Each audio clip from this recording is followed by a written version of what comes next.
As we are once again alive upon the internet. Let me do my checks, which is actually first let's check audio. Yeah, didn't forget. And YouTube is set to public, and everything else looks fine and dandy, and then they're free. Yeah. Let me actually make, because I was trying to rapidly while eating and stuff, as well as I got home a little bit later than I intended because I had to go pick up some stuff at work. But and then I was like, you know what? Let's just eat quickly, because usually if I put food in front of myself and start the stream, I just don't end up eating it until afterwards. So like, let's eat this and then we'll start. So a little bit late. And hey there, Pamik. And hey there, Mankind. Good time for me. You got time for a question? Yeah, sure. Skirting, totally not stalking you back.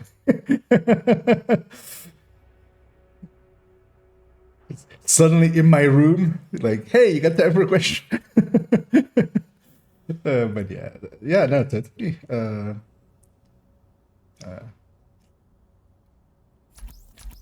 Anyhow, while you're bringing up that question, I'm gonna start bringing up. Hey, wait, did I already make this the right browser? It went by itself. Nice. That is good. As yeah, we're gonna go do the MMR video because I've been putting it off quite a few days, and even though I wanted to add one more thing to it, we'll just do it, or maybe I'll do that. Add that thing in, because yeah, this is what we have so far, which is in the burst and sustain tables already. 7.01.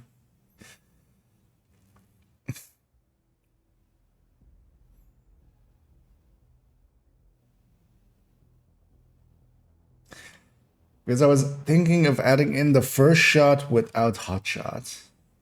But honestly, the thing is, it's just this shot with minus 20%. But yeah, I would still want to do it in game just to check. But that will mean, yeah, loading up all of them and stuff.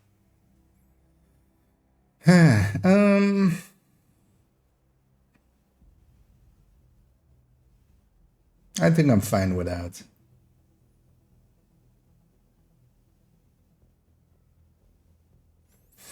I think I'm fine without.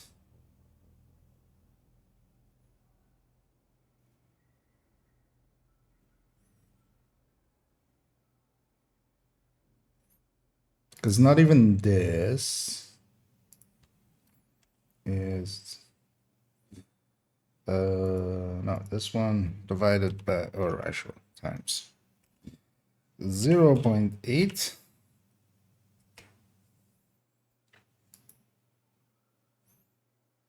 Even that one doesn't reach the point where it will one-shot an elite, right? Yeah.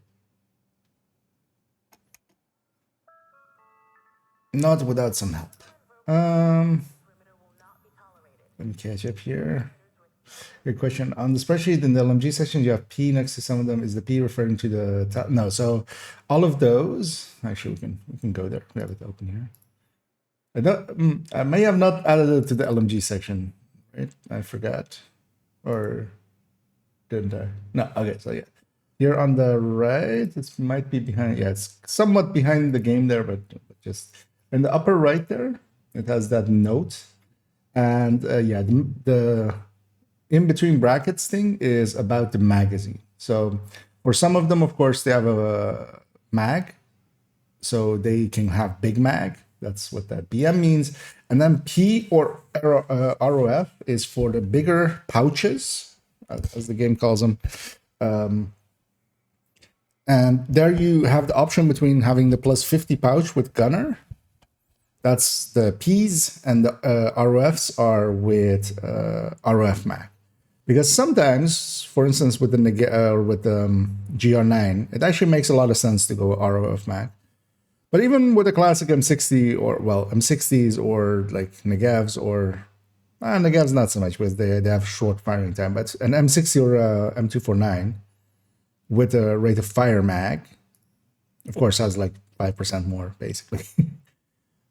Although it's additive to Striker, so for instance on Striker it is like a 4.4%, I think, if you add them together. But yeah, that's what those mean. It's the magazine because you have different choices there. And the Hater Husband. Oh, wait, what? 701? What? What did I do? He means perfect. Okay. Yeah. No. So yeah, no. It's not regarding talent because yeah, they in there we're not talking about talents at all. It's just the weapons, no talents added, and that's why those other ones exist. So nowadays I have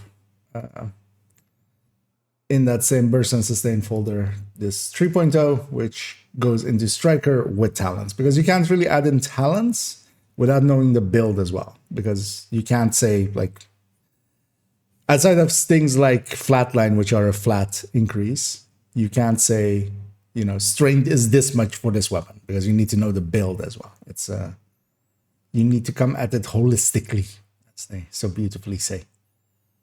Because yeah, in there they're just whatever mags they are. The same for instance, with the rifles. Sometimes it makes sense to have the BM, the Big Mag, and sometimes it doesn't. Like a classic M1A needs basically the Big Mag to even matter. So burst wise, it's going to be lower. But for instance, with these other ones, you could have the stability mag in there. You'll have less sustain because yeah, it only matters for the sustain and stuff, of course. But yeah, that can help a lot. So that's why those exist. Didn't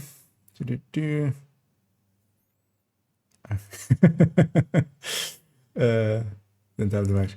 Oh, okay. I should actually see because yeah, this is okay. Yeah, it kind of depends as well how you have the scaling set and like if you're watching on it, if you're looking at it on a monitor or not. Yeah, they're a little bit off the ends of it. I should maybe put them like above it as well, but each fine. Yeah, no worries, my friend. Yeah, we got there in the end. Now we're family. Now that we all know we're family.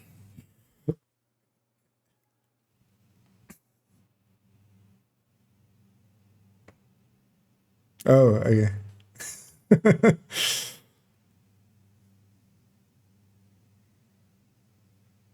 Ah.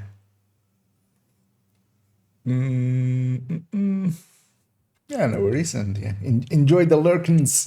Always appreciate those.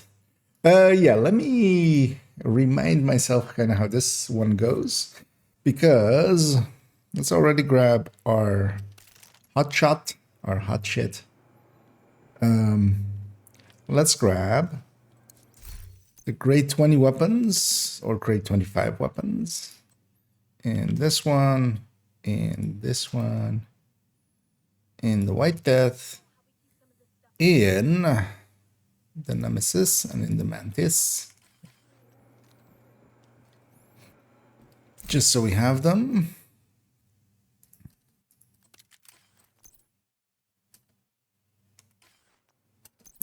Let's put the grade 25s in here. Okay. Giving them kind of like a last check over, just in case. Especially on those first shots. Let's looking at the percentage differences and that they kind of line up.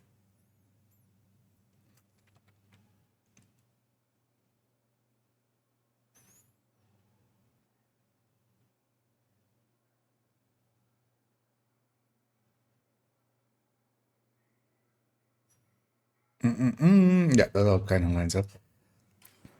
Should have thought of somewhere where I wanted to do the intro. I've had so many places this week where I went like, I should have that in my head for the intro.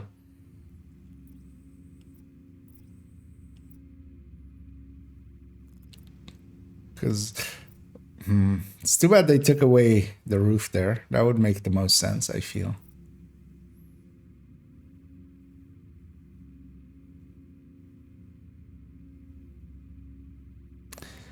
Is there somewhere where we can go kind of high? Like, well, that would kind of be like a sniper perch.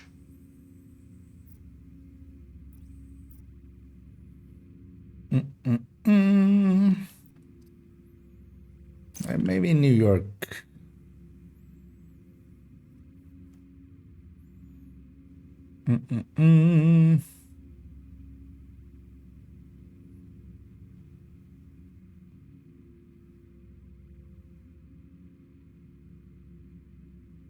I mean, there's so many good places.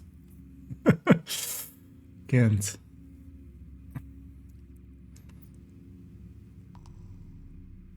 Is there anywhere where there are sniper rifles? Because does the summit part have sniper rifles lying around? So I should go see. Because that'll be fine. With that already. Oh,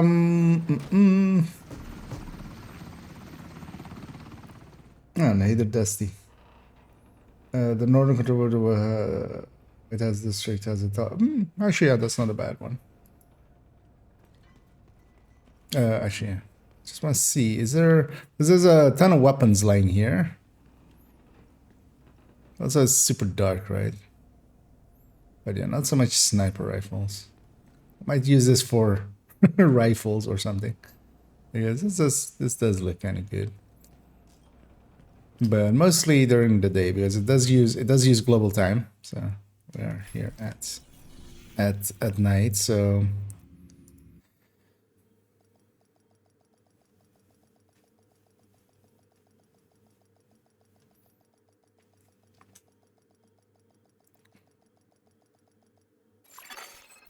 because yeah, that control point wouldn't be a bad one.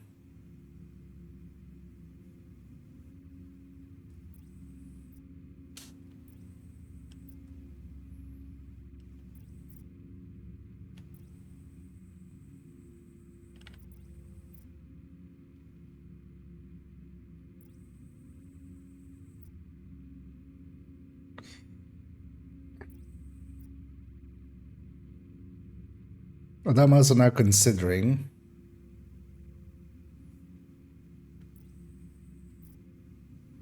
as any roof would really do, because overgrowth would have the same as well. Kind of.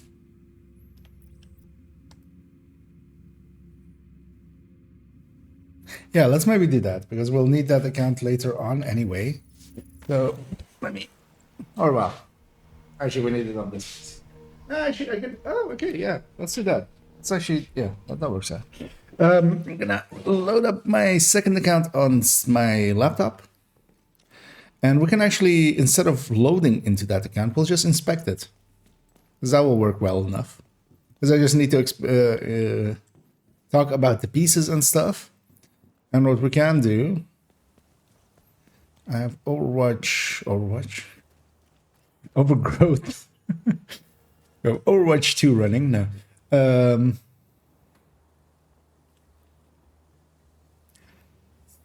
just gonna start loading up the game on that thing, because that'll take a while anyway.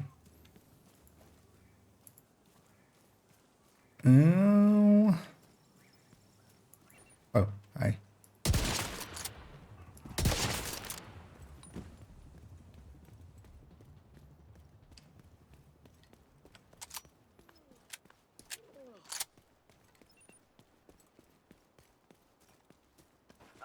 Ubisoft Connect taking forever, as always. Oh, needs an update. Oh, no, that's Steam update.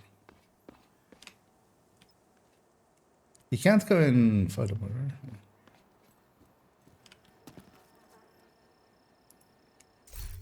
Because I'm waiting for the... Sure, what's in here? Doesn't let us go much lower than our floor, does it? Might have to go up there. Hello, Ubisoft Connect. We have to defend ourselves. Yes, you have to defend yourselves. Go ahead, enjoy. What are you even shooting at?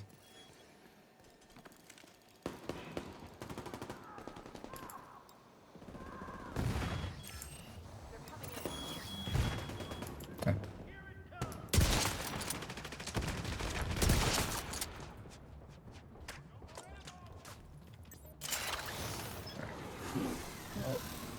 They're figuring that out. Should have done this beforehand, of course, but you never know that beforehand, of course. But this will also give us a lot better opening shot, I feel. Because I get to have them aim, and then I'll just take some footage of a nemesis or something.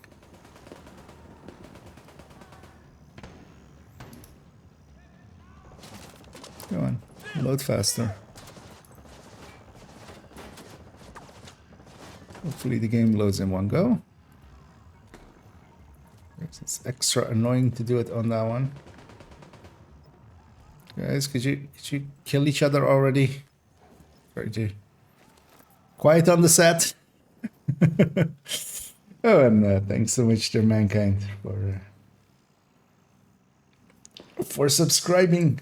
Very much appreciated, and glad you like it enough to take the plunge. I noticed as well that I actually have one more emote slot now even. So we need to start filling those up again. Yeah. They killed him, right? Yeah, they did. Because, yeah, we'll put our other account like here, just aiming, and then we'll just, you know, use them as our... Oh, actually, what I can do as well, let's grab apparel, and while I'm waiting for that account to kind of boot up. You can have Scout. We can put that here. And I can even like be in photo mode. And then, you know, we'll do some of that for them. And then we'll have a spotter and a sniper, you know, the way it actually works. Seen that W before. Where have we seen this W before? Oh, it's actually on that place where we do bounty cheesing, right? There's that same W on the door. Okay, so that's loaded up. Let me grab controller. And hey the mambo. And indeed, all the numbers. Yeah, we're gonna go do the MMR video basically. And this one's not that complicated, actually, because it's mostly just going through these numbers and just explaining that this is an SR1 and this isn't an SRA1, SRSA1 or SRS Commer. This is a Model 700. It isn't the Model 700 Carbon or Tactical. It is just the Model 700. Yeah.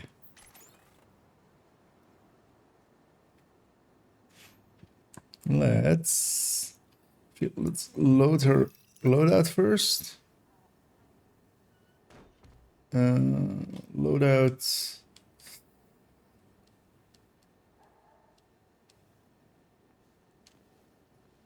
Augsburg variant. This is so boring.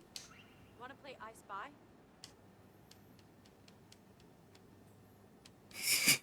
I also love the dialogue of the NPCs. Want to play I Spy? I Spy with my little eye. Something starting with, I'm gonna pull a rusher towards you and hopefully that. I Spy. Something that luckily is around when Reanimated isn't around. There we go. So yeah, we have this one now. So if I do this, right?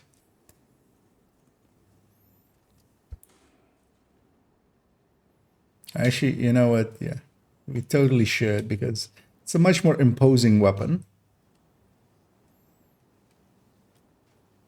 A nemesis.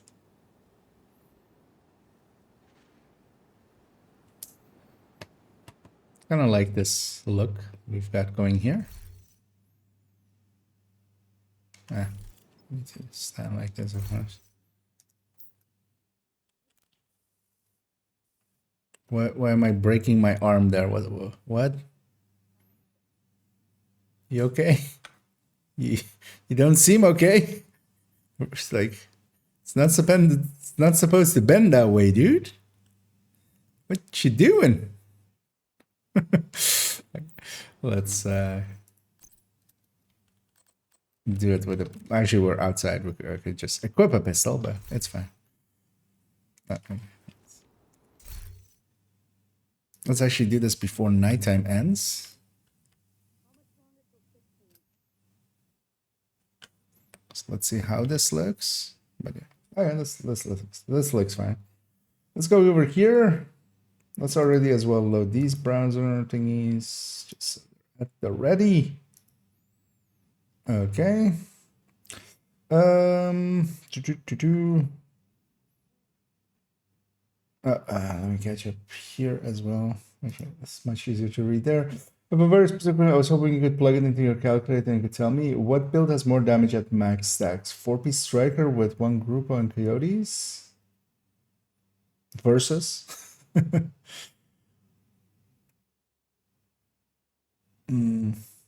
That's fortunate. Or is that versus Cheska? Because I can give you that answer because I've calculated before. But kind of depends what versus is. Or shield splinter with So actually with Elmo already you should be going Cheska. There is no setup of strikers that Grupo beats Cheska for ARs, any AR, including the Elmo, even though it has 20, like the Cheska version. And yeah, for both of them, you need to be Cheska basically, and then the shield splinter, well, we can go over here-ish. We'll actually wait for morning here. So you can kind of, because it depends. Actually, well, the shield splinter wins out because this is in the burst and sustain tables, which are linked down below as well in the descriptions there. Although actually I can direct link to this one and YouTube chats there for you.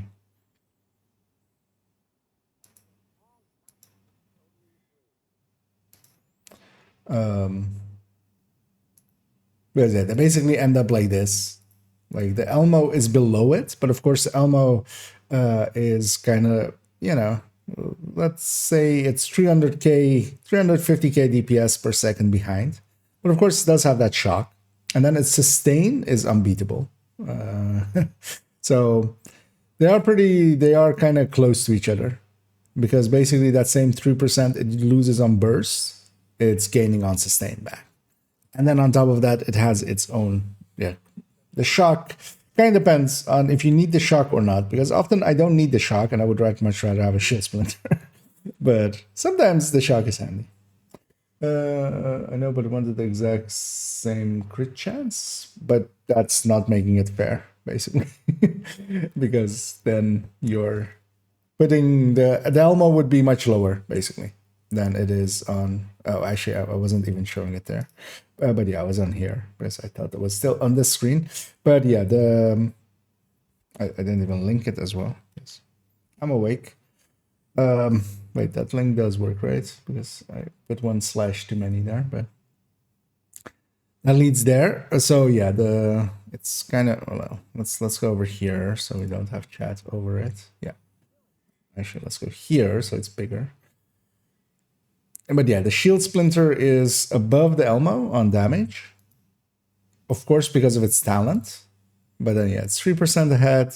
It's kind of falling behind. But this Elmo, if you're doing it with Grupo, you're putting this Elmo lower. So it's kind of like not fair for it. is the actual answer. So because of the 70 bullets, yes, because it's reloading less, and also the 20 weapon handling mod on the Elmo is helping its reload. So it has more ammo and it's reloading faster. So it because even on here, actually, well, no, they have the same reload here because the F2000 has the, but yeah, 70 rounds. So they basically are around the same. The F2000 will definitely do more damage, but not by a significant amount. The one that does more damage by a significant amount is the F2000 with strained. Because that strained outdoing Shield Splinter on a full red striker by, you know, the 2%-ish, just under 2% difference. So yeah, there I would pick the F2000. But yeah, the Shield Splinter and the F2000 and the Shield Splinter are kind of, yeah, you could go either way. If you need a little bit more burst, upfront damage, basically, F2000, the Shield Splinter is definitely not a bad choice. But yeah, especially that strained variant, just that one, like, will really jump up. That's the actual jump up.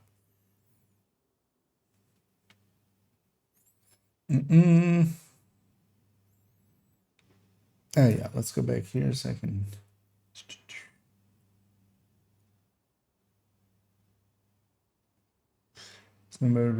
So always go straight over shield. And so for P, if you're full red, so keep in mind that this is for full red.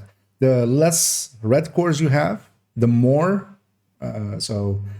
Especially as well, this is grade 25 on everything. So for all reds, for all for grades, in that case, grade 25, that makes, you know, because if you're looking at it from the PvP end, where, you know, everybody's all blue, and grading is still there though, but yeah, the weapon damage goes down by a lot, meaning that the effectiveness of Optimus goes up by a lot, and then for all red, yeah. So for all red, strained generally beats out, especially there where the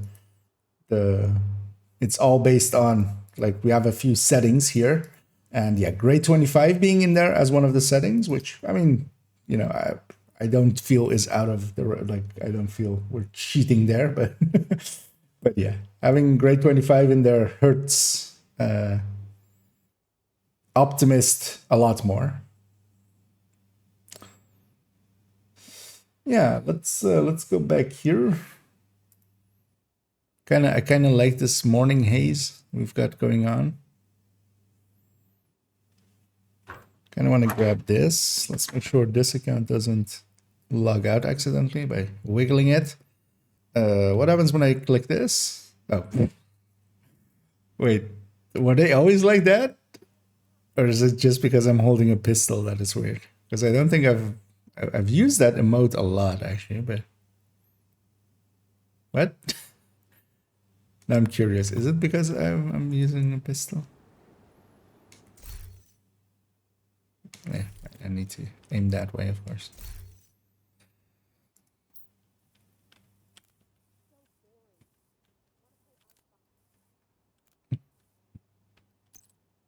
No, it just does that now. Okay. I feel it wasn't always like that. Yeah, let's do an intro. Let's first things first, spool up that hard disk just to be sure.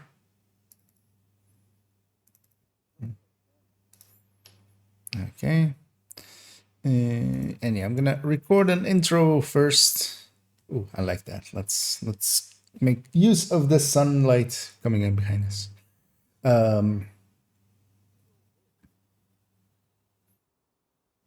Oh, yeah, it's in-depth look, right? Is the thing of it. Yeah, let's just go.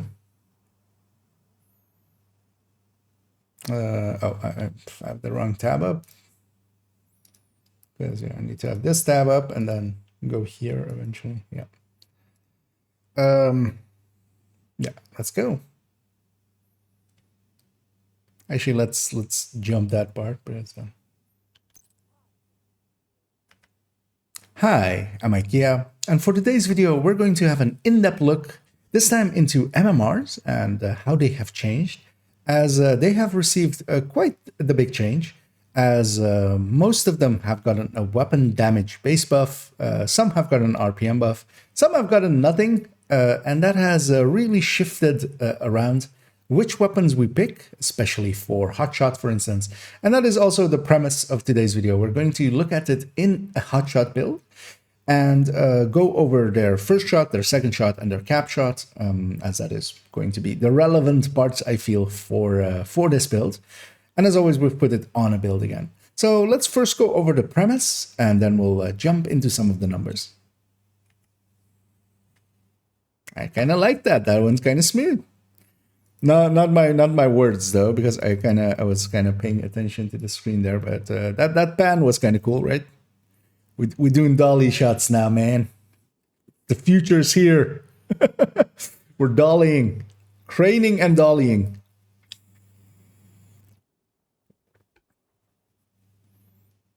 I've gotten nothing, and that has really shifted around which weapons we pick, especially for Hotshot, for instance. And that is also the premise of today's video. We're going to look at it in a Hotshot build and go... Yeah, that was fast enough. I'm going to now pull up this.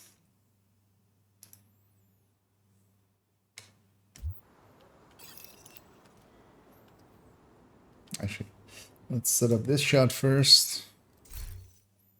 As we'll have her be there, basically. Actually, let's set it up a little bit cleaner, I think. Been hearing a lot about you, Agent. Well, thank you. What, good things or bad things? Or gonna leave me hanging like that? NPCs in this game. Yeah, I feel this is a good shot to have, and then we'll do some of that. Yeah. I don't have grade 7 right now. Just started back. Yeah. Still, Strange will win, but also if you like really want the exact answer for that one, you can always copy like the AR one, and actually at the top of it, it has that grade. You can actually, if you copy it to your own drive, you can play around with the percentages or the grading. So you can set this to grade 7, and then, although actually that doesn't move around the strength, so never mind. Because yeah, those are hard locked because I haven't actually no, yeah, this is all for strength for grade 10. Totally forgot how this one was set up. Mostly because yeah, I didn't want to do the strength calculation in this sheet because that would be like way too much work to alter this one. But yeah, eventually it's very easy to reach grades 16, 17 nowadays.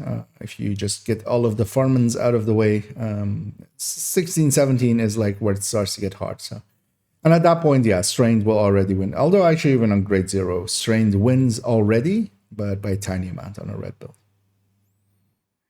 And hey there, Joel. Sneaking out from the office work. Sneaking like, oh, welcome. As yeah, we're gonna quickly introduce this thing and then talk about this thing. Because I'm gonna start off with this shot up. Well, except not with this one, of course, but with this one. You're going back to that one. So yeah, we need to talk about hot check being stacked, gradings, and then gradings being different.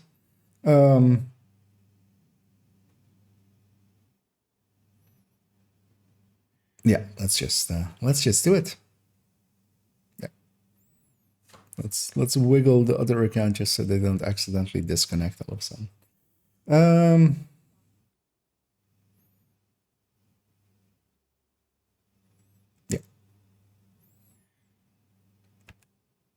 And for that comparison, again, of course, I'm basing it off a spreadsheet I've prepared, and that is the one on screen. It will, of course, be linked down below, and it is in the burst and sustain tables as well, so you can get to it whenever you want. It's this ZEV 7.0 MMR's hotshot, as it is there. And yeah, its content-wise is hotshot build. As we actually, let's go back into the game and show the builds basically that we'll be discussing. So first off, we're going to discuss hotshot with Chainkiller and Iraldi. First with ungraded weapons, so grade 0 weapons, having them, as that of course affects Headhunter quite strongly. Then we're gonna go with the same build with Chainkiller Iraldi, and then with grade 25 weapons. Afterwards, of course, there is one other way of setting up the hotshot build, and that is with Habsburg, with 2 pieces of Habsburg, which is, of course, a hard one to get together and has been the menace for a lot of people. We're going to go there as well. Look at the Habsburgs ones. There we're going to have a smattering of gradings because I don't have all grade 25s available for that account, as this is my second account and that has the Habsburg pieces. I don't have that on my main account. And we'll look at the differences there. One other thing, as we will go back here, is that we are acting as if hotshot is always stacked. And that is, of course, not the case. You have to first take, you have to at least you have to hit 1 headshot for the second shot to have the damage component of hotshot be there. What I've done here is actually taken it from the 5th shot onward. So the first 4 shots to get the rotation going, the 5th shot onward is always bonused with that 20%. That is, of course, not going to always be the case. You're not going to start with that. But we needed a consistent number, and for that, because, you might miss one in between or something like that in actuality. So we're acting as if that 20% is there. And I've not calculated it out, and specifically not calculated that because I didn't want to... that would have opened it up for a lot of input errors. So instead, what I've done is the much more grading thing, the other meaning of that word, which is to go in here and actually get the damage numbers per weapon. And that's also the reason that for later on with the Habsburg, we'll have differing gradings, although it'll still be, it's still a good way of comparing them. But yes, that means that, for instance, as well, we're going to, with the grade 0 weapons, we're going to do all of the weapons, including several that we're going to drop later when we go to the grade 25s. Because I am taking the damage numbers from the games, and I'm not going to grade all those weapons to 25 because some of them aren't really worth it. And there is 2 standouts. And I'll actually already say that, the Model 700 and the SR-1, as are here, they'll pop up over and over again as my 2 top picks, each for its own reason. And the 2 exotics that have high damage in the Mantis and the Nemesis will show up a lot. And we're going to have the White Death in there at all times, just because that was, of course, the old king. And it very much is the old king at this point. So let's start off by going over the hotshot without grading. As I've got it there, of course. I feel I'm on both of those. I'm fine, right? Did I forget anything? I don't feel so. 3 days from now, I'll go, oops, I forgot this, but that's fine. I mean, that's always been the case. Like, you always forget something.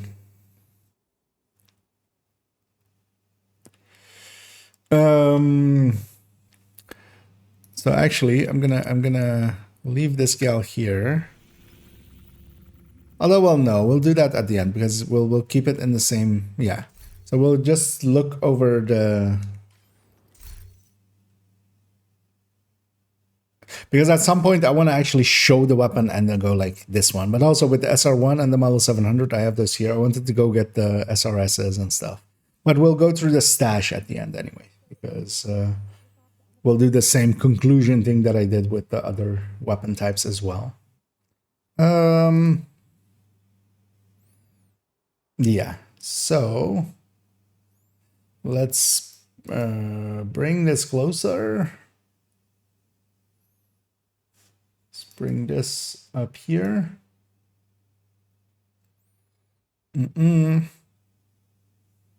Let's wiggle both of them a little, just so they don't log out.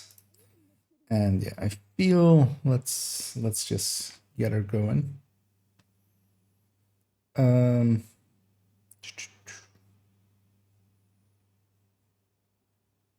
Yeah, let's do a take. I'm just gonna go over all of the things here.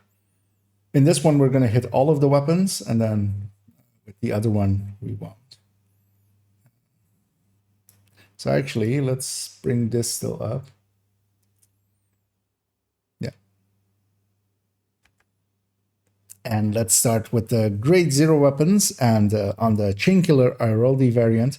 On the right there are all the numbers that I took from in-game by just doing the thing, sitting at the range and getting the numbers. For the first shot, it's second shot, and then a capped shot. In all of these cases, it will be 3 shots to cap. Together as well as it is up there, as we'll close in a little bit by going here. As I showed there, we are having Vigilance is up. Of course, our Headhunter is stacking up as it goes. And yeah, indeed, that hot shot is up at its rotating point, which is at 5 shots, meaning that every shot is bonus by that 20%. Now, of course, yeah, again, that is not how it actually works. And we are using Determined, so we're basically leaving it either Determined or Untalented. So, of course, you could squeeze out a little bit more if you're willing to go Determined and actually headshot with it and, for instance, go with Ranger or such to get a little bit more damage out. But yeah, here we're comparing them basically as the talent not having a damage component, at least on the weapon. But then, of course, on the gear, it does. Here we have the full set of 2 exotics and all of the weapon types that exist in the Headhunter category, except the fast-firing ones, of course. So the SVD, the Mark 28, and the Mark 22 and the G28, as I melded them together. Those aren't in here, of course, as they don't really fit in this Headhunter. So we have the bolt actions basically in several ways, and the 2 exotics that matter for that as well. We're starting off with them having their base number here, which is just their base value from the game. Now, of course, there are some weapons like the Model 700 and the White Death and this Hunting M44 that can have a +5 weapon damage, for instance, in their integrated magazine slot. And that, of course, brings up their damage by a little bit over this. And that's the reason I wanted to compare them on build, because as well with the White Death, specifically this is the White Death, and we're keeping out the Carbine M44, which would also, of course, be a weapon type. The White Death is just a better Carbine M44. It has the same ability to have the same talents, and it has more headshot than it, as being that name talent of its named thing of it. Being that, we're just leaving out the Carbine M44. But of course, for instance, because of that extra headshot or because of these +5 weapon damages, there is a little bit of variance between the bases and then, of course, their first shot, second shot, and cap shot. Same for the Mantis, which has a talent which is adding in quite a large amplifier as 50% if nothing is targeting you. It's the behind you before behind you wasn't behind you. So yeah, that of course is also contingent on the enemy not targeting you, so it is conditional. But that does mean, for instance, that if we already start going and looking at this first table, which is sorted by the first shot. So here we have the first shot, the second shot, and the cap shot, which for all of these will be, all of them reach their cap shot in 3. On their first shot, which this upper one is sorted by, and later on we'll go towards this one, which is sorted by the third shot, or its cap shot. We are also sorting them the 100% mark, as with the ARs and the LMGs. Because the Nemesis is such an outlier, I didn't want that to be the comparison point, because it makes all the other percentages way too small, and the differences between them hard to parse basically quickly. So we're setting the 100% point behind the Nemesis in all cases with the next up weapon basically. And yeah, in this case, for instance, that is the Mantis. And the Mantis, of course, is up here because it has that amp. It won't do this. Its base is much lower than the rest, of course. It is basically an SRS underneath it, an SRS covert. But with its talents, it is getting here. Now, of course, we could have, for instance, Ranger or something on these other ones to make up for their losses and stuff. So it isn't the fairest comparison. But yeah, it is important to have it here. And there is actually a magic number that kind of matters, which is just below 10 million. Usually we say like 9.8 to 9.9 million, which is the point where you can headshot an elite and get them in one shot. Now, of course, all of these are with hotshot fully active. So you kind of needed to have killed a patrol or something going into a control point if you're wanting to start off the. But say you have reached that fifth shot point, or your second shot, for instance. You can also kind of prepare it like that by just losing your hot shot and then the last guy that is alive headshotting them. So hot shot has one stack already, meaning that its amp force applies on the second shot as well. So you can do, creative things like that. If you have that up, actually with the Mantis, even at grade 0 for that build, you can actually start off with an elite, which is an impressive feat. This is, of course, also down to it's having that 50% amp when it's when that enemy is not targeting you, which is important. If we go on to the other weapons, which are not running a damage talent in effect, we see the two big winners, and they'll be repeating over and over for me. One is the Model 700, the other is the SR-1. And yeah, that is to differentiate the SR-1. That's why I'm going out of my way to call them the Model 700, because there's, of course, other Model 700s, which is the M700. They aren't called model. So there's a Model M700 Carbon and Tactical exists. And of course, with the SRS or with the SR-1, the SRS exists both in the A1 and in the covert variant. So yes, we'll look at the weapons in the conclusion if you want to visually know the difference between them. But of course, their name is there because you can just look at their names. What we see in their bases is kind of what will hold true for the rest of their numbers. So we already had, of course, the base values ready in the burst and sustain tables.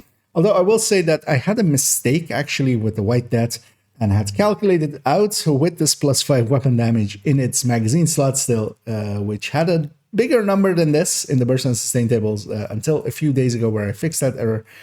That has moved it down quite a bit. It is actually below the SRS and the M700 on its base already. But then, of course, it has that headshot component. And that actually, with the first shot, where because the weapon damage, the total weapon damage, and the DTH, those go into the Headhunter pool, basically, that gets saved for the second shot. Headshot doesn't, for instance, meaning that actually on the first shot, the White Death kind of competes with the SRS and with the SR-1 and the Model 700. And actually, even though it has a lower base, it does beat the SRS and the M700 here. We'll come to that back, actually. Let's actually jump back to Model 700 as I'm kind of jumping the shark. But yeah, the Model 700 is the big winner. It has the highest base. It is a very hard-hitting weapon now. It is a 7-shot, where the White Death, where the Old King used to be a 5-shot.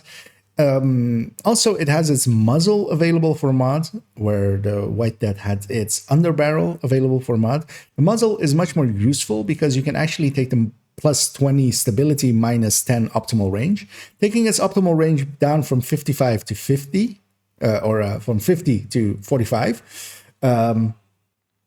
That is not that big of a loss. And that 20 stability is a lot better than the 10 stability that you could have on a White Death. So the M700, the Model 700 is the big winner, and very much so. It is basically keeping up with a weapon that is having a damage talent base in effect. And even on grade 0, it is kind of close to that point where you could one-shot an elite. We'll look at its other shots later on, but yeah, the Model 700 is the big hard hitter. But my general pick would actually not be it. My general pick would be this SR-1. It is a lower base damage, meaning that that cascades into all of its other shots, but it's basically only here, for instance, it's less than 1 million behind. It is less than 8% behind the Model 700. But what it does have is a lot better handleability. And it has the ability to, first off, you can have 10 rounds with it, 10 rounds that are in a magazine, so it's very easy to reload. That Model 700, every time you hit the reload, it kind of hurts and kind of sucks. Not so much with the SR1. You can quickly reload it, meaning that as well, for instance, on builds where you're not using, for instance, hotshots or not using hotshot's reload mechanic, that helps a lot because now you can actually, run these weapons and not have to deal or die in the reload. And with 2 stability mods on it, both the 20% on the muzzle, taking its actually as well, its optimal range going from 60 to 54, meaning that even with that, it is still ahead of the Model 700 in optimal range as well, which can be a thing. But especially with that and the underbarrel stability mod, it had on hotshot, on the 4 full-piece hotshot and the 2 weapon handlings on the gear, it has no sway. It doesn't have little sway, it has no sway.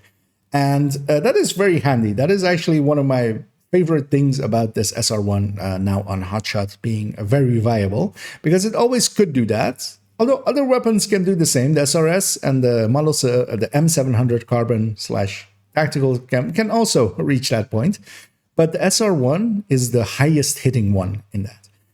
Now, its only real difference between that and the SRSs and the M700s is that it does not have a long rail, but that isn't much of an issue for MMRs because we're not really going to go flatline with them generally just because we don't want to lock ourselves into that, although you could, and together with the recon drone, even keep survivalist, but likely you would likely go technician with that, which kind of isn't the greatest pick for sniping builds. That TAC 50 on your back is kind of useful. But yeah, you could, for instance, do stuff like that, or even have the reload on the barrel, which the SR1 can't. But those are minor things. That isn't worth this difference that they have, which is dropping quite a bit. And while all of them, including, of course, the White Dead in the past, at their cap are much high enough that yeah, they can kill anything, really, except LMG names. I would still pick an SR1 over an SRS or an M700 because there's not a meaningful difference in them in handling or usability, even though the SRS and the M700, of course, do have 12 rounds, for instance. That 10 rounds is enough for me. 2 more rounds isn't really the difference maker, and their first shot is not that big of a difference again, but I would rather have the higher first shot, guaranteeing that, whatever I'm shooting at will die. Although, really, if you're shooting at a purple or red, they're going to die from any of these. Then we have also the other M44s. They didn't get enough of a buff, really, and they're very much behind. So in the custom M44 and the hunting M44, they are way behind, and I really wouldn't recommend them, especially the custom M44 having a magazine. It really doesn't have anything over the others. So yeah, it very much is way behind. There is one other one in here that we do need to talk about, and that's the Tactical 308, which has a higher RPM. Its damage is low, very low, and especially on its cap shot, it kind of hurts it. That first shot is more than enough to kill still any reds and purples, but yeah. But on the other hand, it does have a 90 RPM, and that is very noticeable. You can actually feel the difference having 30 RPM more.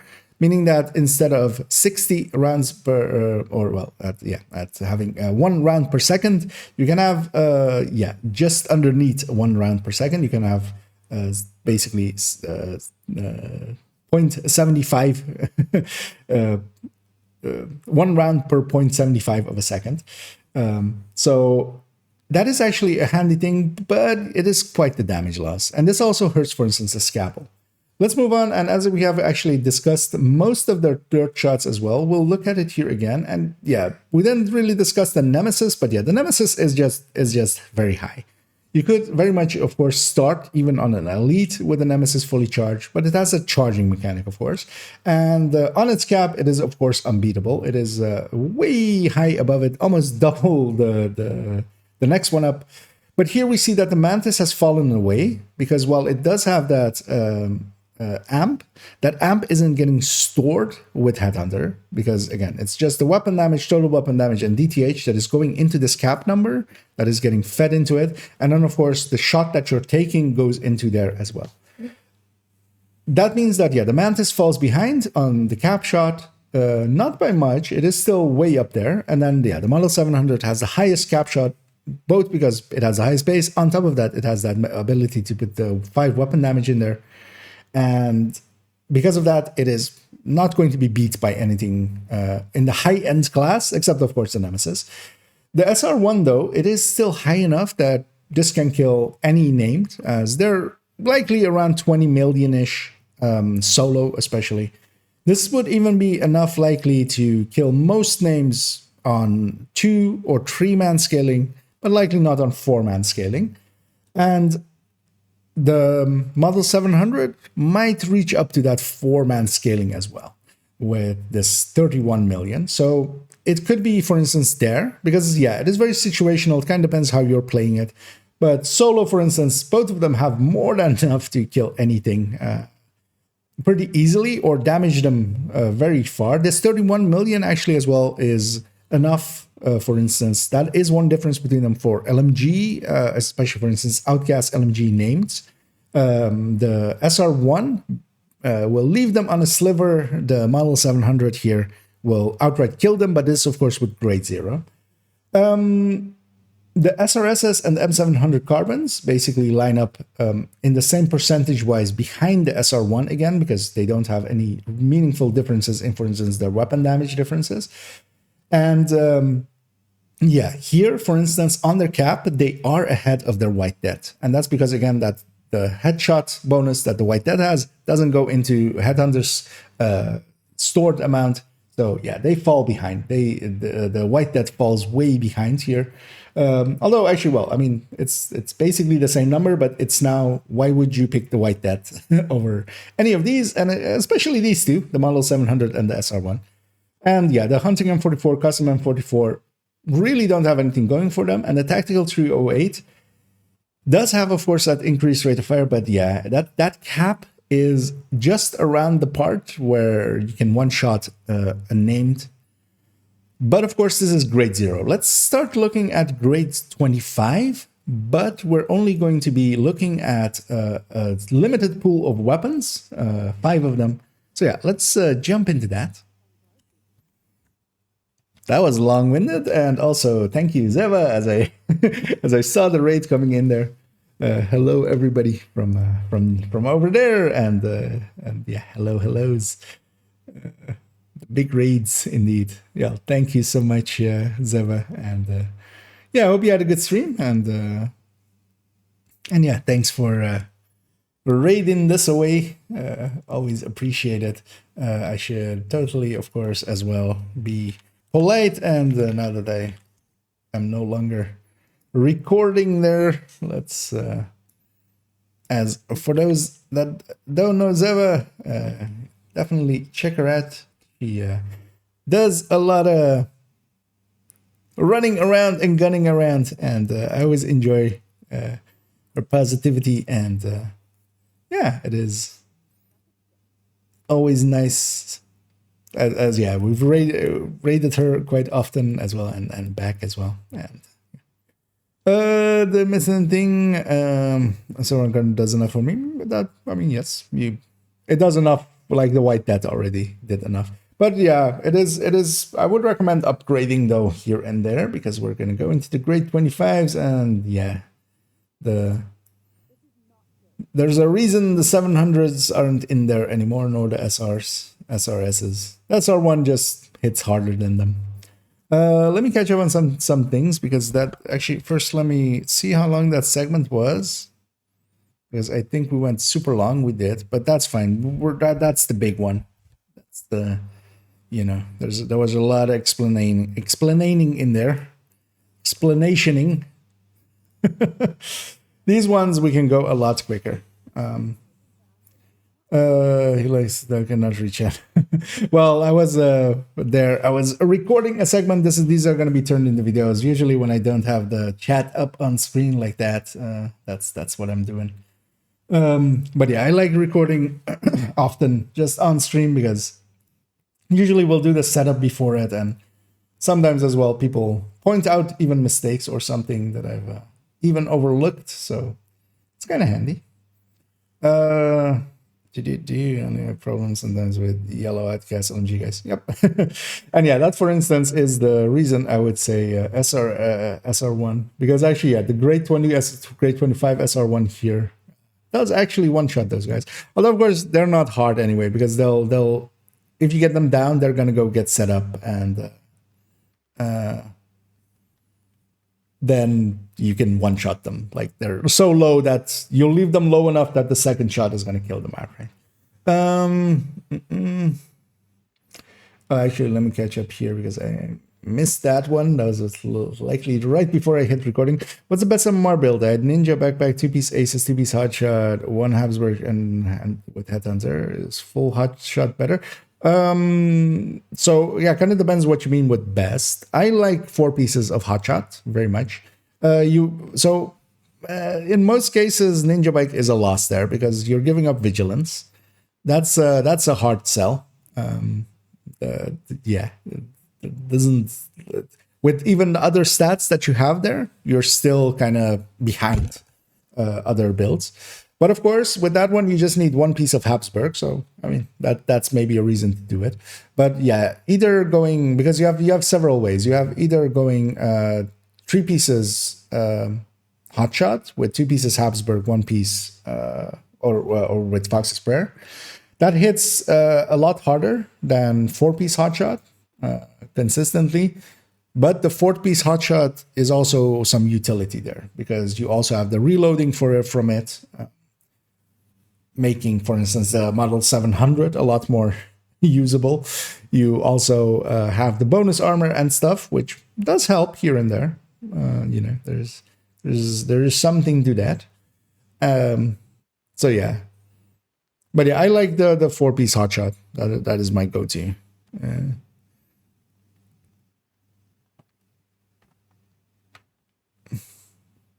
But for instance, yeah, if you're going SR1 or Mantis, going 3-piece Hotshot with Fox's Prayer and then 2-piece Habsburg.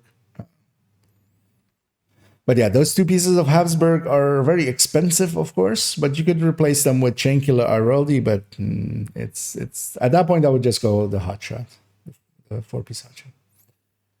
And keep in mind that the 4-piece Hotshot as well, like the downside of it is it's especially if you're going Determined, which I am, for instance, I am expected to keep up the buff quite consistently.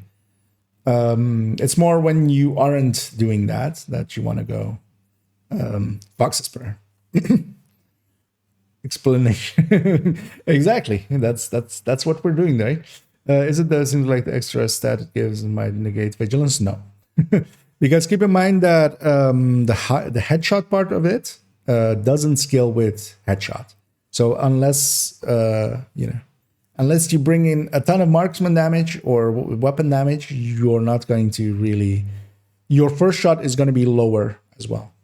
What it could compete with is stuff like Bloodsucker and such, especially because you have 2 cores to go with it, like a yellow core and blue core. Those aren't without merit. Those help. But yeah, Headhunter especially cares so much. And Vigilance is such a big buff. It is a 25% buff, basically. Because there's nothing else giving total weapon damage in here. And yeah, That is not going to be beat by any like bonuses from that. Also, keep in mind that going that route, you're giving up a ton of weapon handling, and that weapon handling can be nice for the sway. For instance, one of the things I like about the hotshot build is that you have such low sway with weapons because you can have a ton of weapon handling. You have you have the hotshots with the weapon handling, and they have two pieces of high end with weapon handling. So that helps a lot. And with Ninja Bike back, 3 hotshot pieces, 1 piece as well, 1 piece Heraldi. It works. I mean, it works fine. That's that's. But the argument of this works fine is a horrible argument to go with, because it's like saying let's stick with the gas vehicles. They work fine. It's about as well are there better options? You get to run one build at a time. You might as well make it the best it can be.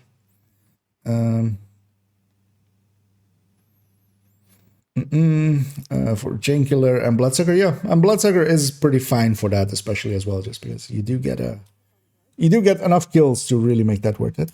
I'm gonna cycle. Actually, no, misread that, but let's do it anyway. I'm gonna cycle my battery already for my camera.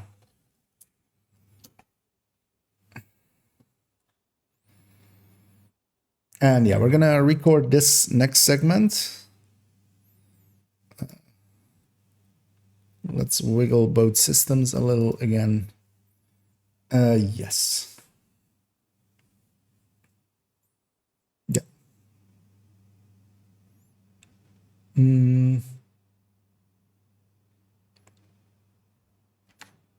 And here we're moving on to a shorter list, but with all of them at grade 25.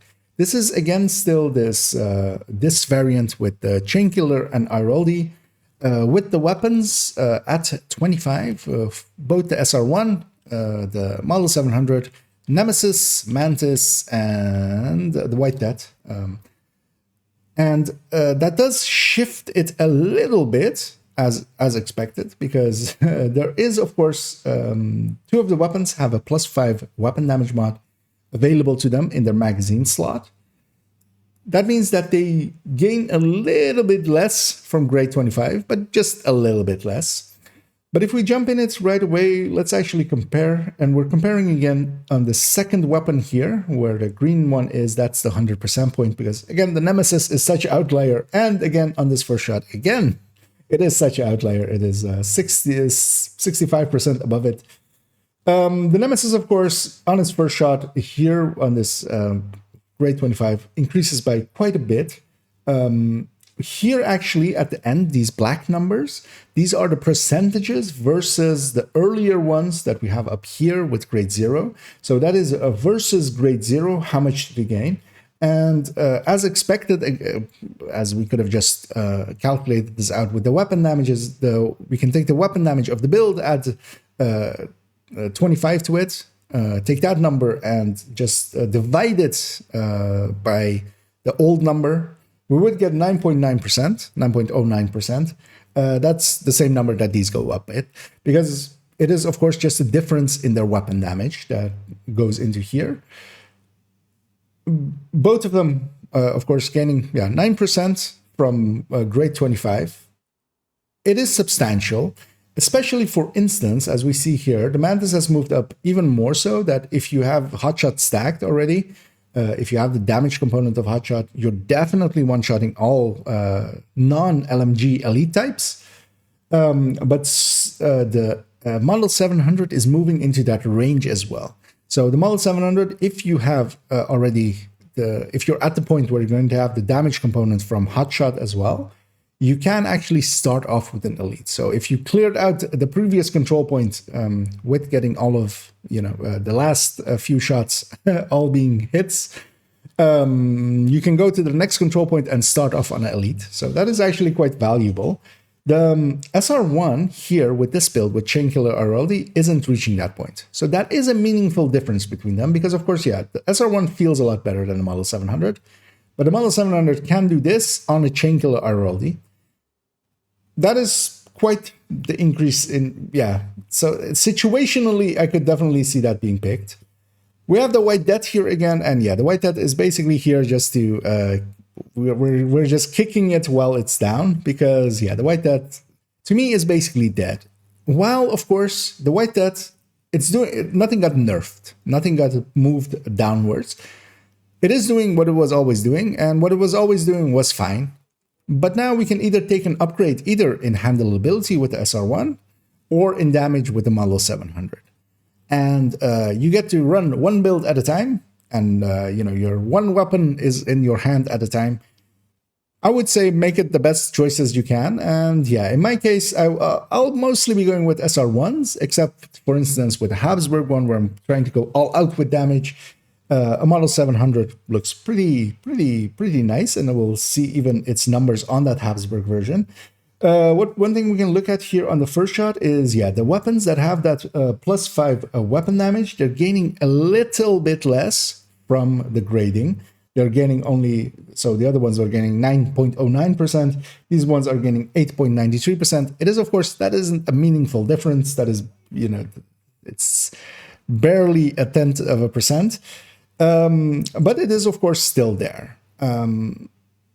All of them, of course, do benefit from grade 25, and if you can get them to grade 25 or whatever grading you have, this is a build to do it for, because, of course, that weapon damage is getting stored up with the pool of Headhunter that is going into that calculation for it. And that increases especially their last shots by that same number. And that is kind of important here because, yeah, if we go now, again, the Nemesis is just insanely high. It will always be there. The Mantis, of course, is dropping again. It is gaining its damage, especially on that first shot, from mostly its talent. So it is falling behind because its base is so much lower. The Model 700 moves up together with the SR1 over it. And actually now the SR1, even on the Chinkular Aroldi variant that we have there, this 31 million is more than enough to kill even LMG names. So the Model 700 has moved way past that now as well, to the point where it is actually reaching the point where it can almost kill rogues on control points in one shot. Now, of course, a Nemesis can do that much better and has a much higher cap. But yeah, the Model 700 will leave them at a one shot, which is very nice in practice with this. And of course, yeah, they're all moving up again by the same amounts, basically, because that's how the calculation it works out. And yeah, this white death again is, well, it was being here, it's still doing what it always did, but yeah, having 2 million more with a much more handleable weapon, I would, yeah, very much pick the SR1, and I will. And I'll be moving most of my white deaths to be SR1s and Model 700s.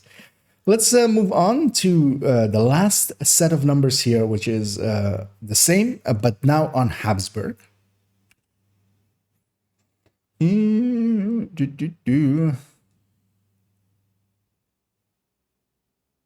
Let me catch up on some of this. Which one? The Vigi is only good if you don't get hit, though. Yes, but well, the thing there is that you especially, I especially, for instance, care about that first shot. That first shot is likely to be out of combat at an enemy that isn't even carrying. So, because once you get it going, you can kind of keep it going. And vigilance, you can definitely keep it up, especially with things like decoys and clever play, distance especially as well.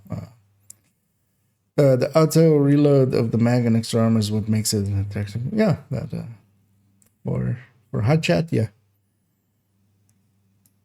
hot shots talent wise is kind of handy. Because yeah, you can sneak out more damage, but there's also a point where you just more damage isn't only thing that matters at some points. Just handleability, kind of the same way. I'm actually leaning a lot more towards SR1s, for instance, than Model 700s.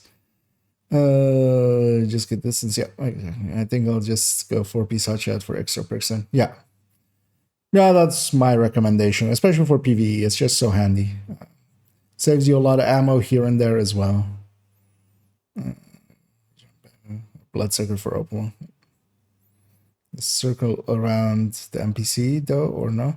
So the scope for the mantis is broken. If that's what you mean, right? The circles around the heads, that part is now broken, so you can't actually tell if, because that part was there mostly to show you if the enemy is or is not targeting you. And that's currently broken. I think it's on the Trello board, so hopefully it gets fixed, because that was one of my favorite parts of the mantis, because even above that, of course, it shows you where the heads are, which, it's kind of handy for a lot of places of when you don't know exactly where the enemy is, and you can just look around through the scope and find them. I think, yeah. And I just could be at a bit of a division break and I broke the running animation again.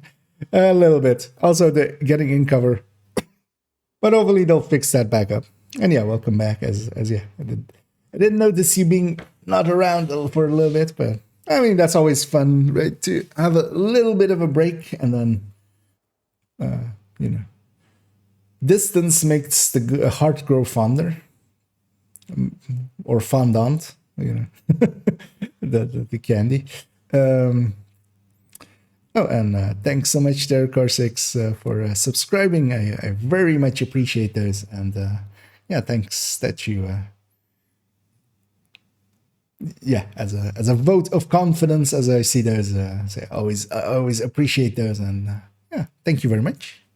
And I hope you enjoyed the emotes and the ad-free view. Let's finish this off because I need to inspect her gadget. Wait, what? Let's. Oh, god damn it! Wait, who's fighting?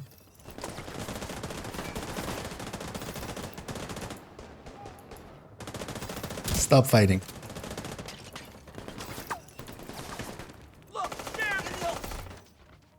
Wait, what? How did that not... God damn it. Stop dying, alt. Why are they shooting at her? Literally AFK. There. Everybody happy now? This one. Let's have that one. Actually, you know what? Let's take it back out. Still don't really, controllers, I still can't. Because I'm controlling that one with a controller. But that's still kind of hard. Especially the menuing and stuff.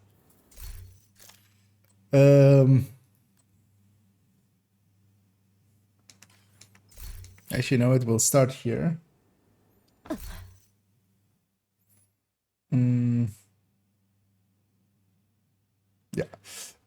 Let me catch up on these last ones. Yeah, divers grabbed my attention for a while. Okay. Oh yeah, actually, I'm very much interested in that one as well. I want to jump in, and, save some democracy. Heroes this week, so looking forward to getting back into. Okay, nice. Well, sounds good, and always like having you around. As also, you catch my mistakes often, so many more mistakes have gone through now. But glad you're enjoying your time. I mean, that's we all need some breaks sometime. Wonder Ninja Warrior plus 1 Aces plus 2 Hacha plus 1 Habsburg would determine get for the first headshots with the between those pieces. I mean, well, that's not a hard test, right? Although wait, that's 1, 2, 3, 4, 5. That's 5 pieces, right? I was like looking for a 6th piece. Although actually, don't you need I don't actually remember aces bonuses off the top. Don't you need 2 pieces? I mean, you can't just go 2 pieces.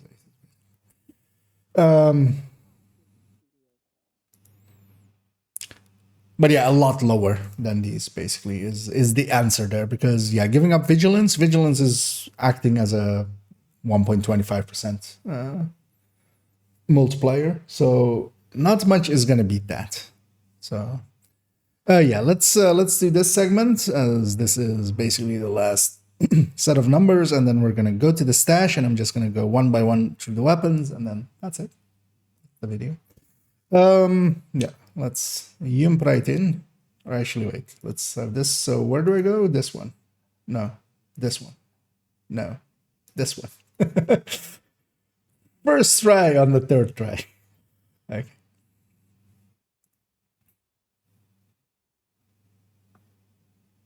Yeah.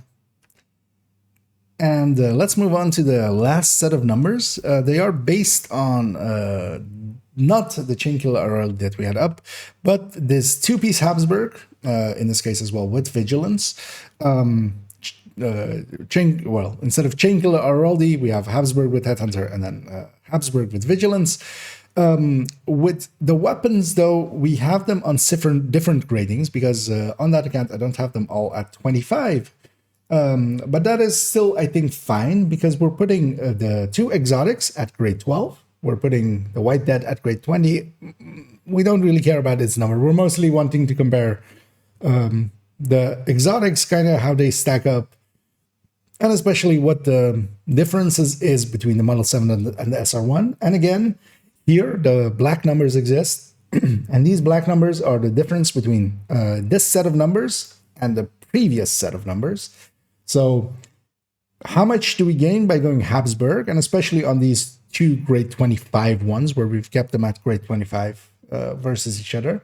Let's start off, though, again, we're, comparing the 100% point is below the Nemesis, because the Nemesis is very, very, very high above the rest.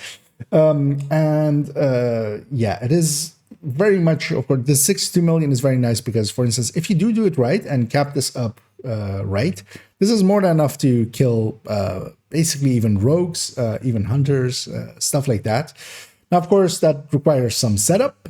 But even this 19 million at the start part, especially if this, for instance, was a little bit higher with, that grade 25 was there, this would be maybe enough to one-shot even on the first shot names. I mean, well, it is basically, because if this was around the part where most of the names solo live. So you could even, if for some reason you have lost your stack or something, you would pull out the Nemesis and still one-shot them with a charged shot.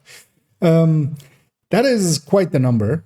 Mantis here again landing pretty high on its first shot, as we're looking first at the first shot between the Mantis, of course, with its amp going in there, exceeds the rest. And this 11 million is, again, it already was above all elites, or well, all non-LMG elites. So you could start off on them, and you can still here, which is very nice. You need to have, of course, Vigilance up and that Hotshot up, but even because all of these, even without Hotshot, yeah, they don't start off with that elite. The Model 700 here again as well is way above it, but now the SR1 on this build actually at grade 25, if you have the Hotshot buff ready, and you can actually even go into the range, for instance, if you really want to, and stack it up there, kill a few targets by headshotting them, and then go into the open world. You can't go to safe houses, that resets all your buffs, but if you go to the fast travel points for missions or the fast travel points for classifieds, for instance, you can already, for instance, start with that buff up. And yeah, this SR1 is now reaching the point with this grade 25. It has surpassed the point where most of those elites are also one-shottable. And now you can do it with an SR1, which is very nice. The grade 20 White Death we have here, yeah, it wasn't going to, it hasn't competed so far. And again, it's just, we're just have it here just to kick that poor White Death to death. It's still good. Don't get me wrong. It's doing what it always did. But this SR1 is doing it better now. So you could either go with the Model 700, which has kind of the same characteristics with it, with a somewhat longer reload, although the White Death, of course, has that clip reload when you completely empty it. The Model 700 doesn't have that. You have to always do it per shot. Or that quick reload of the SR1 and still be ahead of it on the first shot. And of course, if we go to the third shot, if we first look at that, because the White Death is getting a lot of its damage from that headshot bonus that it has, it's falling way behind here when it comes to its capped shot, because it isn't based on its weapon damage. But if we go back to the top again, the Nemesis all the way at the top, of course, it is doubling up. Almost, well, actually, it's close to doubling up against the Model 700. The Model 700 here with 36 million. That's also in the range where it could actually take out the rogues if you get them at the control points in one shot solo. They are around this range-ish. So yeah, it likely can. Otherwise, leaving them definitely on one shot because it was already doing that in the previous one. 32 million on the SR1 here is more than enough to kill LMG heavies or LMG heavies, LMG nades with one shot. Where the White Death even here was close to it. It would leave them on a sliver usually at grade 20, as I had it here, as I used to run that build. And yeah, the SR1 is very much a beast in that. And the Mantis, of course, dropping down again, but still at 29 million at grade 12. That is still enough to one-shot most names, and yeah, with the exception of likely LMG names. Yeah, so let's actually jump to where a stash is, and we'll go over all of the weapons, and I'll give my final conclusion on all of them. Yeah. That's all good. We'll, you know what, let's go campus.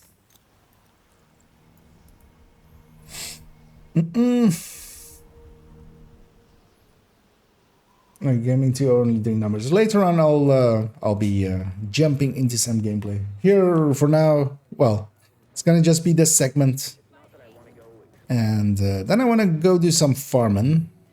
I haven't decided yet if I'm likely gonna jump into some summit. Let's put these weapons back.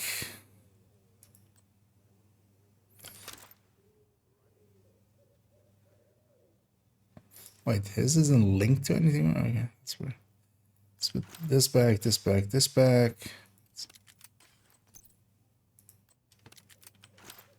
Let's put this back. Do I need to take anything out?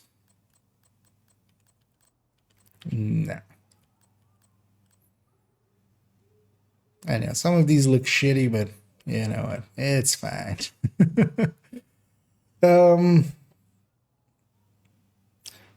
Perfect roll Adressia. I didn't go for it. So it turns out the thing with the Adressia is as well. You kind of have to get rid of them somehow. Which means, because yeah, you can't sell them anymore. You can deconstruct them, but you get a part then, and then you have that part, so you can get a second one. The way to do it is to put it on an alternate character and delete them, which is not an option I have on my main account. But yeah, Cairo is still going for one. So was Xander, but I also don't know how he's getting rid of his. Because maybe if you could donate them still, or if you have the ability, if you haven't like did your donations, you can have 20 in there. But yeah, it's yeah, I'm not going for it. Also, it is unrecalibratable, so you have to get it God roll. You have to get, you know, Detox plus the talent that you want, like Determined. And then it's locked to that as well, which is, you know, because even if I had it, I wouldn't really use it because, yeah.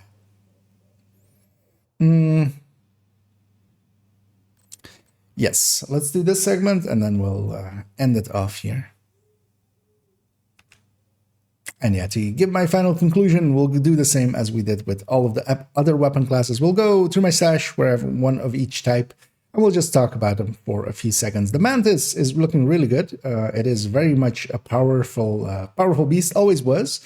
It didn't get as big of a buff as the rest, but also didn't need as big of a buff as the rest, as its talent is really good. Currently, the scope is broken. Hopefully, if you're watching this in the future, the scope marking heads will be back. And that missing right now, it kind of hurts it, but you know, hopefully that's just a temporary issue. We're going to skip all of the fast firing ones because they're really not part of this discussion. If we move on to the Nemesis, of course, is the hardest hitter. Now you can roll it to detalk as well. Going from crit chance to detalk has been a really powerful increase to it. And actually, all of the numbers that you saw were with detalk, especially. So having that go into this is, it's having basically 10% more, except of course when you crit it. You could, with that other one, you could crit sometimes. But having a much more consistent 10% here has made it invaluable, but it always was. It is very much, usually my pairing is a weapon that I like the Model 700 or the SR1, and then the secondary is going to be a Nemesis for instance, for the rogues. Although, as we saw with the Hotshot, maybe even if I accidentally lost my stacks and for the name. The Carbine M44 is just a worse, the classic M44 Carbine, it's just the worst White Death. This is what the White Death is based on, but then with the stats. So yeah, you should never use one. A White Death is just better in all ways, always was. If we move on to the Covert SRS, the Covert SRS and the SRS A1, as we'll go to it here, the longer one. The SRS A1 does have a long rail, which might have some uses here and there. The SRS Covert doesn't. Both of them, to me, are below the SR1 for their usefulness. They are, oh, actually, that is, wait, what? Oh, it's a Covert SRS. I'm like fumbling over my words and I kind of lost my train of thought there. That's right. that was silly. Because yeah, for a second there, I thought I was on the pinprick, but I don't even have a pinprick in here anymore, right? I've deleted those. Yeah, that's just kind of... Actually, yeah, we should start off with we're not going to discuss these as well. I wanted to do that, so it's good for that. Let me actually, though...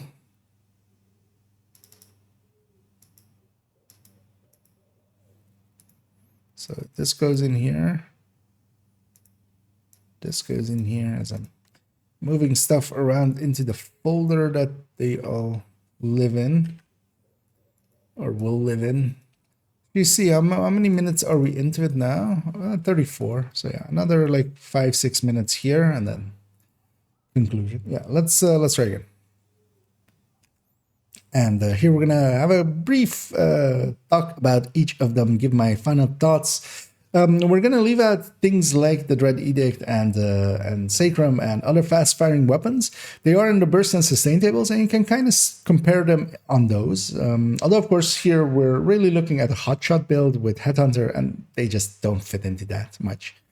Here we have the Mantis to start off with. The Mantis is really good with its talent. Currently, the scope is broken. Hopefully, in the future, that is not the case if you're watching this in the future. Its first shot amplification is really nice and lets you, for instance, as well, pretty consistently start on elites, especially if you are stacked on hotshot. And it is a very good weapon, and especially once its scope comes back as marking heads is very useful, just even in, for instance, in fog or heavy weather where you just don't have the vision. The Nemesis is, of course, its own thing. It can hit harder than anything else, but also you need to press and hold, meaning that it is kind of harder you can't snap fire with it, basically. Now, especially with its ability to have damage to targets out of cover as its third stat, as all of the exotics have gotten that ability, going from crit chance to damage to targets out of cover has made it so much more consistent, because that crit chance, whenever you crit it, it was kind of nice, but especially this damage to targets out of cover is so much more powerful. And yeah, makes it very much my pick for the secondary. I will usually run whatever I'm running in the SR1 or the Model 700, and then pair that with the Nemesis for those moments where I need a really hard-hitting shot now instead of, capping out. If we move on to the classic M44, the classic M44 is the base weapon for the White Death, and because of that, it is basically useless. You really don't have a use for it, because anything this can do, the White Death will do better, but now as well, the White Death is, I would say, no longer a general pick. I would definitely pick an SR1 over it in all cases. If we then move on to the Covert SRS and the SRS A1, as both of them share the stats, the SRS A1 does have a long rail where the covert SRS doesn't, but that isn't the meaningful difference for these, for sniper rifles. Both of them, to me, are below the SR1 in their abilities, and they don't meaningfully perform better in their handling or such. They have a little bit better accuracy base, or just when you use them on hotshot, but that isn't a meaningful difference for that damage loss. So I am just going to be picking SR1s. If we then move on to the classic M44 or the custom M44, it is very much a dead bird. It doesn't do anything that the others can do, because even the covert SRS and or the SRSs and the M700s have more damage than it. It is basically doesn't do anything meaningfully better than anything else. One standard as well that I wanted to point out is, of course, with the Model 700 becoming the new top dog, ECMs, especially with Perfect Ranger as it has. Ranger is, of course, a really good pick anyway for sniper rifles. And yeah, Perfect Ranger is very good. It is decreasing this from 5 meters to 4 meters per 2%. And yeah, if you're not going determined, an ECMs very much stands out. The hunting M44 has the same issues as the custom M44, even though it does have that integral magazine where you can put a 5 weapon damage, elevating it a little bit over that one.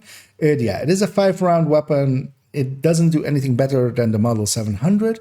It is kind of capped to the same things. It does have a long rail, but yeah, that's not going to make the difference there.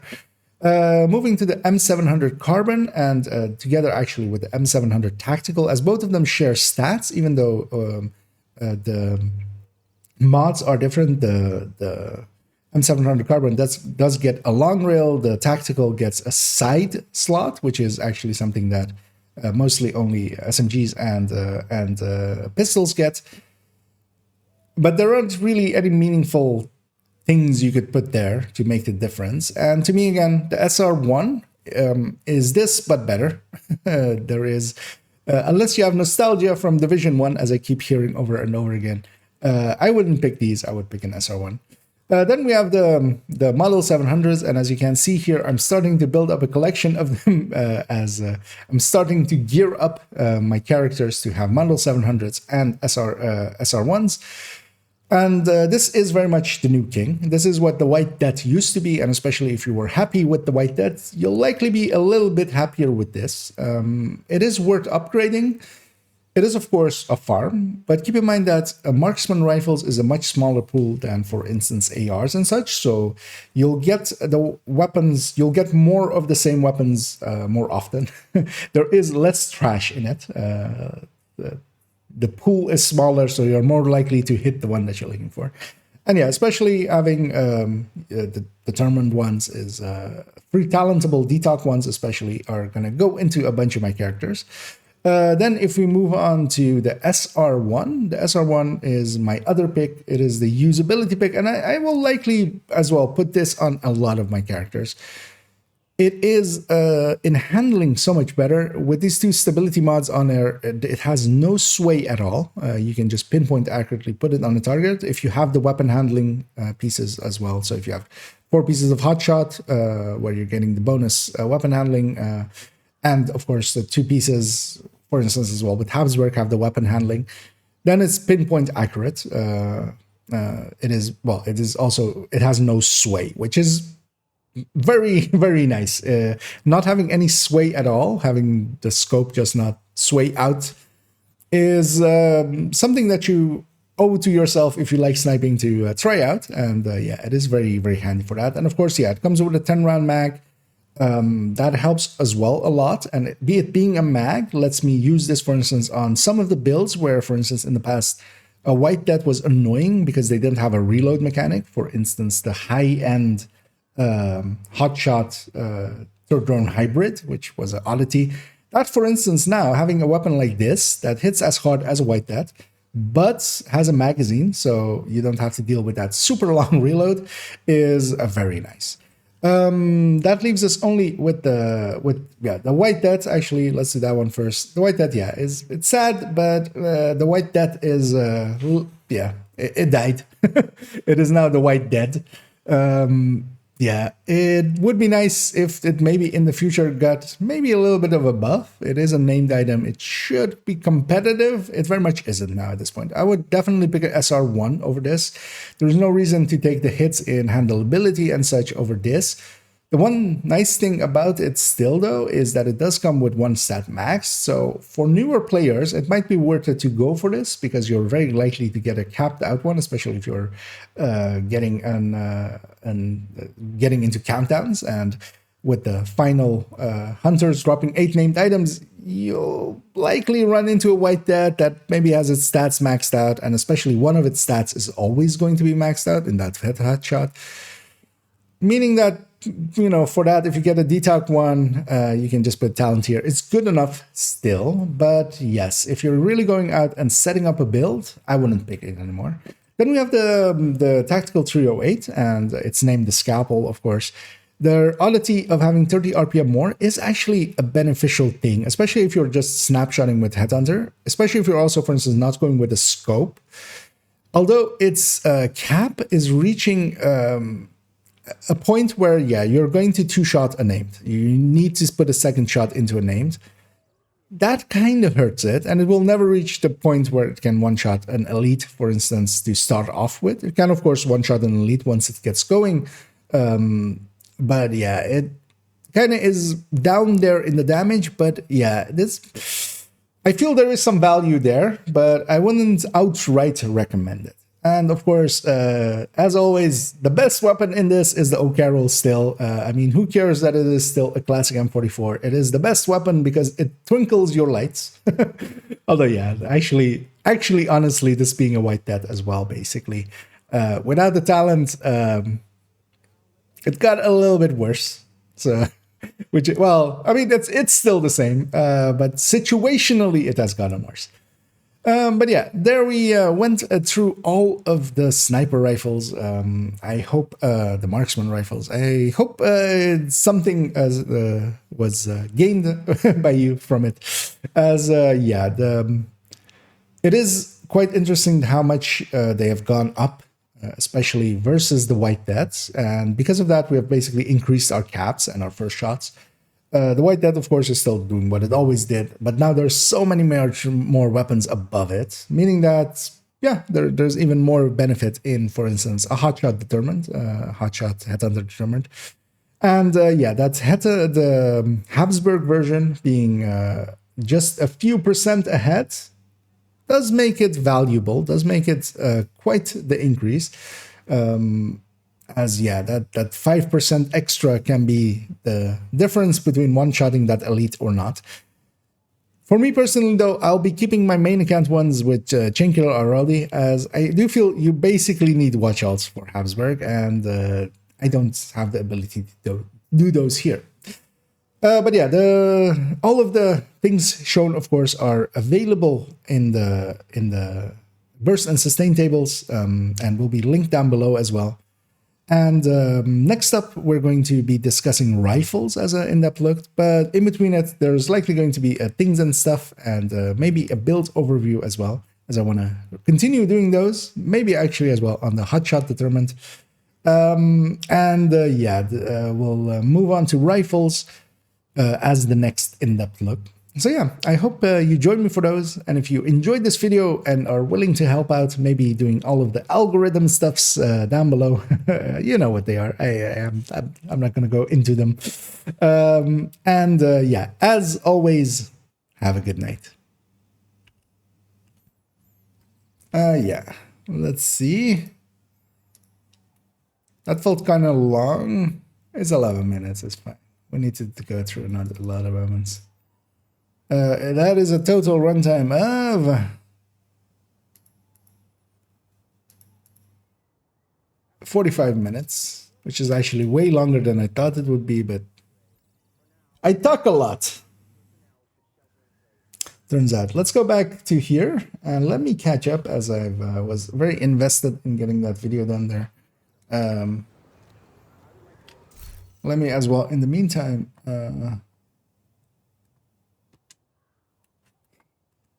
you can't actually be out of the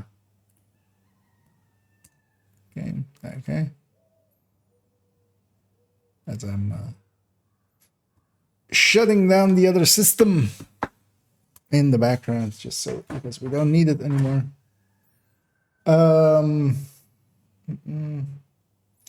At least M44 lets you load with a triple clip with the mag is empty rather than loading one at a time with the Model 700.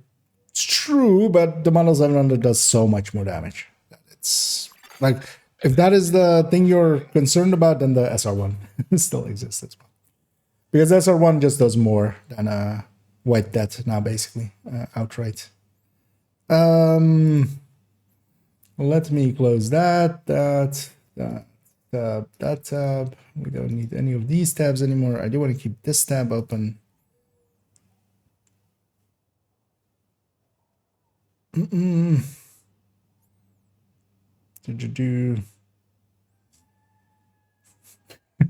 Indeed. Who doesn't like their lights twinkled? Wait, why is this? That's odd. The public space is... how have I never run into this before? The public space is in the render space is in front of the inventory. So it's like showing up as if it's like on top of the weapon. I was like, what was happening there with the weapon? Give me 1 second as I'm logging out that account. Just to be safe, and then I'm gonna shut down that system because it doesn't need to be there anymore. Something stable going? That'd be great. That should be fine. There we go. Yeah, and yeah, let's go. I feel I need to go murder some people now. Is the global event on? I'm gonna guess not for this character because did a bunch of countdowns. Oh, let's go into the... Oh, I'm still technically in group. Yeah, let's go back here. So we're in a shared space.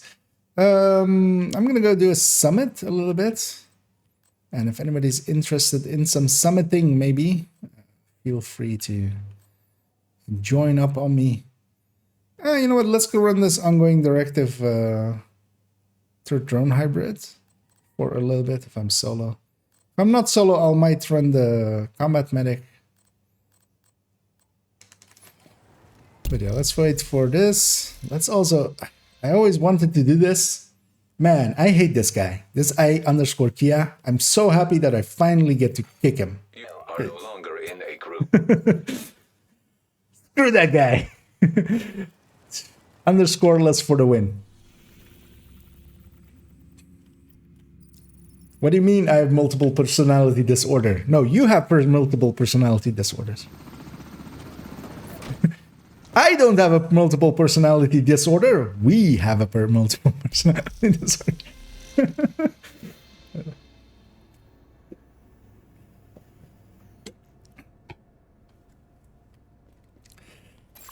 And indeed. Agent has joined your group. Oh, Carol number 1. Need you to secure a skyscraper. Oh, hey, This may take we have some takers. Oh, I am gonna lower the amount of because yeah, I don't want to run that myself either.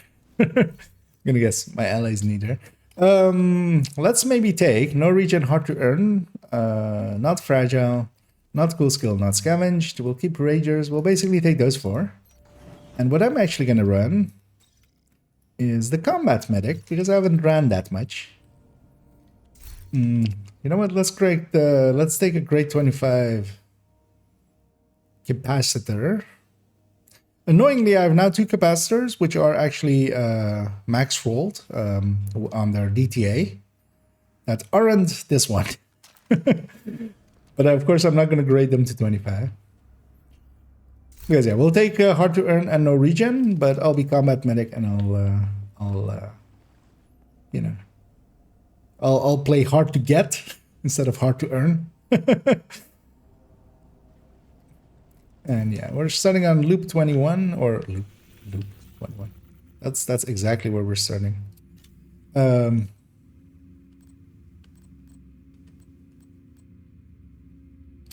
let's have the directives determined. Let's have headshot launcher.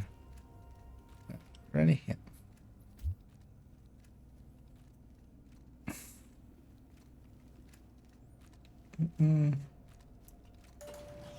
Hi, I can't optimize my capacitor, exotic damage or armor. It says you need to extract. Yeah, that is because yeah, neither can I. Neither can anybody. Agent detected. It is something that is broken. It's an oversight basically. There is no damage to armor stat as the core stat for ARs because this is the only weapon that has it, and you can't extract it from it, of course.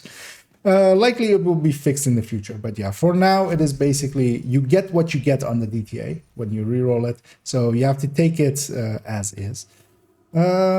Space for slow. Oh yeah, Herbie, if you wanna join, definitely. It's open to everyone. What do we have actually as our striker and a striker? You know what? I'll go PFE for this fight because yeah, I'm not gonna be that useful here as that. I'll be the PFE in their face. And then my allies hopefully can... Another agent is now in your group. Oh, do you have it, Pummick? Do you want to try it out? The PFE? Because I can let you be PFE if you want.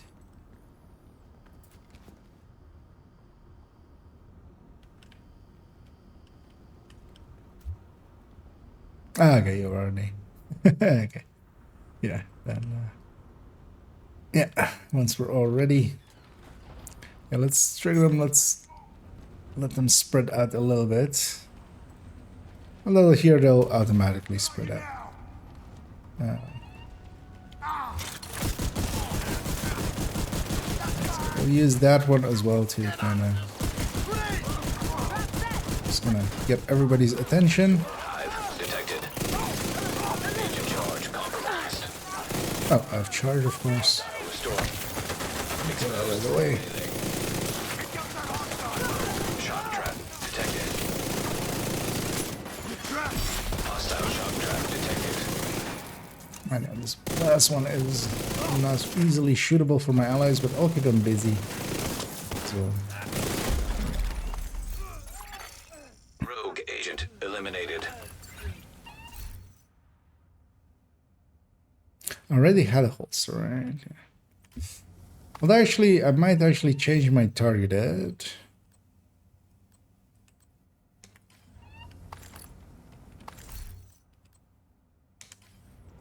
Yeah, let's do that. Let's change my targeted to Richter and Kaiser, actually, for now. And yeah, I'll go back to Combat Medic. I kind of want to run that. I haven't run it in a while.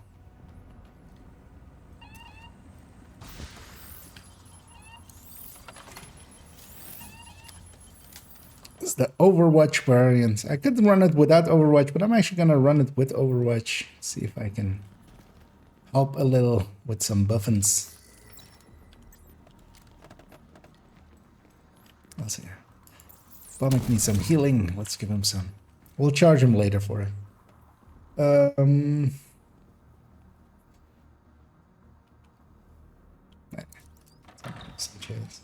It's got luckily max CTA while really high data capacity. Nice. Yeah, I got lucky with one of my Hostile drone detected. ones as well. Drone detected. But yeah, unluckily not the one that is grade 25. Or that was grade 20 at the time. That one, of course, wasn't the one I got. But yeah, likely they'll fix it. It is basically an oversight. There is many easy fixes they have available to them, so hopefully they'll just pick one because they can sneakily put in basically 12 DTA to everybody's library for ARs, just so you can optimize to that point. Because yeah, it's basically because of their changes that you can't optimize beyond the point that you have it in your library. Which is basically to fix a noob trap. Because there's plenty of people, I've called them out pretty often with marks of shame. Things that are both recalibrated and then optimized, especially on like higher level, and like you should basically never do that. I'll go pretty far forward, but yeah, let's hit them all together. I'll put my hiving here. And let's get set up, and once everybody's ready, I'll hit mine, and then there's directly. How many out there?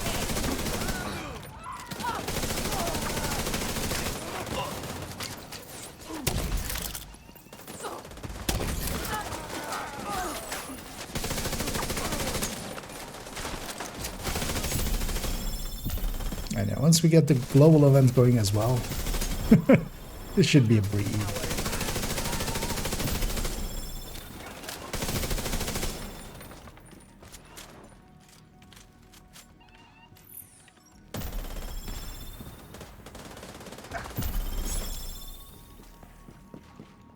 Oh, we that one bugged out, I'm gonna guess.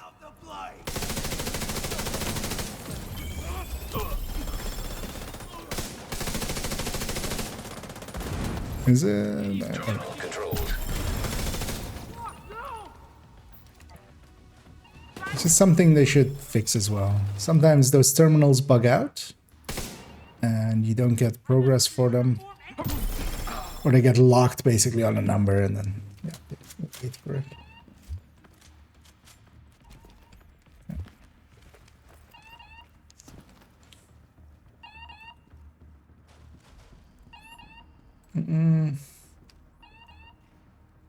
That's what I was thinking. I'm done. No, usually if you have an issue, yeah, usually more have it. But yeah, it'll hopefully get fixed. They have a few ways of fixing it. I'm gonna hope they're smart enough of doing this.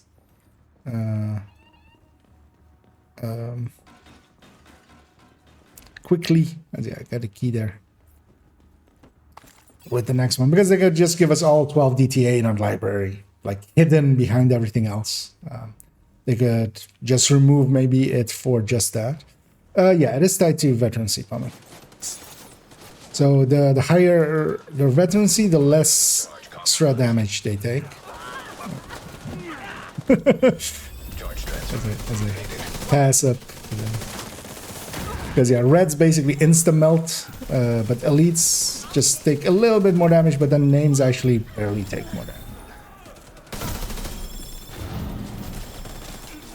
And I'm gonna move this up. I'm gonna kind of hold here.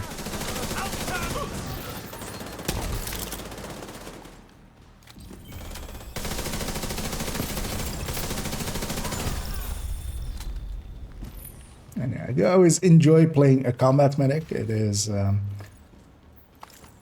know, I still get to do my damage. I don't give as big of a group buff. That's the downside. So,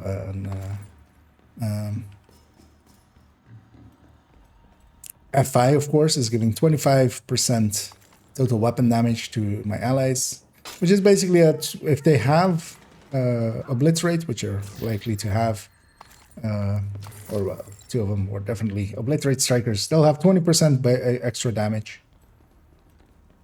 Which, I mean, it's nothing to sneeze at. But on the other hand, I'm doing my own damage as well. I'm not... And yeah, that's... you can't discount that either, having 4 people effectively do damage. Now, of course, if I was FI, I could also provide opportunistic and stuff, but I like this kind of gameplay. Because yeah, for me it is... trying to shoot as much as a red build, but then also keeping an eye out on my allies and if they're getting hits in and stuff like that. Agent charge compromised.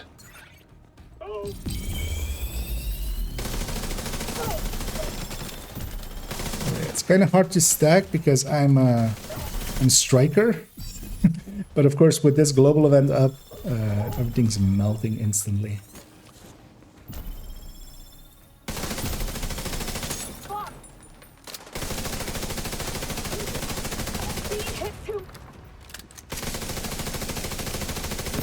Actually, you know what? Let me set my target at to masks. Or do I stay Richter? Let's go masks. Because I need another vow and another... Oh, I should just pop my no, let's stay. Let's say Return Kaiser. Later on, I'll pop my caches from the global event as well. Because I need one more Val and I need one more Iron Lung. For that ongoing directive build.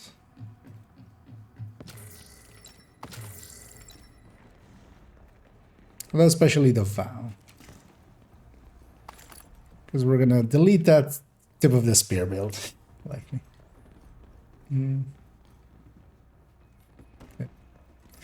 Feels like getting used to a new game again. All the Helldivers has friendly fires. Yeah. Yep. That was always fun in Helldivers 1 even as well. As I did play that game quite a bit actually. Got like 70, 80 hours into it. That was a really fun game.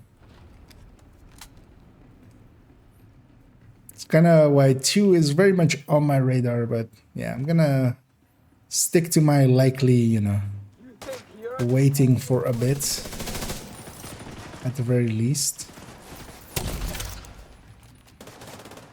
Actually, I'm gonna move this up.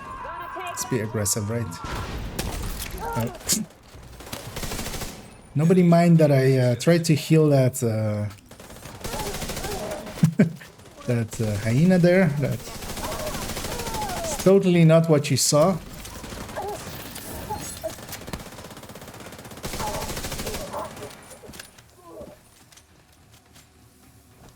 And yeah, if you have a charge, you can do cover to cover.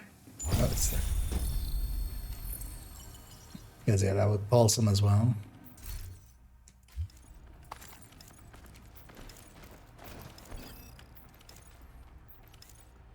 And I always have the same as well coming from, especially games that are kind of similar, like third-person shooters.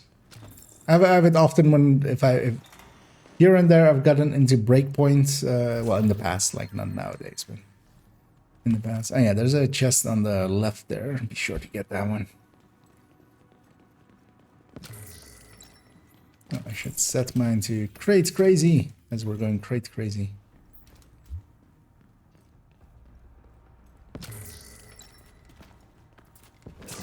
But yeah, always coming back from that game was always, you know, was a thing. Wait, what was that? Oh, break. Oh yeah, you need the fort. Well, I haven't been playing it recently. I was more talking in general. Because last time I really played Breakpoint was actually on stream once here, right? And be sure to get that one chest on the left there. Well, I haven't had. Let's equip this Grade 25 capacitor. This is a low weapon damage build as well. But yeah, I haven't been into that game much, like recently. So. Since TU 20.1, well, the most important thing: perfect overclock is fixed. The meta has shifted completely.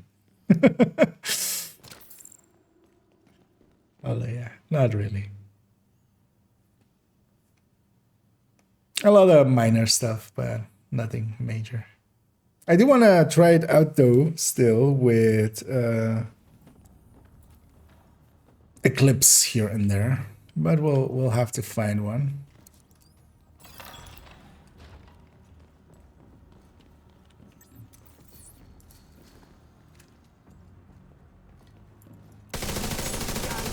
Oh yeah, also I'm forgetting one of the things that this build is good for, and I'm not doing the thing. Charge compromised. Which is supercharge.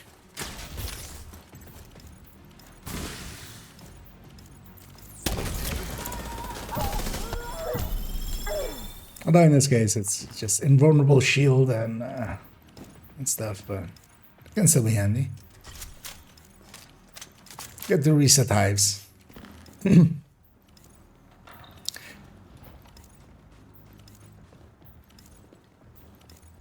Oh, hi.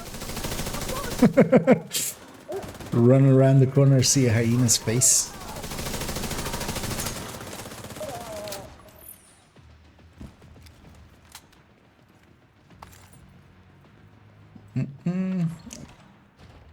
That's the triple damage scaling thing.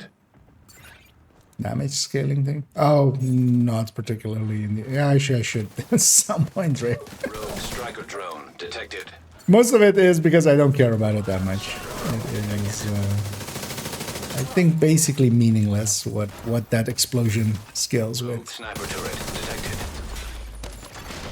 Hostile sniper turret detected.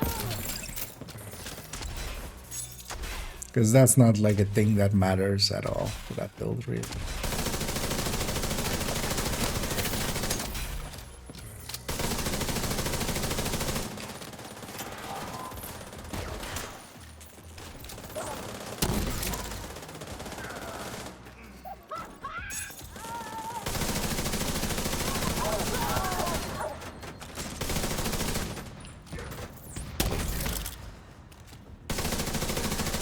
The only thing you're gonna have to watch out for is, while I can heal you, I can't reset your health gate.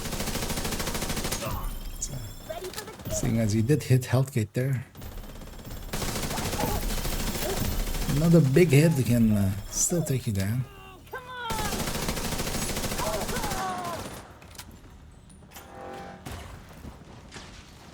I mean, they're not gonna get in here. It's going to cover here. Provide overcharge.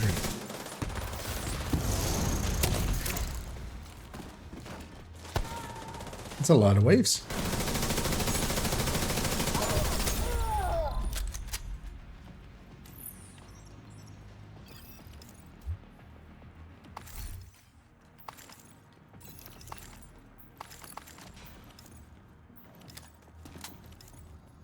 Mm. 6 yellow capacitor plus striker versus all red striker. Yeah. Well, I mean, wait, what do you mean? Oh, as a you lose 45 weapon damage. It's the same numbers, but you lose 45 weapon damage versus the full red one, because a red core is still more than, you know, than a yellow core. But of course, you're gaining yellow cores for that. For the best. As I'm fumbling there to get on that thing. Anyway, you have the key there. Anyway. Wait, you guys gonna pick it up, or are you just gonna you're just hugging it? Hey, it doesn't matter who picks it as long as we know. But even if we know, like, that doesn't really matter. At least not to me. Anyway, charge is exposed. Let's pass those savings along.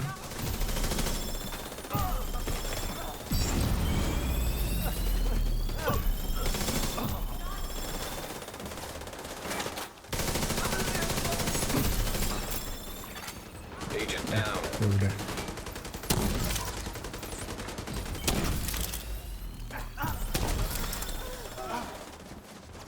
Well, you know what? Why don't you guys have that hive back?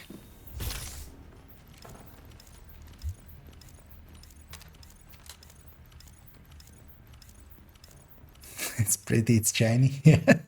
Our precious. Shit! I'm ready for this! I pulled out my fire cam, of course. So used to being a clip, so I see an enemy, I see I have a cam, and I just pull it out to try to shoot it at them. That's how awake I am. Actually, it's hard to measure head-to-head, but we could somewhat measure. Yeah, well, I mean, just for the damage end of it, you're basically, it's the same build, but then 45 weapon damage less, because you're exchanging those 15s for 7.5s. But yeah, I do want to kind of calculate out what the new capacitor does to the, yeah, stuff like this, the combat medic, the...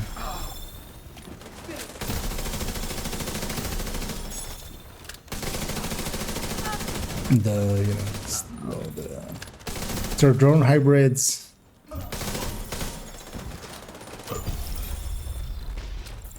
Kind of even want to have a relook at that old, like, pale tech tank, the yellow one. and see how much damage it can do now.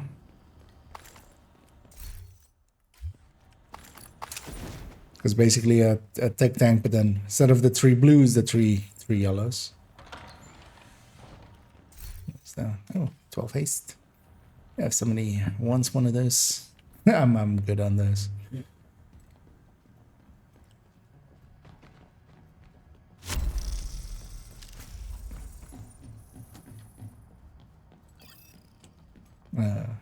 We already have the key, still looking for it though.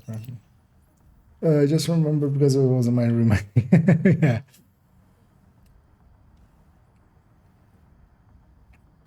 I wouldn't think they have touched it. It would have come up at some point. By now.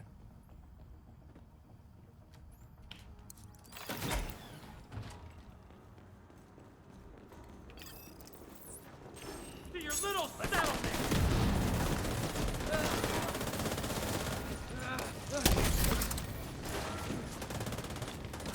To do cover to cover, but everything died by the time I did. Let's get away from that.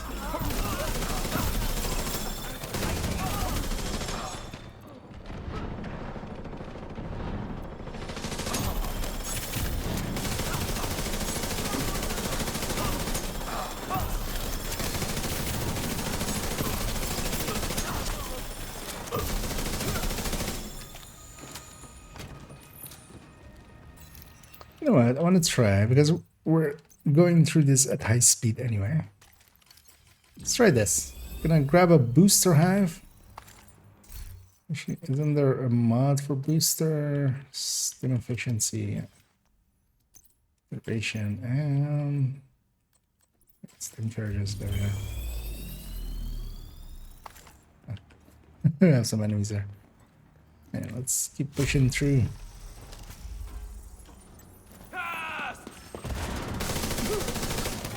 I don't have enough healing in my chems, really. Let's give my allies some stims. Let's be a drug dealer. Charge compromised. Hey, you guys need some stims? You guys want some stims? High risk target detected. They're enticing some stims.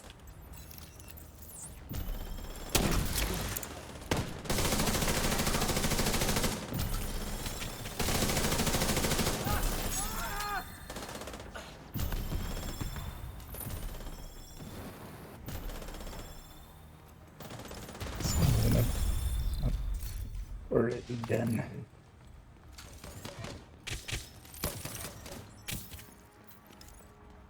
Keep forgetting to set my challenges, which is annoying. At least this time it's gonna work out. Although, wait, didn't count for the last one? That's weird.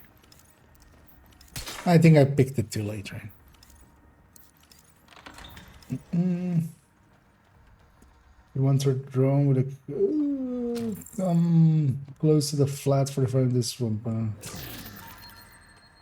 Well, the thing is, the damage of a certain drone isn't the same as like what a player's damage really is, which kind of skews things there.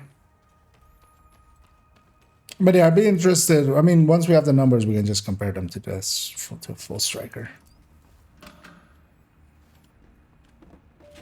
But likely that's still a little bit away because yeah, there's bigger fish to fry basically. We still need to do rifles.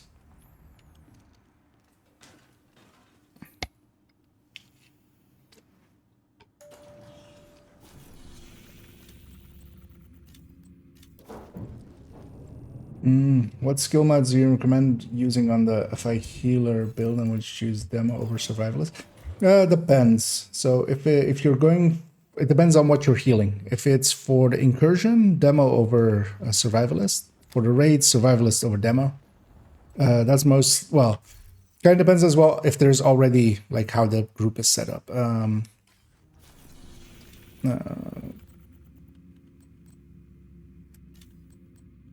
Yeah, let's take that. So just grabbing some challenges. Ready? Let's see. Server terminal detected. Oh, Charge exposed. let's get this one. I'm gonna try and Faraday myself here once it removes. System reactivated. Because I'm Faradayed. I think I can do that. Because there is always a little bit of a gap in between. Terminal infiltrated.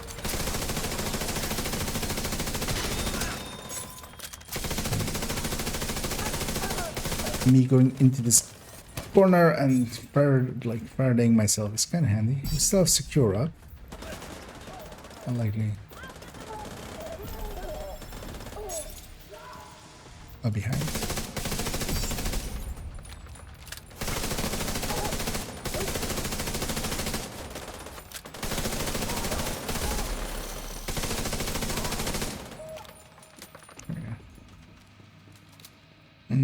Oh, and mod-wise, because it's basically a balance between repair skill and skill haste that you set up for them.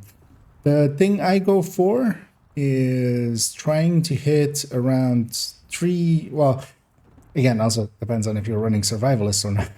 But what I try to do is to get my hive to the point where it can, with 2 charges, heal up even like a grade 20 full red. Just so it eats 2 charges instead of 3 charges. Like, that's the thing I go for. And that, in my case, means going for with setup with 4 skill haste on the build. Actually, well, yeah, 5 actually with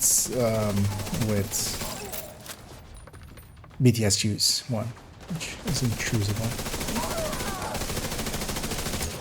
But yeah, basically what I have on my build pictures in the build collection. That's the that's the break-even points I have for those. But also, I mean, that is, you can kind of go either way with it because the healing of it is so high already. Because that still keeps the chem a little bit too high, so you could even go even more skill haste. My recommendation is to have at least a few skill haste in there, basically. Don't go all repair. I see some people going all repair. That's not that helpful because quite often you'll run out of charges, because having a little bit of haste helps a little but also haste has quickly very high diminishing returns, so it is logarithmic. It's a second derivative basically number. So yeah, past 50 you're already starting to look at very, very high, you know, losses.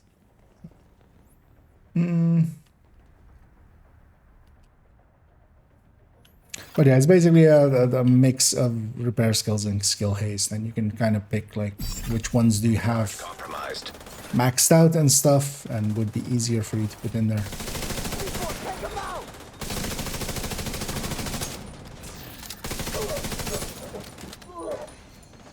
So I'm gonna supercharge here. Because why not? Just to move my hive up as well.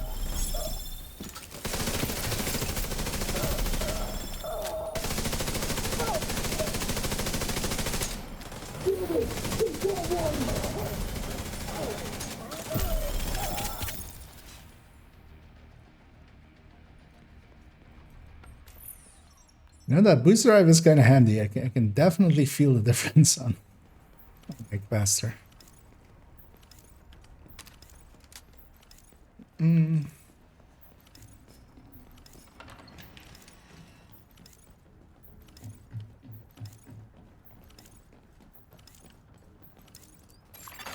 Hostage situation nearby. You know, rushed it maybe a little there.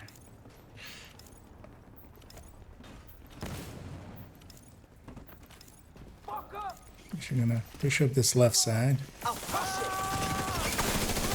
It's funny that none of them are aggro to me. Charge exposed. Charge transfer activated.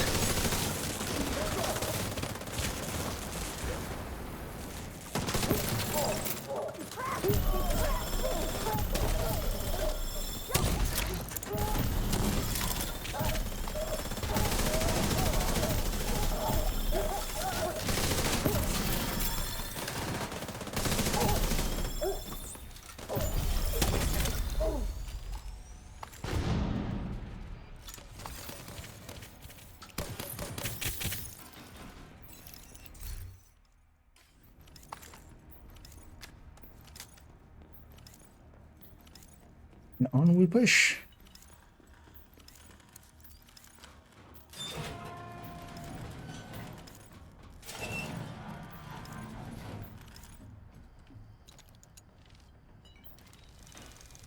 And likely for the boss fight here, I'll go Eclipse and I'll stay Eclipse afterwards. Because we're doing so much quick damage that, yeah, there's no point to a healer here. An Eclipse, a Fire Eclipse might be nice.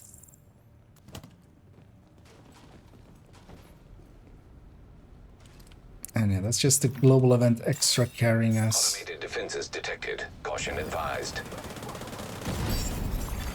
Sure. Charge exposed. Charge transfer initiated. Target destroyed.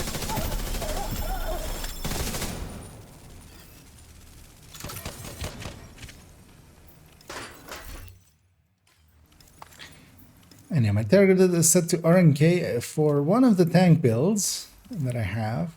It's more of a testbed build. It's not even a tank that I actually have ever used as a... although I've done Morozova with it once, I think.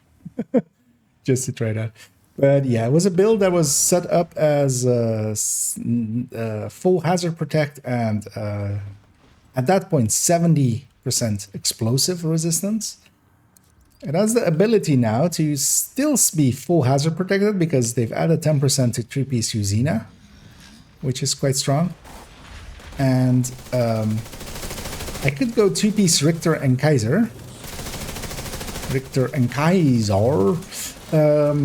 And get 95% explosive resistance with it as well. I'm kind of curious what 95% explosive resistance actually is.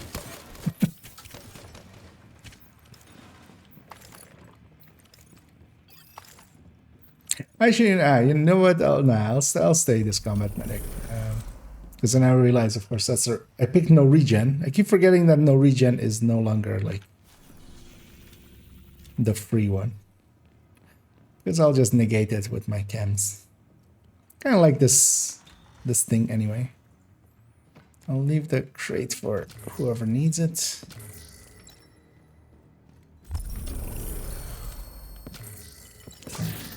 We have completed being crazy for crates.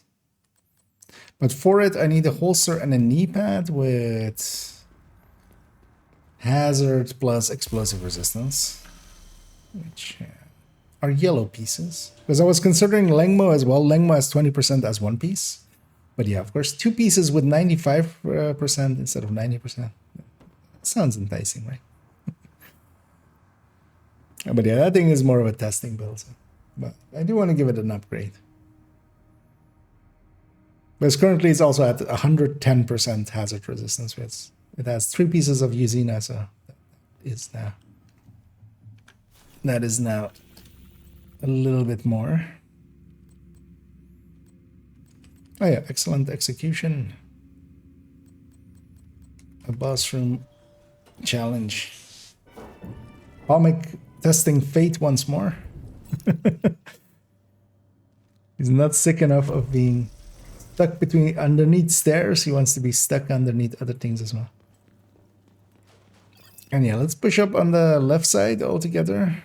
Yeah, that room is still empty. One of the things is though in Summit they've, but that's with the entirety of the season, they've actually changed a bunch of stuff. For instance, the Agent charge a lot of those empty rooms with chests are now do have chests in them. Oh, we didn't.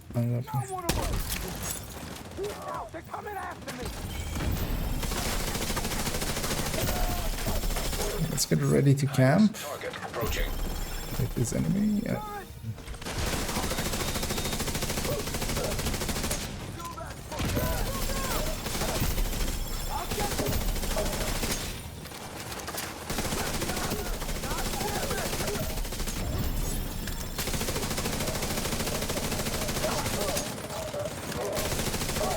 Hey, I've stacked to full for once.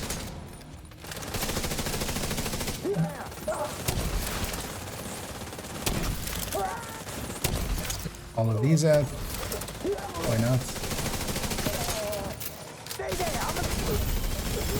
You know what? How would you like an invincible shield?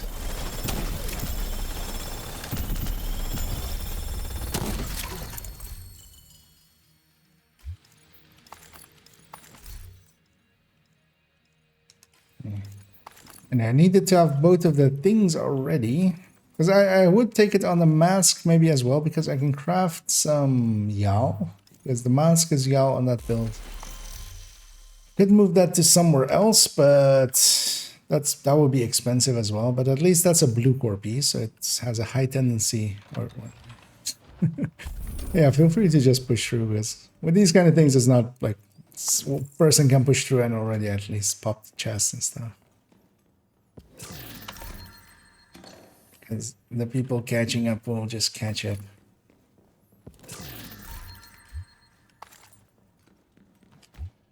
I removed the vending machine here as well. Okay, that's odd. And yeah, they've moved a bunch of small stuff around, which is odd.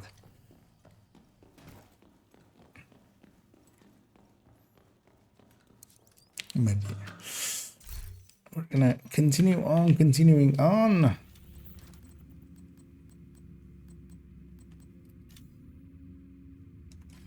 Yeah, I'm gonna grab Steady Stepper, might as well.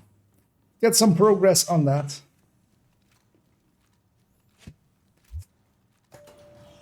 Oh, actually, you know what I should do? I still have some of these, which are some energy drinks. Let's have a little bit of that. I can use it. Because I didn't get to take a nap. I was hoping to, but in the end didn't.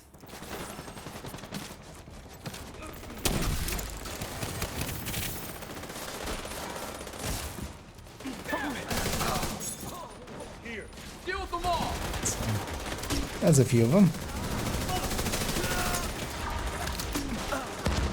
UAV's going out.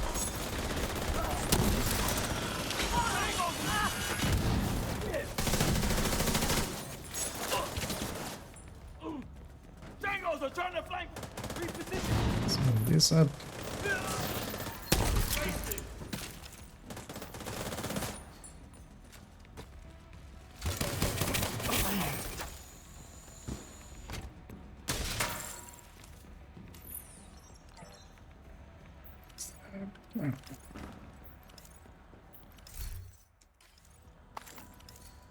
And the holster is craftable, so I've been trying that as well. And both of them shouldn't be too hard, because while they are off-core pieces, they're not talent slots, so they're not like super unicorns. Multiple hostiles inbound.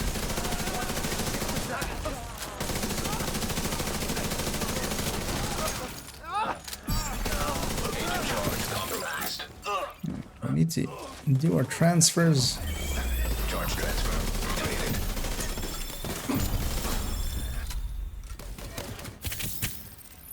Okay, I think Herb's gone. Bomb clip.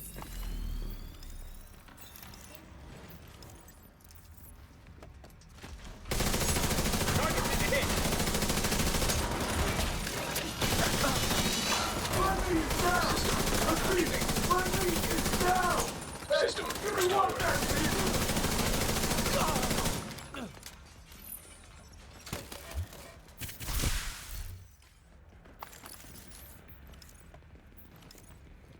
Key checks.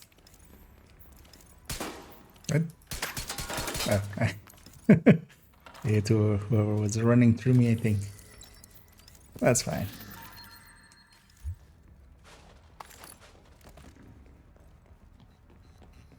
Get some ammo and on we go.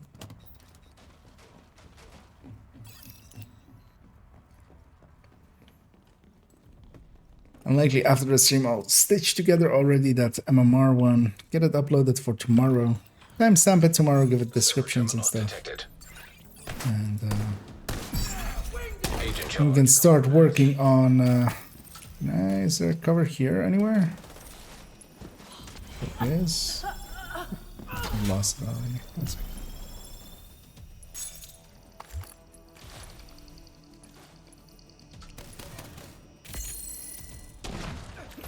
Actually, you know what I'll do here? I'll give a supercharge out, which will help my allies as well.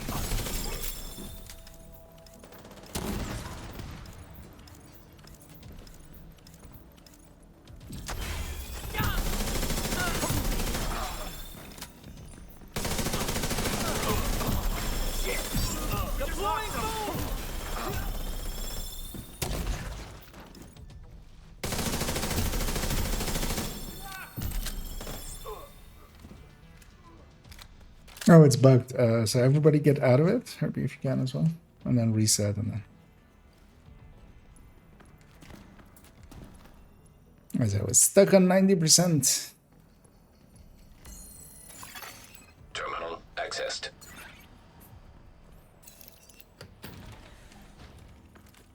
Do you want this?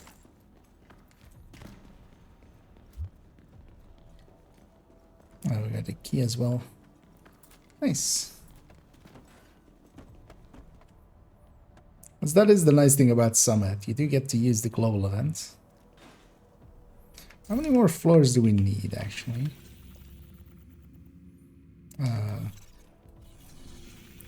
Is that... Okay, another 4. Okay, that lines up actually perfectly with 36. Shade tech Yeah, detected. one of these. I have EMP grenades, so I'm just gonna do one of these. Put my booster hive pretty far forward.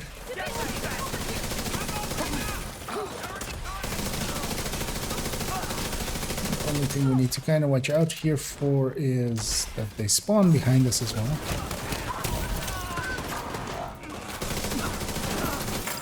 Oh.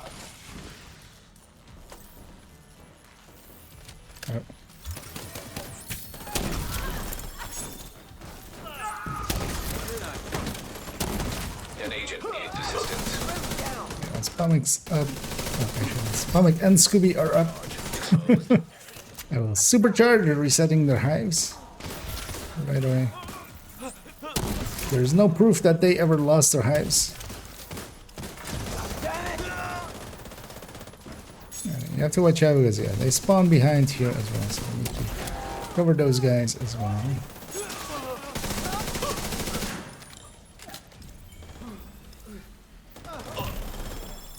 My hive is kind of back.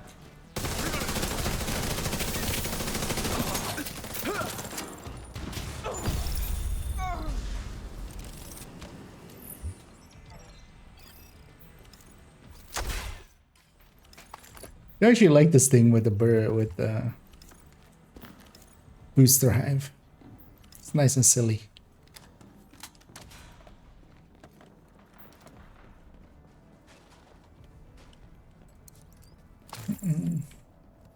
So much for not getting.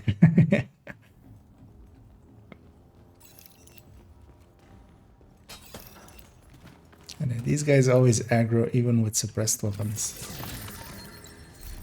They are odd like that. Yeah, I don't want one of those. I'm gonna go destroy a support station. Although actually this works out perfectly fine because I can do one of these. Charge transfer activated. Oh, that's actually not a... It's actually not a bad piece if somebody wants that.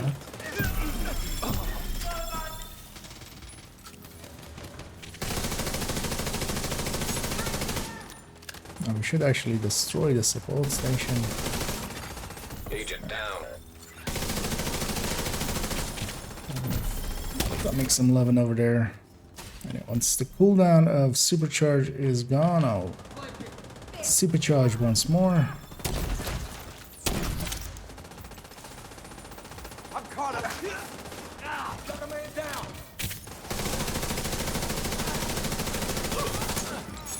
You're dead.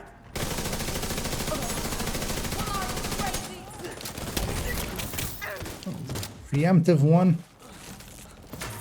You like that, agent? Get it off me. Supercharge going. So why not?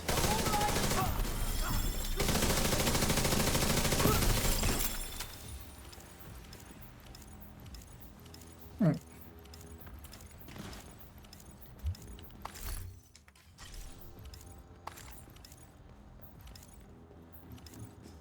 Could have it be glove. I mean, well, I could have it be any of the slots. Just need 2 of them, and then because if I have to reforming a Uzina piece, if I get a glove, that's easier than. But yeah, let's see if I even get a piece. I have one more room here. Some loot before it.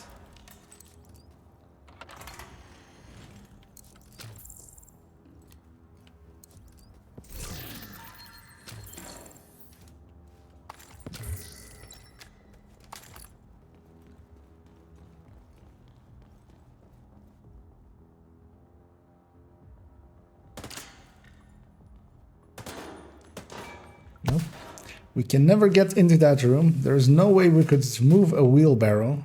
It's not like it has a wheel. Accessing server. Field terminals detected nearby. Agent charge. I'll be sitting here in my Faraday. If anybody needs me. Serious trauma detected.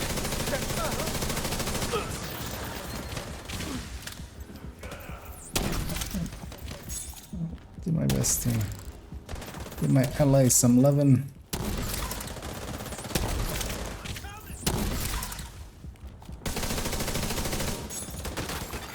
An agent needs assistance. Oh, you're jammed up there. I'll go get Herbie.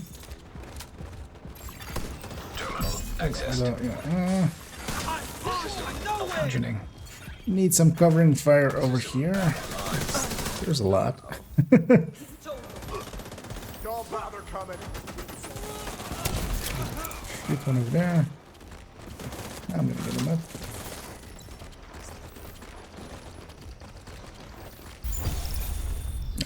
It's the last guy anyway.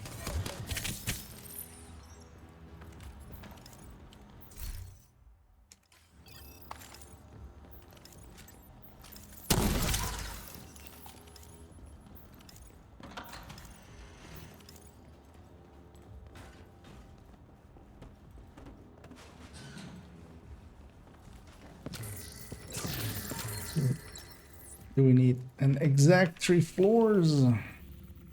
2. Oh, let's do the 3-floor section then. That way.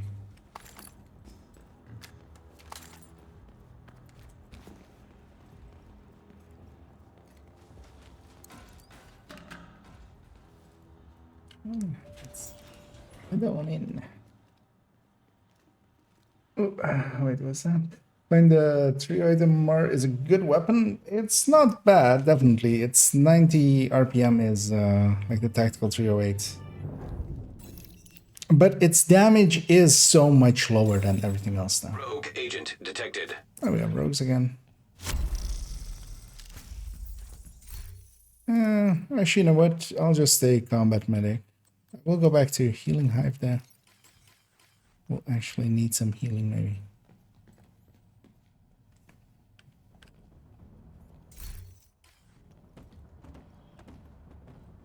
Stomach went PFE there. Yeah, that's enough. We're gonna just burn them down very quickly. Everybody's ready. Let's push in. Charge compromised. We should still transfer our charges though, if we can.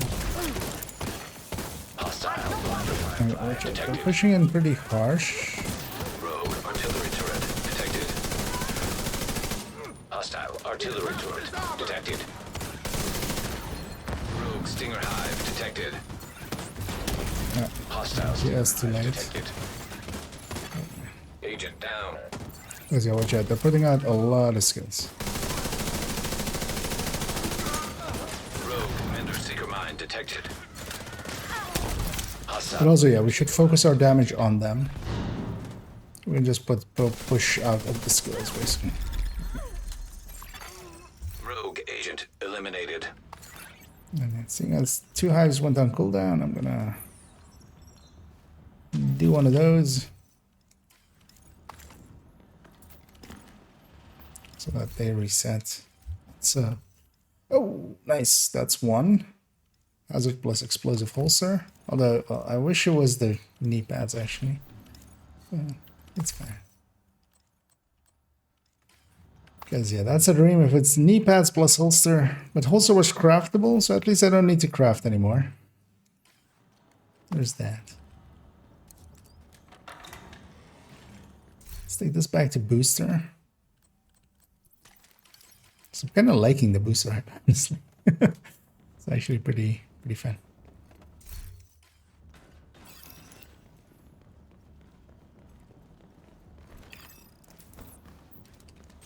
Do you even know what you're for?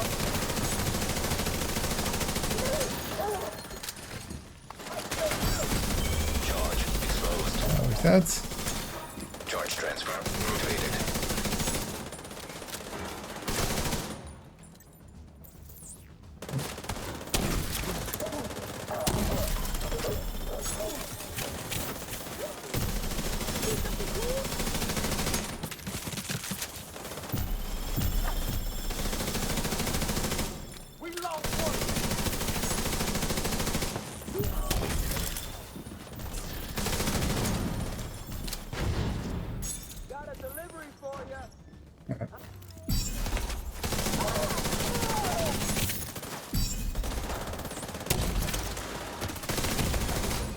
Vital signs critical.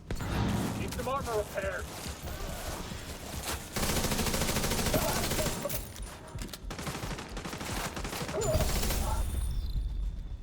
Oh, no.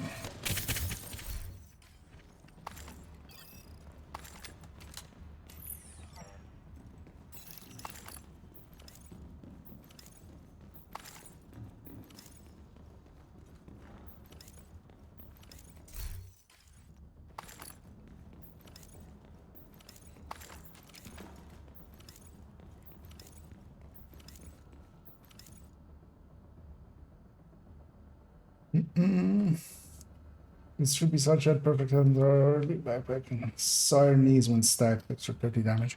Well, it's not 30 damage because it's coming at the cost of other things you could have there. It's 30 weapon damage, meaning that your core would be 15.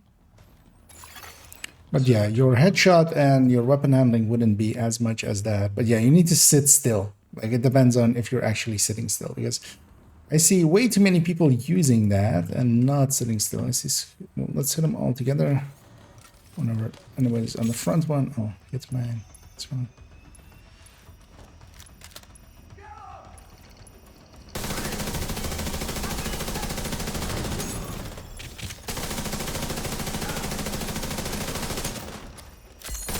Also, yeah, I would recommend just going 4-piece hotshot because you will actually outdo it once you get hotshot going. Because 20% from the amp from hotshot will beat that quite handily.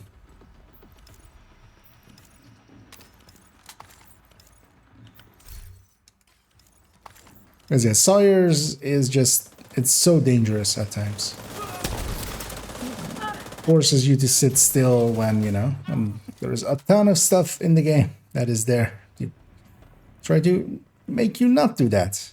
Like grenade launchers and mortars and drones and all that kind of good stuff.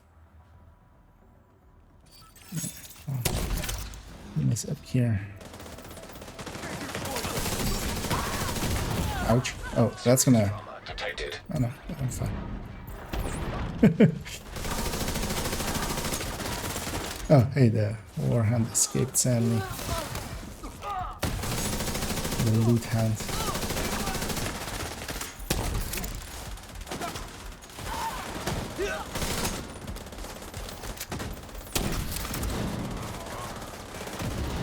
First heal. Nope. We'll do that. An agent needs assistance. Wait, was that one of ours? I'm out of chem charges actually. That's. But I had one already. I might. Oh, anyway. Okay. Oh well. Missed that one as well, so that's fine. They need a burst healing from it.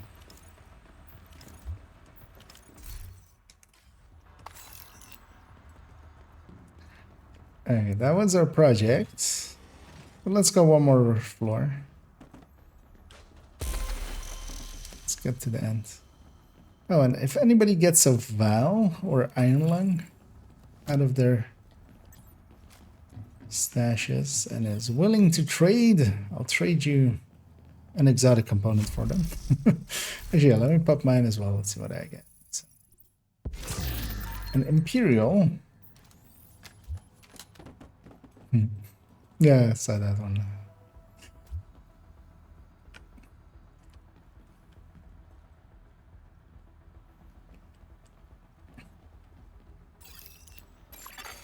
Active terminal detected.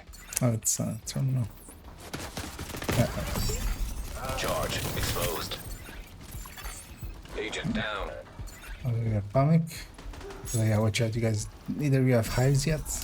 Get a supercharge. Yeah. Watch out that. Okay, supercharge here actually. Oh no, actually, I could have done. Oh, Scooby didn't have either. Everybody was up. I wasn't paying attention.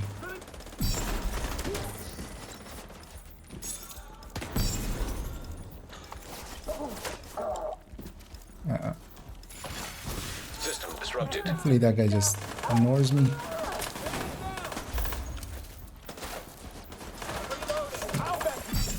System restored. Shade network exposed to melee. System malfunctioning. I got one of these.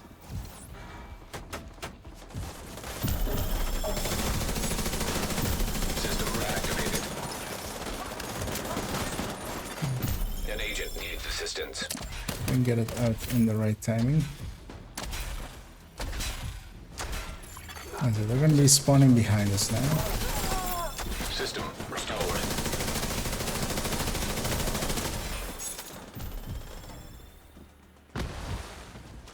Stay in Faraday range so I can heal actually. Terminal controlled.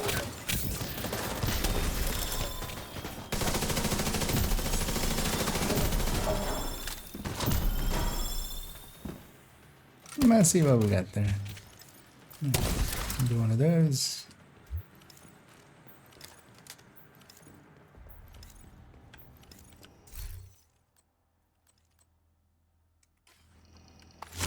Let me catch up here as well. Any loot drops in the group? I will never go back to some solo. Loot drop is really just like missions. They promise better drop in this one. The loot, I mean, if you compare it to Countdown, it is a lot less. But yeah, that's Countdown. And Countdown then doesn't have, the global event doesn't have directives, doesn't have any really good XP, so. High-risk target approaching. Because I would say the loot drops in the rest of the game is fine, and also after a while, loot becomes less important. We're much more looking at quality and such, and while Countdown drops a lot for that 15 minutes, yeah, getting more exotics out in the open world and stuff, that's, or missions, because the drop rate for exotics is pretty low in there as well. So you get about the same exotics, less actually, because a lot of the bosses, for instance, in missions have the ability to drop exotics, so components come a lot more frequently. But also they never said they were going to help. Like they're pretty fine actually with the loot frequency. The only things they were going to change with this season is that they were going to change the world scaling to affect chests, and they halved it. Targeted isn't affected still. Those are dropping purples still. But they're basically putting Countdown as the thing to do for farming levels, or for farming gear, and everything else is does it by so much in levels and other things and exotics. Yeah, I'll take us back to Washington DC, because yeah, I think we were all there for our completion. And hey, they're crazy. That's open world, no problem. But Summit, especially in groups and stuff, drops plenty. It drops just as much as open world. Safe area detected. And of course, it has abilities like Legendary. It has abilities like farming floor 90. Like, you really want a lot of loot, especially targeted loot of like pretty good quality. Yeah, the floor 90 Summit farming is still a lot more targeted loot than Summit, or than Countdown even. I would wager, I guess, especially in like duos and stuff, where you're going through it really fast. Anyway, I got the decent SR1 there. I'm gonna keep that. Oh, nice. Got the crit chance, crit damage backbone.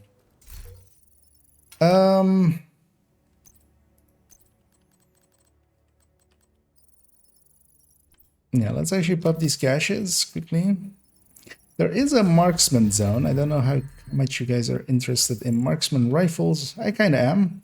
I wouldn't be against maybe hitting the control points there and maybe just roaming that place a little bit.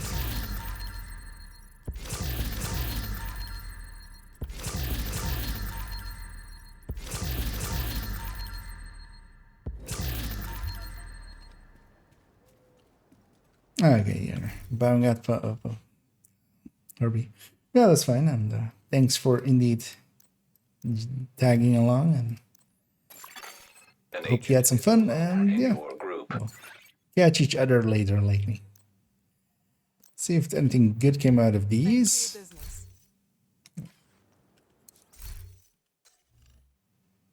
Or buy inventory. Let me actually quickly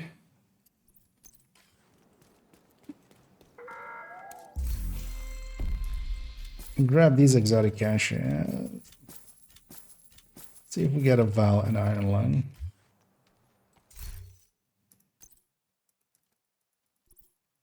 Because likely altogether I'll get Come on over and take a look. 200 points worth.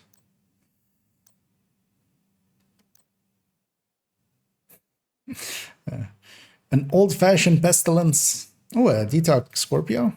Yeah, no, I don't mind if I do. But yeah, not the other ones that I was looking for. What's the Instructor S? Was his Scorpio detoxed already? No, so that works out. But this can be his Scorpio from now on. Which loadouts is it saved in? Likely only likely only all of them. Yeah. Well, we'll fix that up later.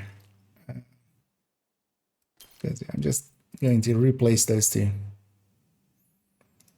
This becoming his new thing. So yeah, I'm just quickly gonna put it in here just before I forget.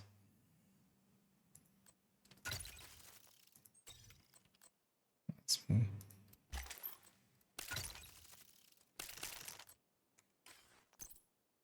Yeah.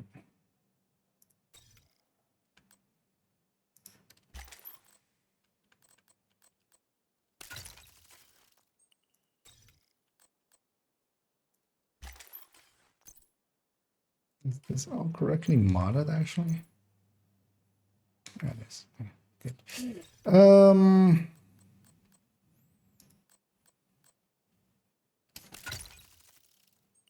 Yeah. Is that you guys up for some of that? An agent has left your group. Gonna get sweet dreams from Edric Aga from a lake, I'll say.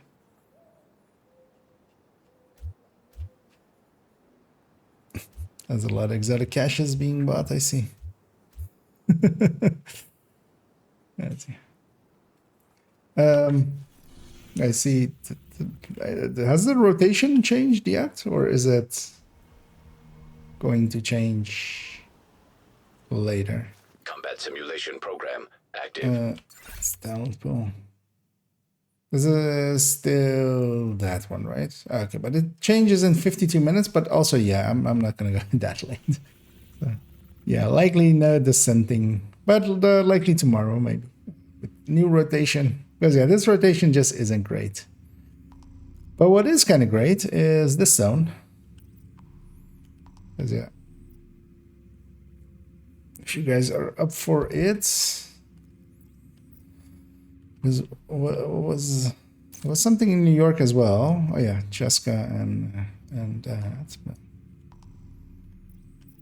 but yeah, maybe we go and because likely as well. I have a ton of bounties here, and the bounties will like TikTok us between these two.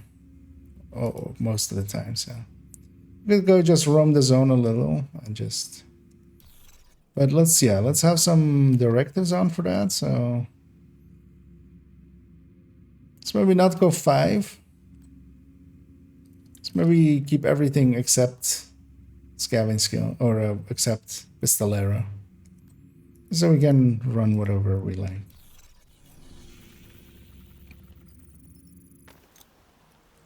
And then go to a shared space. It's much more fun to run summit in groups. Yeah, I mean, that's usually the... I like it as well more in groups kind of. It is very much a thing that you get surrounded in, and that's nice to have people with you. That's usually as well why I matchmake for it. Matchmaking for Summit is usually pretty pain-free because it's just heroic. And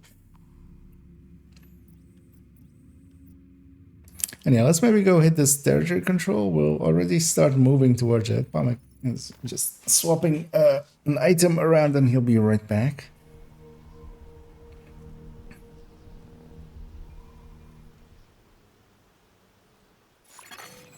We can already start moving towards it.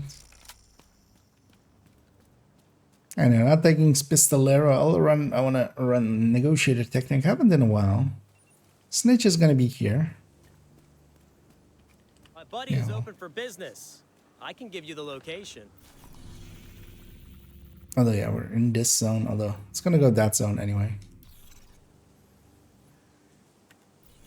This once Pomek's back, we'll interact with this guy, get ourselves some bounties. Another agent has joined your group. But yeah, if you guys fast travel to me. I'm gonna give my water bottle a refill because I've been sipping it pretty hard. Sure beats farming. I wonder if the mic picks that up a little bit. I'm gonna guess no, actually, it might be too soft. But yeah, look, it sounds like I'm just being here. And yeah, actually, one of you guys can interact with him already. We can grab and go. So I'm just quickly fixing this guy up. Damn it. There we go. So we're all here. Oh, there. I guess everybody has theirs. Yeah, let's go with this elite territory, and then we'll go from the east to the west, going through the control points, hitting a few of the activities. I'll cover you.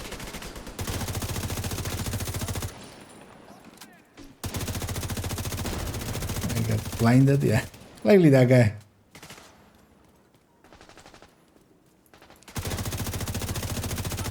I'm just gonna actually kill it before it shoots us in the back.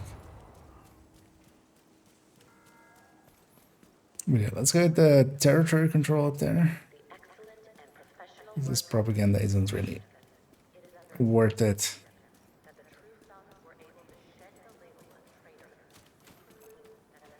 Oh, or do you guys want to do that one? Or? Yeah, that one's annoying. Let's just do that territory. Because that one spawns like way far away the enemies and stuff. So it's the downside of propagandas often. It's just, they spawn way far. Yeah, shoot this thing. This is one of my favorite ones to always do. I've done this one actually likely at this point 1,000 times here. Because I used to often just load in and then come here and just kill this. Because it's basically always here when you load in.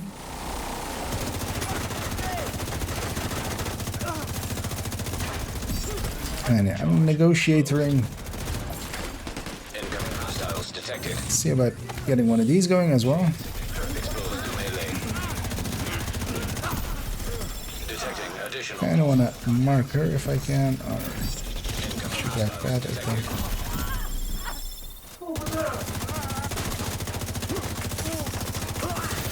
Access key detected. Nice. So I'm gonna guess we can all use a few Hostile broadcast. Model 700s and SR1s. I definitely can. Might get some exotic components along the way as well in the form of some of the exotics.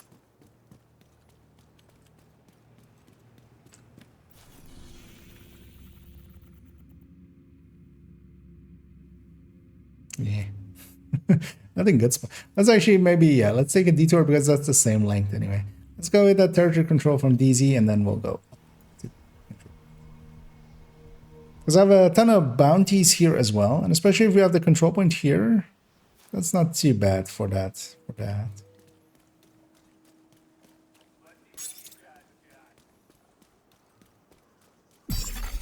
Agent charge compromised. Yeah. It's going to be one of these guys. Shit. Don't think about. Exposed to melee.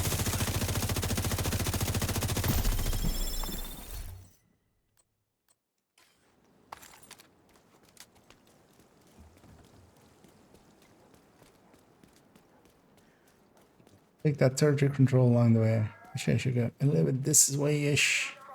So we get this as well. I completely forgot where it was. Random patrol.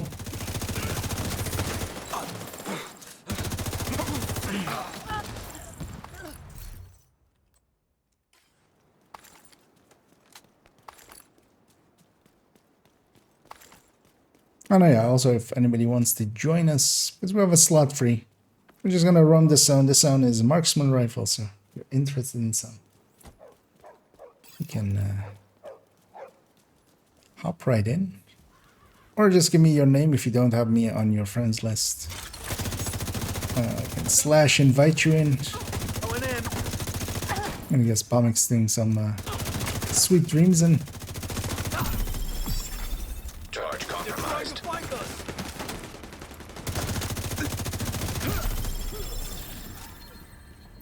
Enemy is dangerous. Detecting they additional spawn here. contacts. Do that to that guy. Access key detected. On target. Kill that guy by shooting the mini tanks.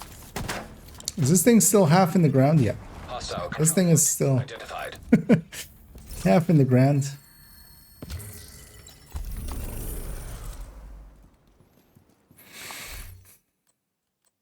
Although the excuse is, of course, they made it a little hole there.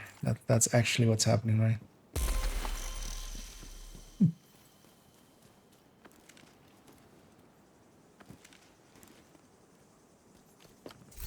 And yeah, let's head into the control point.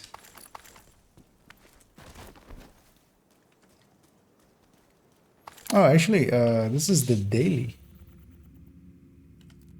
No, that's okay. So yeah, let's donate some resources along the way, and we'll do Lincoln as well, and that'll be our daily as well. Next extra exotic component. Never gonna say no to those. And I mean never. You couldn't make me. You could pull a gun to my head and say never, and then I'd still go, no. My principles stand. Execute me. What is here? Yeah. I'm gonna call them in as well once we get going. There's extra patrol here.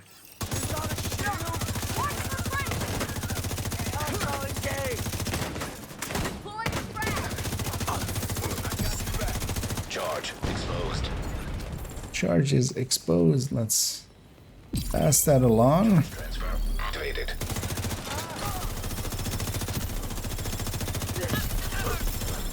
I'm gonna call them in. Reinforcements. Because they have a habit here of coming in, when they're coming in, if you call them in later, you like two-phase it.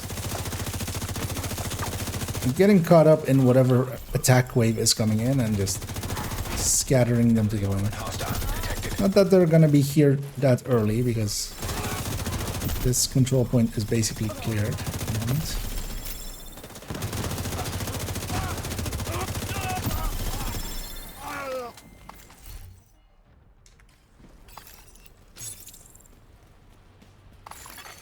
Incoming hostiles detected. Let's see. That way.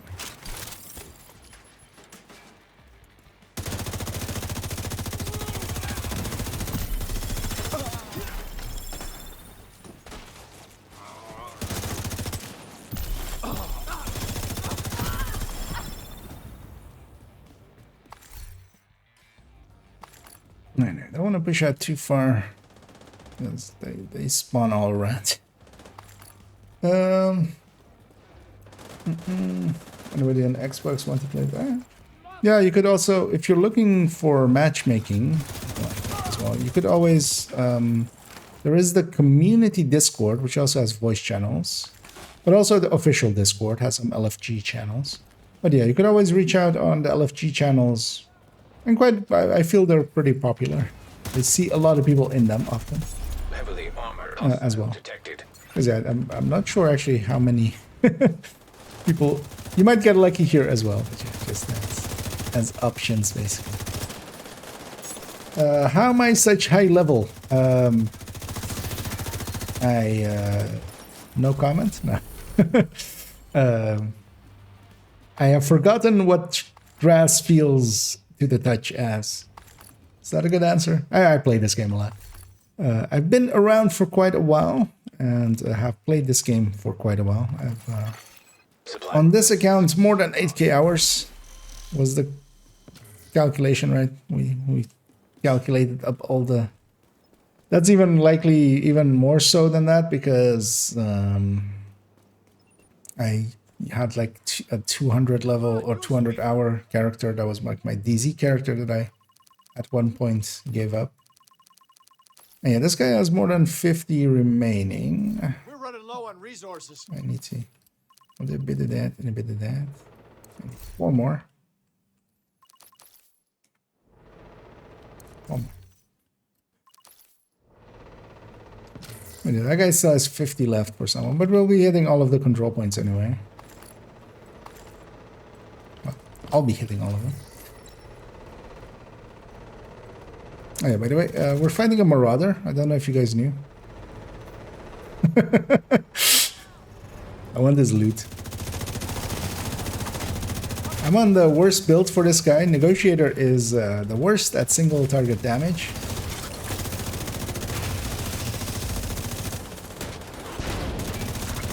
And yeah, if you've never fought a marauder before, they're not that hard. There's only one thing you need to know. Their missiles come from the bottom. So if you kind of do what I'm doing there, I'm basically putting his bottom behind cover. Can't do much. Good here today.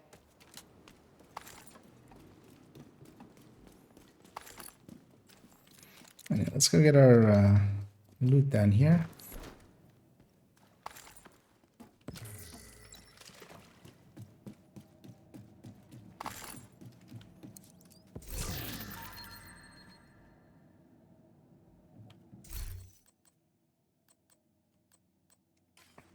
And yeah, players that have been around as long as me kind of are usually around this level. But also, SHE level isn't the greatest metric to go by, because at points there have been plenty of exploits. Especially if you see somebody with like 200 hours in the game and they have like 20k.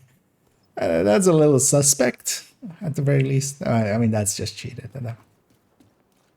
But usually you can kind of go by how many hours they have, and then divide that by the levels, or the levels by the hours. And honestly, anything over like 10 is very suspect, I would say. You know what? Let's actually, I'm going to pop a bounty. I'll likely put it in that one area. Let's go do a bounty and then exit and then go to the other control point, because we can go from the south here. Yeah.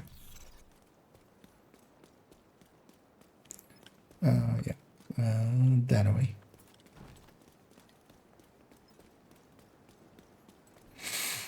We can come from the bounty from the south, and then whatever done there. See, Scooby triggering in combat. What did you piss off now? Yeah, likely just some randoms.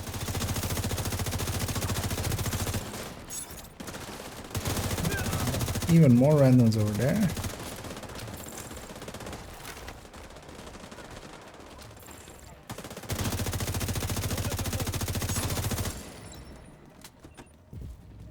UAV active in the AO. Also, well, SHD also isn't like an indicator of good players as well. I would say, as we've seen plenty, you know, 12, 13, 14Ks that, or even 20K and above that.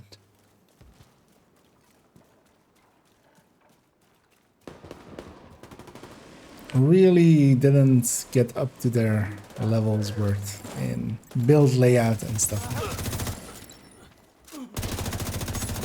But yeah, I really haven't cheesed much because there have been cheeses, but there's also been like full exploits.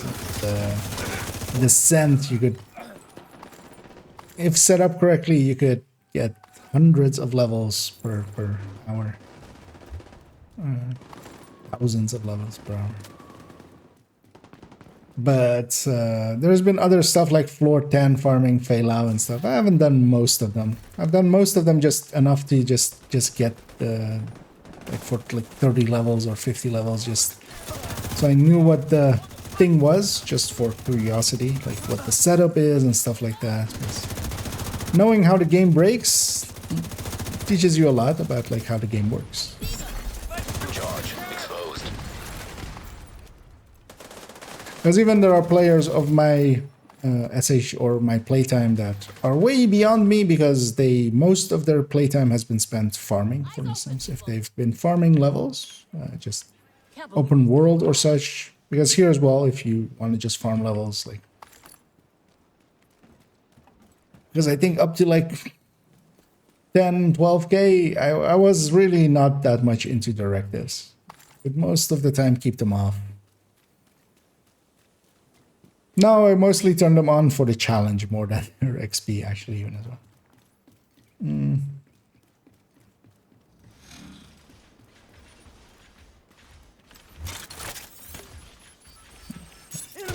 My allies set up as well. Especially mark the Warhound and use the heavy to spread to him. Because one of the nice things that negotiators can do is go underneath the armor of Warhounds. Target down. Good job.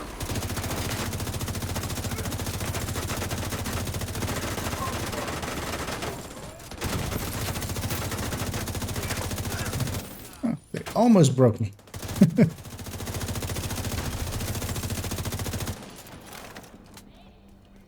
Spanky.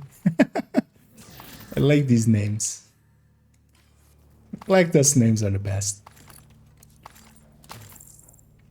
Oh, oh yeah. I know what name I want now. Because yeah, one of the things is we've been like theorizing what names you can get. Grandma is one of them.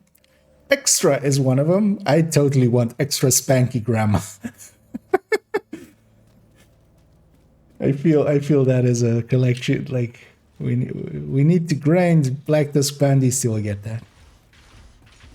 I've got this locked down. About damn time.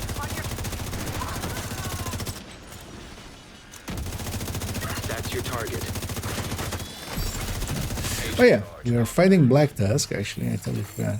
System curtailed. It's funny that didn't come up till then, but yeah, they have this reference. Activated.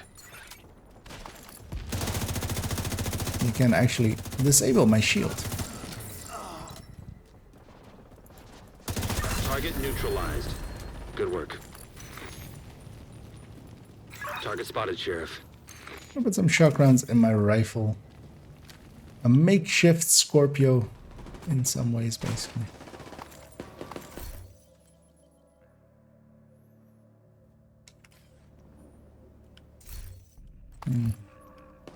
Actually, no, you wouldn't use that. It's like, oh, this may be worth sharing, but yeah, not really, actually. We'll keep that. Well, I should keep that as well. Let me actually... But yeah, there's the Brutus is just a better one of these. Yeah, let's go across. I'll take the bottom route because there's loot there.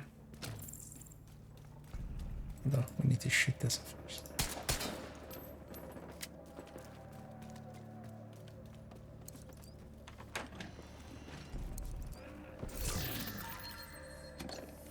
I can jump up from upstairs, actually. Much faster. Is the north side open, or do we need to go south? The north side is closed, so we need to go south.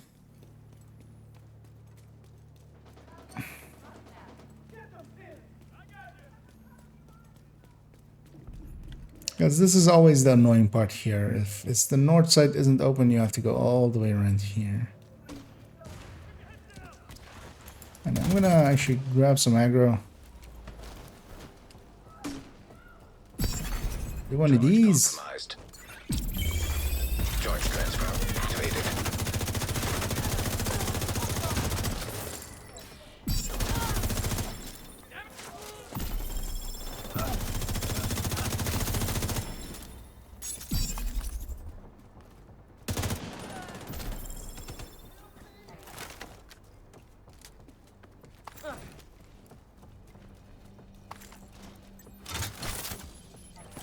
The name just ran away, basically.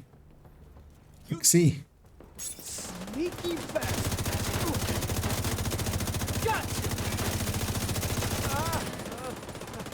Target down. Good job.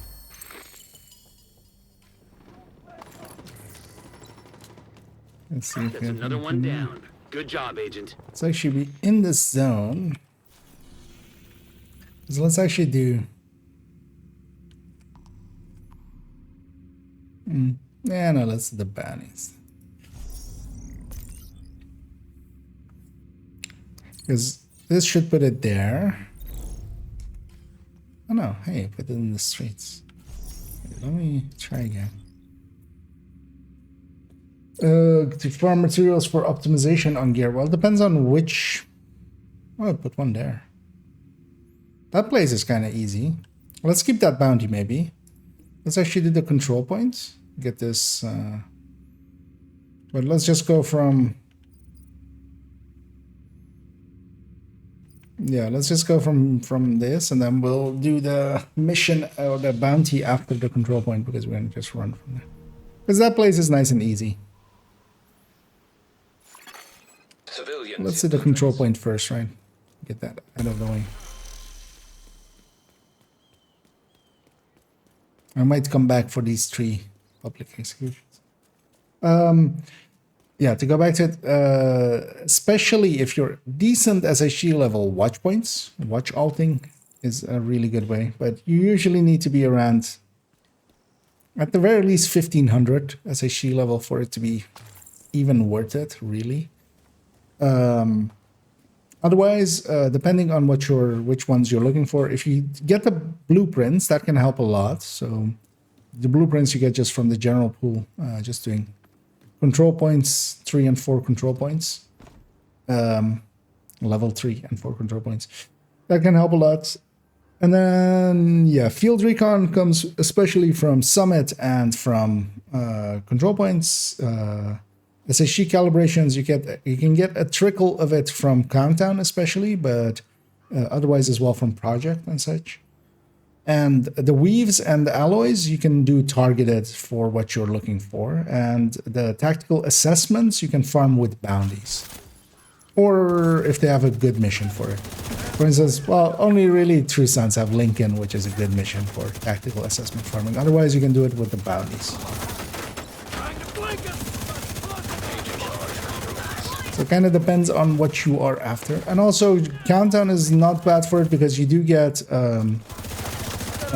the hunters, and the hunters drop a bunch of just random ones, and you can have your targeted set to, for instance, if you want AR alloys or something, just, you know, that, and you might get some good ARs, and maybe you'll deconstruct the rest and turn them into alloys. But also, yeah, all those hunters drop some weaves and alloys and such, and then you get SHD calibrations from the boxes. You do have to do the boxes, and if you don't know what the boxes are, you can Google it and you'll likely find a Reddit post about them, which has the map. You count SHD calibration boxes and loot boxes. So yeah, kind of depends. I'm almost 21k over 400-day playtime. First year I only played groups match. Yeah. I mean, we kind of share yeah.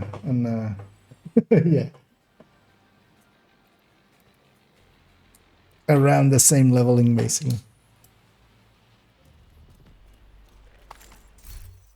But yeah, I never really grinded for it, except for there was a period where I did like 1.5K likely with a group I was in, and we did convoy farming. But I was mostly in there for I enjoyed playing with those players, and it was kind of fun. We were min-maxing ourselves to like, how can we get as many convoys per hour? I'm gonna call him in.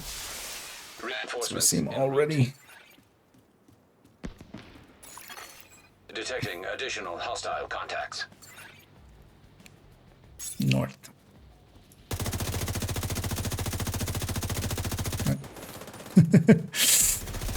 Charge exposed. See if there's any in range for this stuff.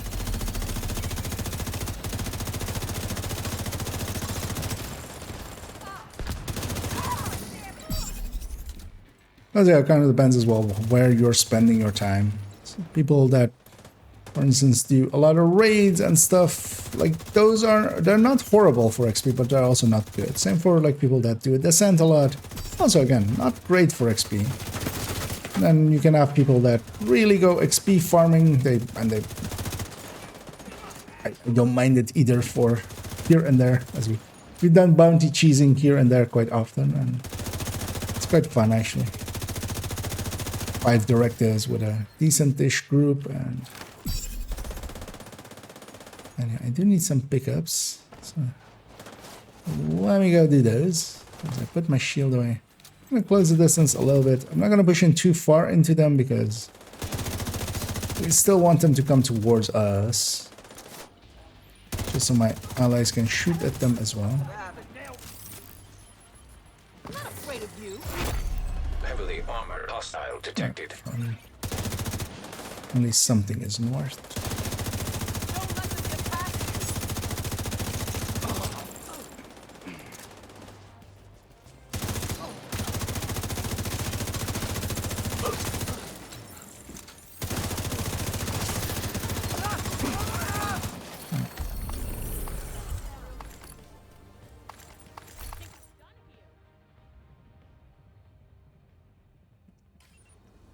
So expensive also. As we discussed, not my pick. Supply room access unlocked. Expected an agent to be taller somehow. Lockdown came 18 hours a day. Lockdown? I mean, countdown? Oh yeah, that's the... I have something I remember, especially Summit when it kind of came out. I kind of lived in there. Liked it a lot too, though. It's got a bunch of kid players at the time as well.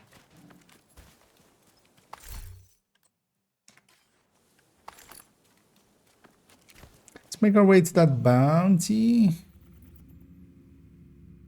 Well, actually, if one of you guys can go to the control point or to the safe house, actually, yeah, that's much closer. Actually, it's gonna be on that side anyway.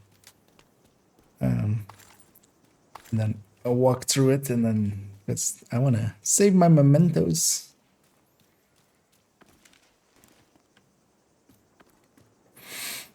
Unless you guys have mementos on as well, but I guess no.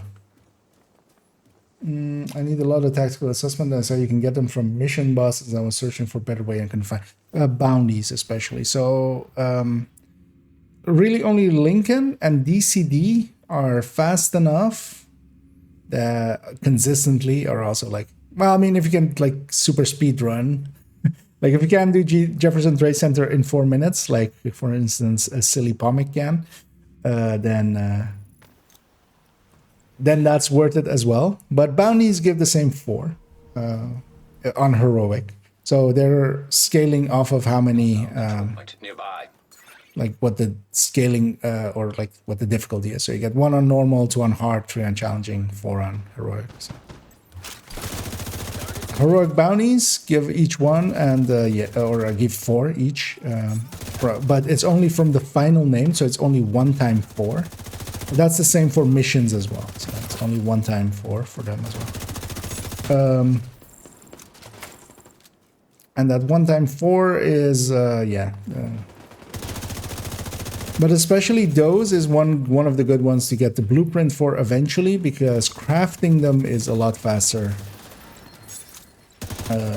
Especially if I have some resources saved up. They're like farmable that way as well. But luckily you don't need that much of them, because usually it's 25 for the final step. If I remember correctly, right? So, and yeah, 25 for the final step is not an expensive price. Charge compromised. Even though that is still, you know, that's the target still agent. at the very least 6 for 24. I'm gonna pop this food actually, because I see that. Oh, actually, no, I'm full now. Wait, what am I low on? Water, likely then? Oh, yeah, water and components.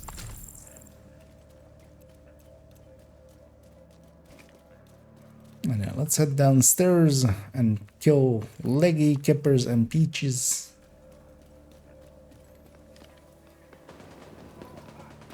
Oh, that lockdown. Okay, yeah, that the actual in real life lock. Yes.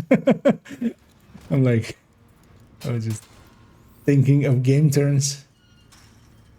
And yeah, I played a lot in that period as well. Very much so.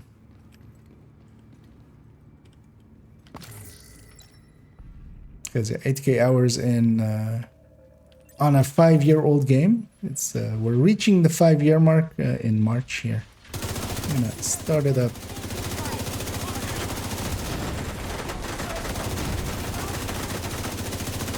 Is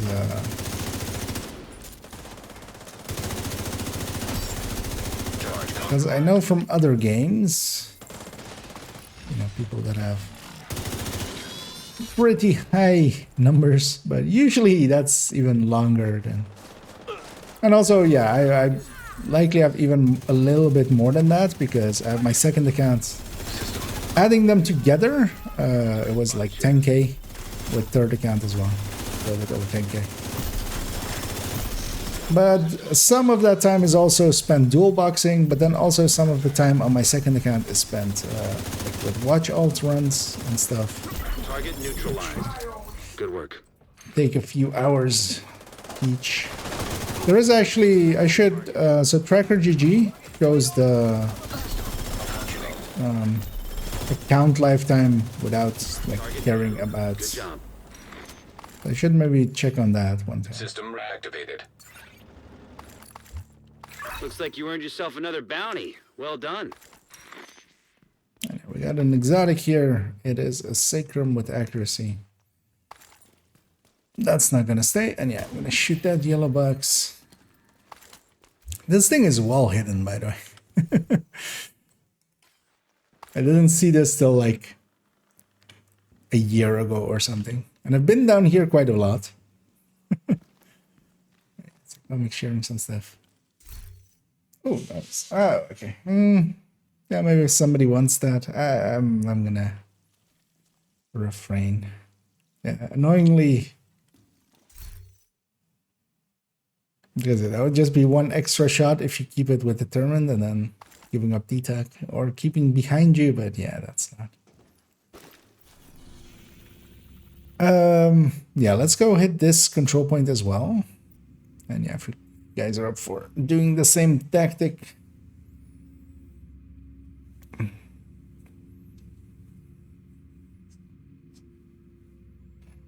And then maybe let's go hit Lincoln. Finishing up our dailies. Accidentally. Didn't even know when we when we started that I was the thing of it.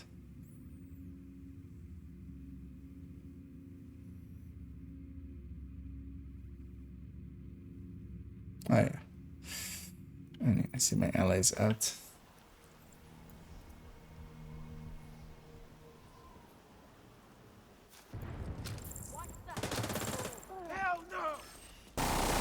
And one of the nice things is, especially with how the optimization nowadays works. Now I'm gonna, you guys take the north towards there. I'll take the south just in case some of them push out or something. Because yeah, this way is the faster way into here. hostiles. Guarding location nearby. Just in case. I'll wait for my allies to be on that end. Double in. And we'll sandwich them.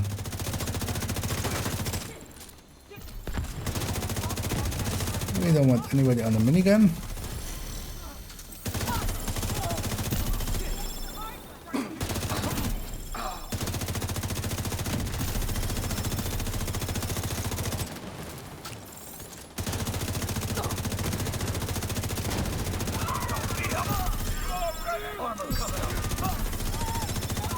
Oh yeah, also as a reminder, it's the final day of SHD Exposed, so if you have any stars left, be sure to spend them.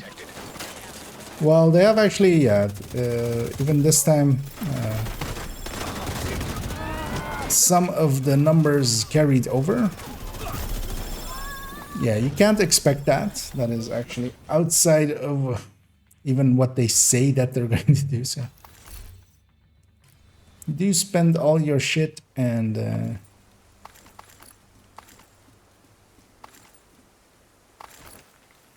gonna go check what this loot is and then let's call them in.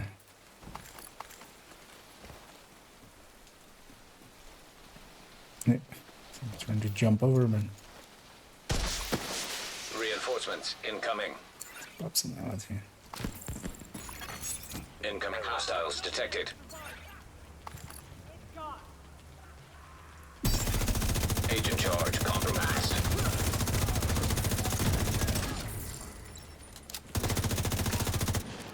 Outcasts are so nice. We can just murder an entire wave with just a few well-placed shots.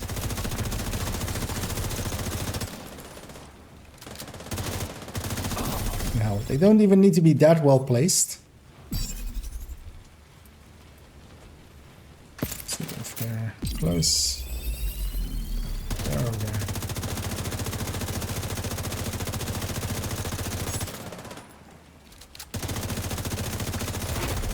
Heavily armored hostile detected. That gives it away. Alright, let's push into them. It's only going to be the heavy that survives, or the name that survives.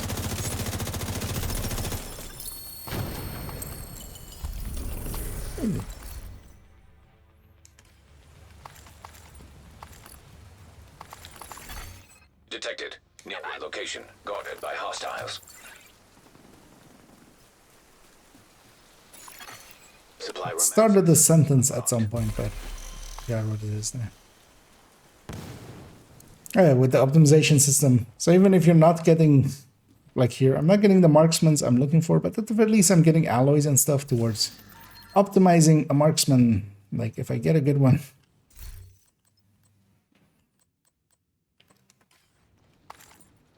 Like that system was actually pretty good for making loot a lot more easy to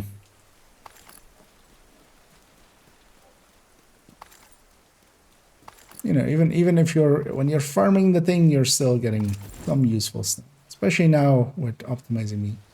Very useful. Yeah, let's go do Lincoln as well. Here's our effort. I'll take the same 4 directives. What is the targeted actually on Lincoln? I didn't even look. It is Walker and Harris. That's not that great. But yeah, let's take a heroic with that. And yeah, if you guys are okay with it, I'll go Eclipse. Because of course I will. You know what? I'll even go the weaker Eclipse. This one with setup and help up with setting them up.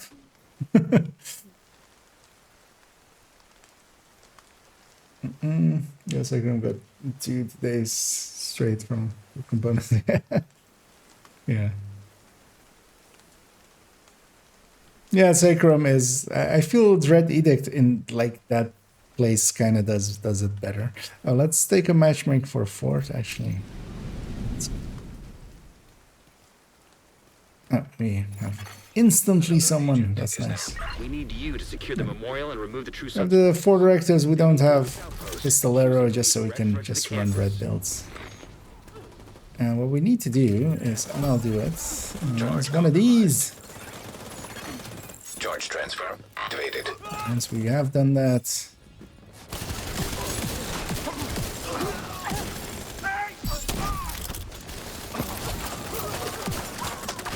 opportunistic 2 on that. Additional hostiles in the memorial compound. They're moving south. That likely hit really hard. It looks closed from here. Agent, you'll need to find a way to open that gate. Random with us now.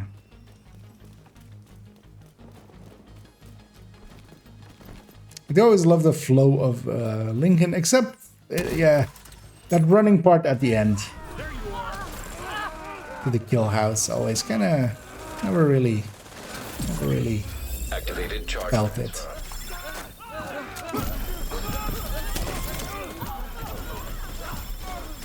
You know what else this heroic mission needs? Lefty and perfect sledge.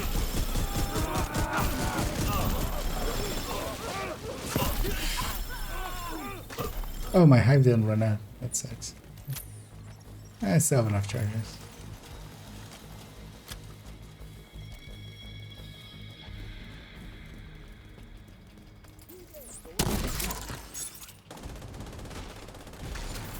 What I want to do is one of these. Agent charge compromised. That luckily spread. Charge transfer initiated. And so will...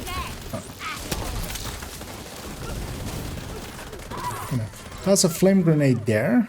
The nice thing about that one is, once the boss spawns... How'd the boss spawn?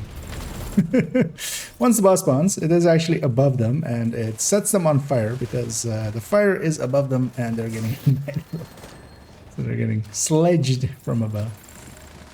All clear. I repeat, the compound is all clear. No, that can't be all of them. Check the interior while I get Henry's people to maintain the perimeter. And even sledges a few of those ladies. Gonna go for some of these pickups.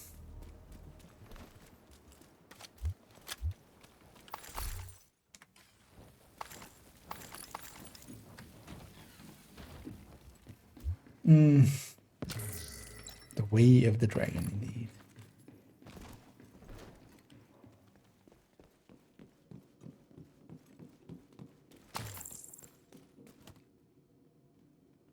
I'm curious what our buddy is. Yeah, for 308. Oh wait, it's 4 striker and 2 hunter's fury. Okay. That is yeah. Don't do that.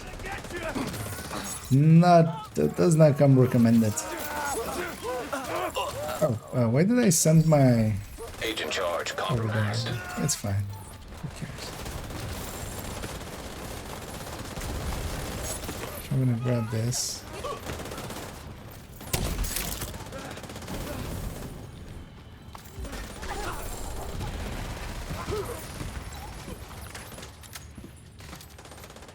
Let's get key chest back here. Let's help out that first. No problem, I got it. Let's get the key chest. Damn it. Oh. The truce has turned There's the another into one. a base. Beneath you with A increased Costa exotic Can't component. stay on this location. Stay alert. I don't know what you're walking into. Actually, yeah, I'm gonna do the fast travel. This is one of those places as well where you can fast travel. It puts you down here though. It is for speed running. It exists, but isn't actually enough of a fastness thing to help out. Careful with those rounds! You want to kill everybody in here? You hear that? Fuck this noise. I'm not dying to help with you. Killing the guys downstairs. DC-6. Oh, actually, it's better to leave them alive, especially with this glow I element. just ID those shells as chemical They'll weapons. give you Can't afford to let the truce unfold. charge that you can use Gotta at find a way to the close up that tunnel. kill house. Okay, yeah, enjoy your rest, Memphis, and thanks for poking in. My friend is gonna go right away, which is sad because he'll scatter everybody. But also, he'll miss out on the sleep. Oh no, he came back. Oh yeah, these guys will be spread around more, which is annoying, but it'll all be fine. Agent charge compromised. Lost it on the last second.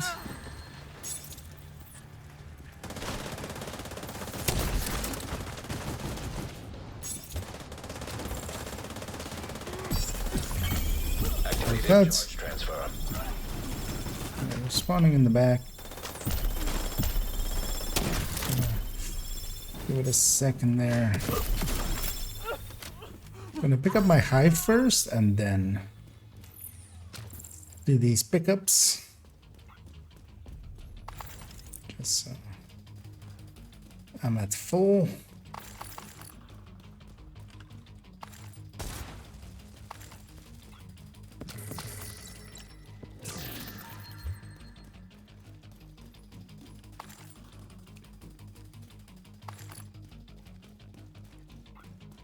And let's get the key chest too.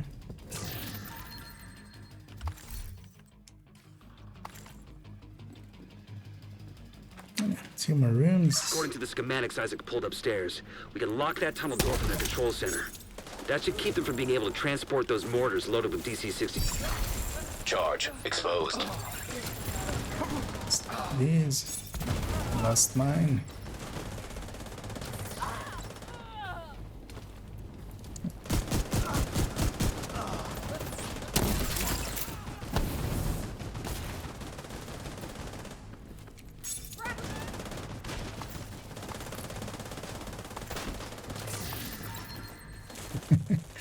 Yeah, I agree with Scooby.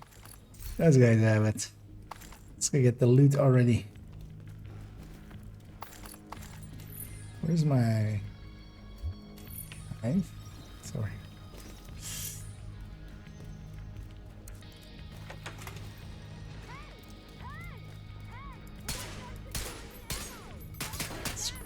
Screw that light. Keep them from getting more of those mortars.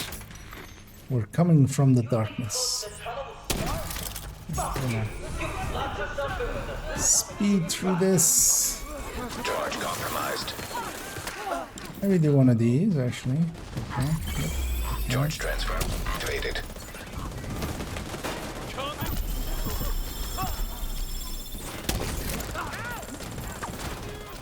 Okay. Agent down.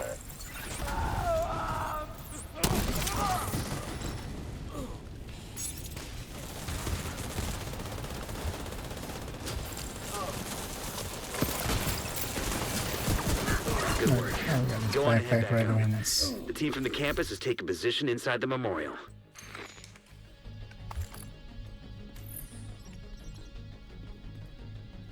Now, for instance, a mission like this, it's really because yeah, that final guy, not all of the names, but just the final boss will give tactical assessment. But for instance, Lincoln, now that we've looted it, you can do it kind of in like 6-ish, 7-ish minutes consistently, very consistently even. So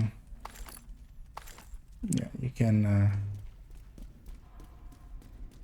use that to your advantage, for instance, for those kind of things. If you hadn't A stopped friend that was mostly more looting. those weapons on us, we would have ended up like Castle.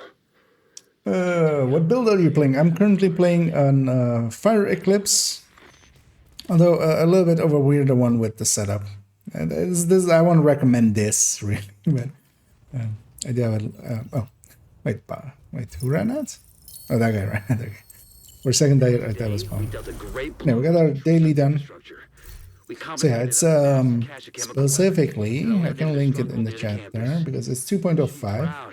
You saved a lot of lives today. Although actually, you know what? I'll link the better version of this because I was running this, but that needs an exclamation point. 3.0. Good.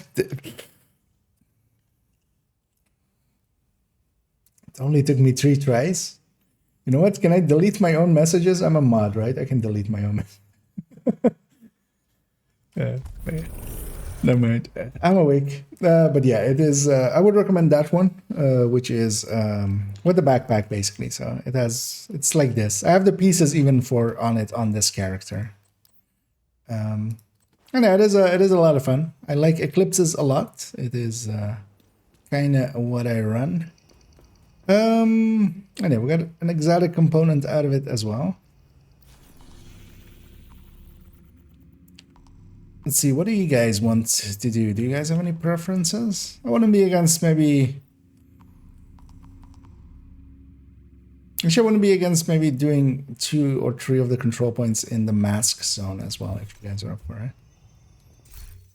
Because I could totally use a Val, but it's not the best thing to farm for, because I could just go exotic cash thingy. I'm also full up on the resources, but if you guys are up for it, then I won't be against it.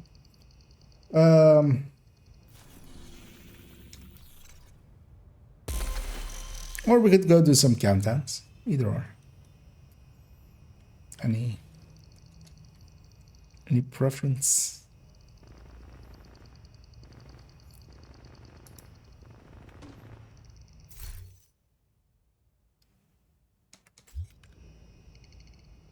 Okay. I don't know. No worries, Skeeves. Yeah, let's go actually get cleaned up.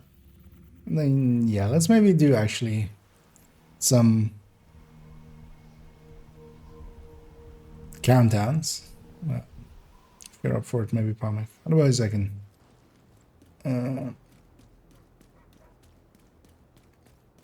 but yeah, indeed. All the GGs. And yeah, thanks for popping in, and good to see you in Division again, Skips.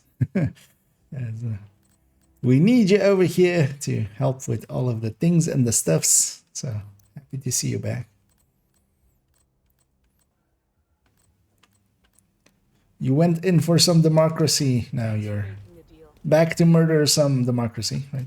That's what we do. Shave what remains. How good is it for fast leveling solo open world? So I would say Eclipse can be used solo. I wouldn't recommend it solo. The second you run into heavies and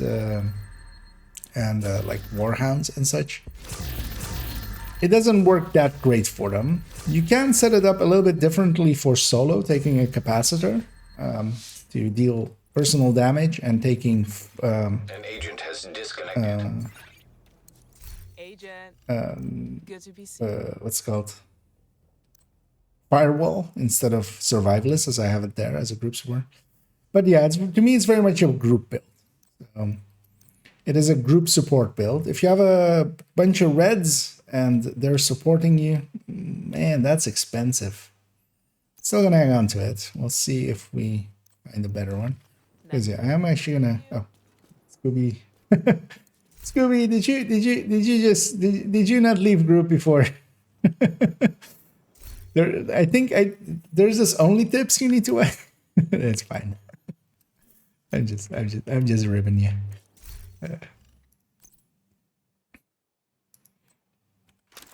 Because yeah, for those that don't know, as we'll use it as a teachable moment, right? We'll do that with it.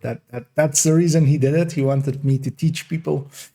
Is that yeah, you're better off logging out or leaving group when you're leaving, because otherwise you stay in the group as a disconnected player if you just Alt F4 or just quit game.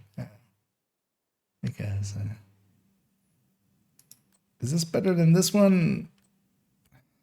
I'll hold out for a perfect one. Indeed, we're timing out Scooby for like a day.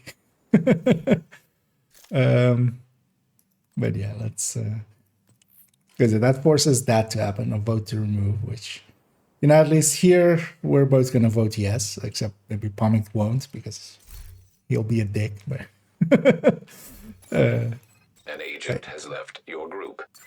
But sometimes in randoms and stuff, especially, you know, some people don't understand what that means and so on. Yeah. But yeah, teachable moment, right? And yeah, it's very much more of a group build, I would say. If you're looking for something fun solo, I can totally recommend Tech Tanks. That's what I like running solo. I'll link to the recommended folder because there's a bunch of them, and maybe as well might be interested in some of the other builds in there. But yeah, that's a recommended file. That leads to a place where it has my recommended builds. There's Tech Tanks at quite high on it. They're basically survival builds, like builds that do survivability and damage. Set up to do more than enough damage for heroic and B.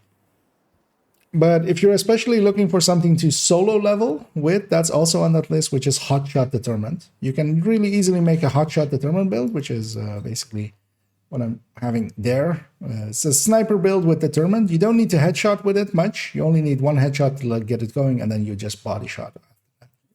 Making it very easy to use. But yeah, if you're up for a comic, let's go do some countdowns. Let's just do challenging ones. I'm gonna run Foam Eclipse. I haven't ran Foam Eclipse, hazard protected Foam Eclipse in a while. Let's run one of those.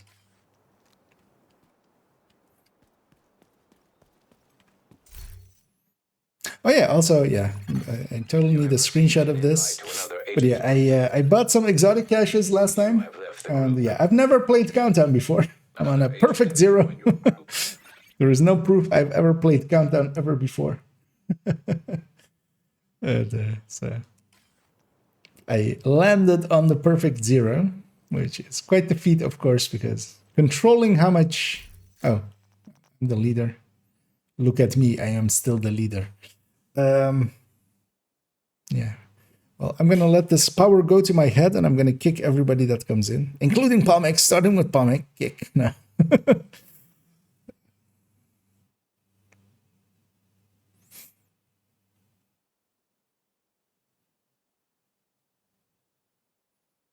But yeah, especially, Hotshot Determined is a really recommended build for solo farming if you're looking for leveling fast. As well, because it's very easy to put together. It is very simple as a build. I feel maybe we should reform and try again.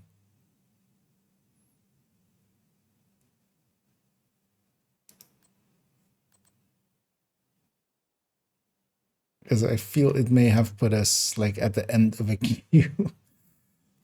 Let's maybe do that because 2-man, like, yeah, let's leave. You do that as well, and I'll invite you back in, or if you join back up on me.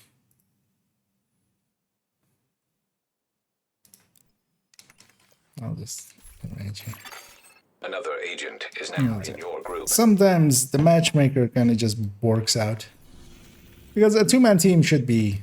Like, when you're matchmaking with like a 4-man team, sometimes it can be putting you at the back there. But I feel with this...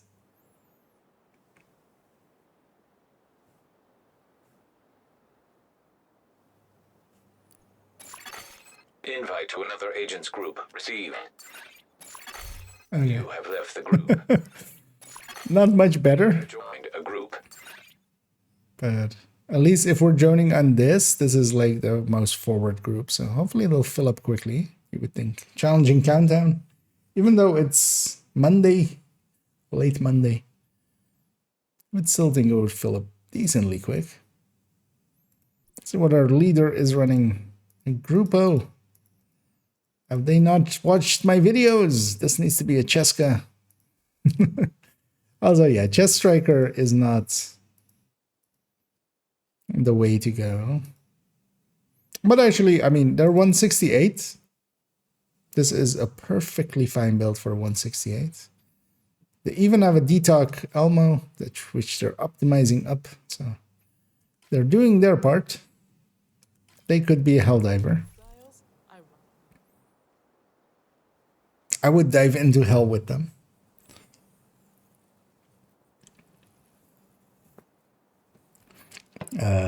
Other teammates? Hello?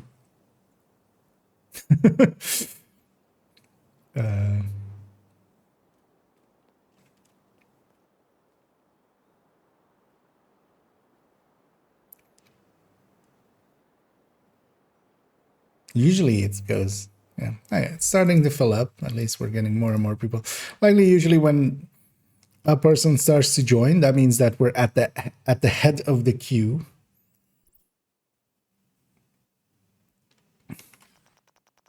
And then it usually kind of starts filling up decently quick. Because here we have an 818, which, you know, has made other choices.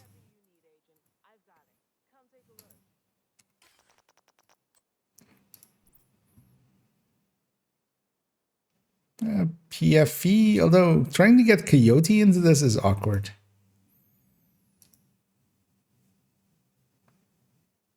Although likely they've done it just to keep one space.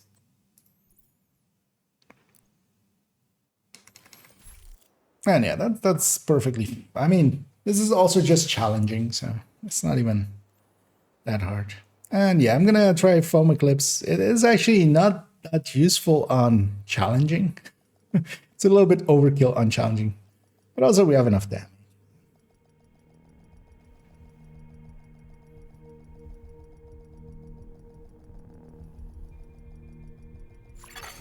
Communication relay offline. And as always, our loading screen will have a seizure. And then it will cease to load. There we go. And then we'll get another loading screen. Hi, I'm the replacement loading screen. The other loading screen had a seizure. Agent, It's like getting a replacement teacher, you know. Yeah. Have been initiated. Good morning, students. Your normal teacher has had an accident today. They had a seizure. I'm here to replace them for today. And yeah, what I'm gonna do as well is I have this booster hive. I'm gonna booster everybody and pick it up before. Reactor unstable. Emergency lockdown protocols activated. Oh, also, I'm a Foam Eclipse. I forgot about that part actually. I was so focused on that other part. EMP discharge.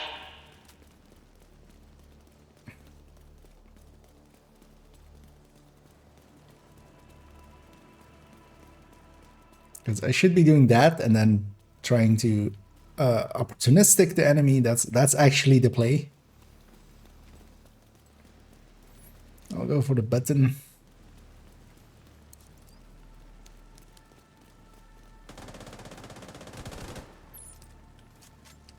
Although usually what I do for these parts, the reason that I have a full yellow...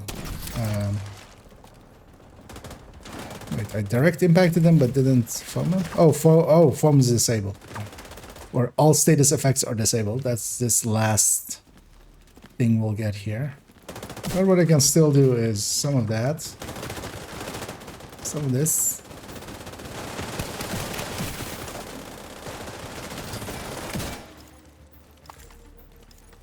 And if you're smart with your hive, you can totally deploy it in front of a hunter. Like, it's not. Because actually, if he goes for the hack, that's actually in our favor. Let me go get this. Oh, yeah. Palmix already likely figured out where we're heading. I'm gonna enter from this side and it's actually faster.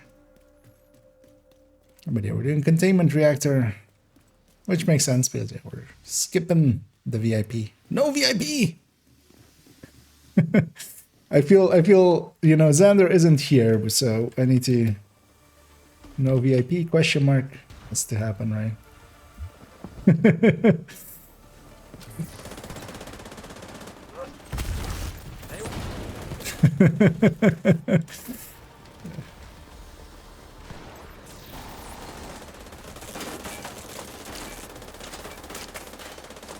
just in case for the other ones, I'll put a winky face. High risk target. So they know it's, you know, they may be in a little bit into the joke as well. Area secure.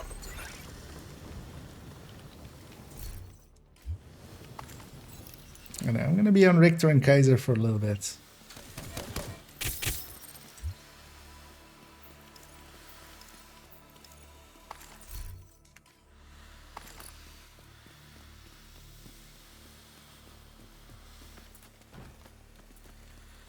Did I get the chest? I feel I got the chest, right? I mean, I have to have gotten it because I've looked at all three positions. So I'm gonna go to hostile upload and the reactor.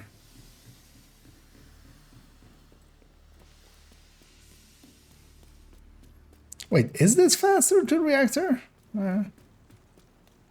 I always assumed there was the... actually, no, it's a reactor. Yeah, this way. What was I doing? Some person has discovered the close range buff.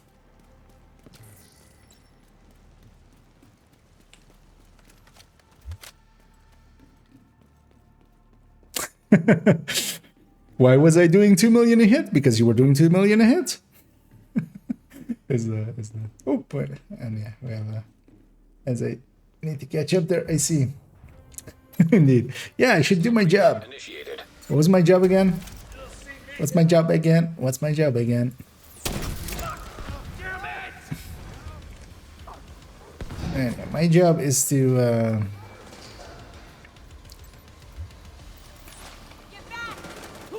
go over here, foam along the way if I can, and maybe get some opportunistics going here and there. Wait, what is... Oh, that thing was impossible to see in this marker thingy. I slammed his face. Critical systems exposed. Critical systems are indeed exposed. Likely a guy jumping here-ish. It's not even the named. It's just the purple. Annoyingly, although actually, with the close range buff, maybe. Actually, Evacuate the facility. and I don't want to foam them up there, so I'm actually just gonna send the fire grenade this way. Once the named is now, I'm okay now doing it. Target approaching. Because they need to just be at the edge, just so my allies can shoot at them as well. Area secure. Actually, I'm not running the Be able to opportunistic. access that experimental lab now. What are some good talents for Shoddy? So, recently, fast hands, they've changed fast hands to work with it. Actually, I'm just gonna go. I should have checked that side because I don't think I got the crate, but I want to stick with my allies. Could have gone and checked it earlier. For yeah, so fast hands has been started, and that's actually a really good pick for a lot of the shotguns, especially for instance ACS and stuff. Otherwise, you can go pummel. Pummel is also always good, especially if you're playing solo and getting all the kills. It is an on-kill talent, so solo it works better than in groups Agent, where you're you've not reached sharing the lab. kills. I need you to stabilize the reactor. It can be very powerful. And outside of that, not much is really great for shotguns because you can go flatline, especially for instance if it's an ACS on a Heartbreaker build or something. But that's really the only place. Meaning that yeah, it's fast hands, pummel, close and personal can be a pick because it's one kill. You can go optimist as well, which is my pick for instance for PFE builds because you're not getting that kill. Like you want a bonus before you get the first kill anyway. And that means, yeah, that Optimus can work. It's not the greatest, but yeah, it works. Well, I mean, it's still pretty powerful. Nice work on the valves. Now, I need you to expose the reactor's core. And Scorpio, of course. Scorpio is basically actually the actual best talent. Because it's a 612, it does the damage of a 612, and then has one of the best utility talents. Which is what I go with. And yeah, Good. hey there, Govsky. Now, And you yeah, just need let to me destroy the magnetic do core. that as I should see be fine. you coming in there with High the risk raids. target detected. As well, get a shot at your way. And yeah, hope you had some fun, and thanks for coming up over here-ish.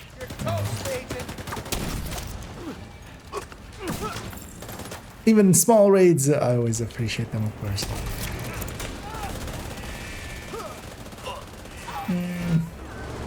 Camo lawnmower, yeah. Septic shock, that's a great, yeah. That is indeed the talent of the Scorpio, the aforementioned Scorpio.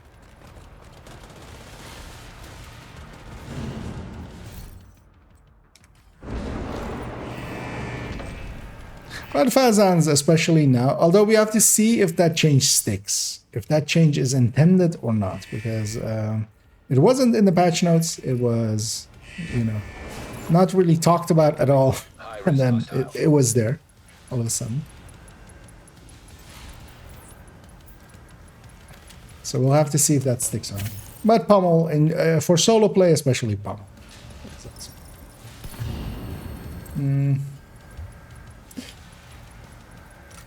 And yeah, no worries, Gassian. Thanks for yeah, coming up over here. What changed with fast hands on shotties? So it used to be per shot, so kind of like obliterate or something is still right now. So every shot would at most, even if you hit with the pellets. So for instance, striker counts per pellet, but fast hands used to be that it was per shot. So per shot you could get at most 1 stacks, meaning that, yeah, not that great for shotguns. Now it's working per pellet in the same way as with striker, and it's only fast hands. So steady handed didn't get the same change, and oh, we have close extraction, so that's very dangerous. Hopefully we don't lose too many people, including myself. I'm gonna take that 5 damage one, because there's one rare one, one normal, like one not so rare one. 5 damage. Hello, I can never look at it. And yeah, being per pellet, except for the 870 maybe, because the 870 still has very low ammo. So, you know, at most you can get 40 hits of pellets, and yeah, 60% of those will crit. So we did oh, Pamic was the unlucky one by the looks of things.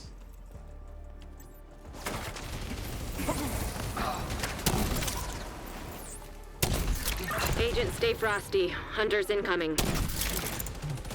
I'm gonna put my hive down here. Even if they hack it, that's fine. An agent has disconnected. Let's see about getting one of these out as well. Now group leader. Oh, we have lost the group leader guy as well. Helo is ready when you are. Shoot a flare to signal Taurus.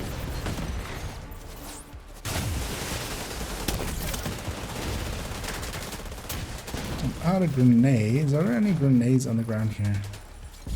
There are. Whoa. We'll get the sledge going.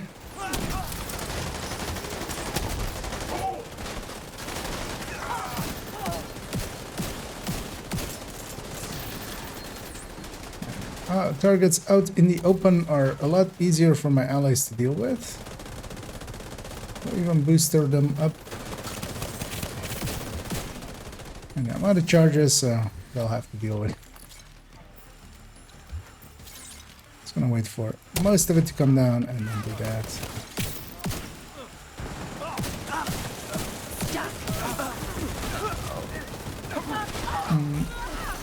And yeah, sucks that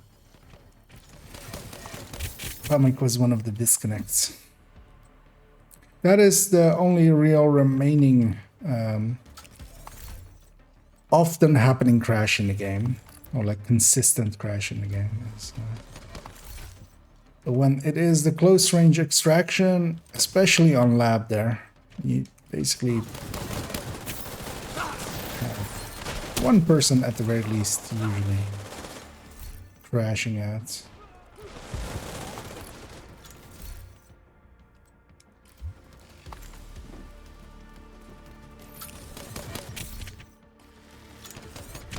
Forgot actually about the part where this build has a BTS. Completely forgotten how to play this build Thursday. Although it's a build I just don't play much is the actual answer.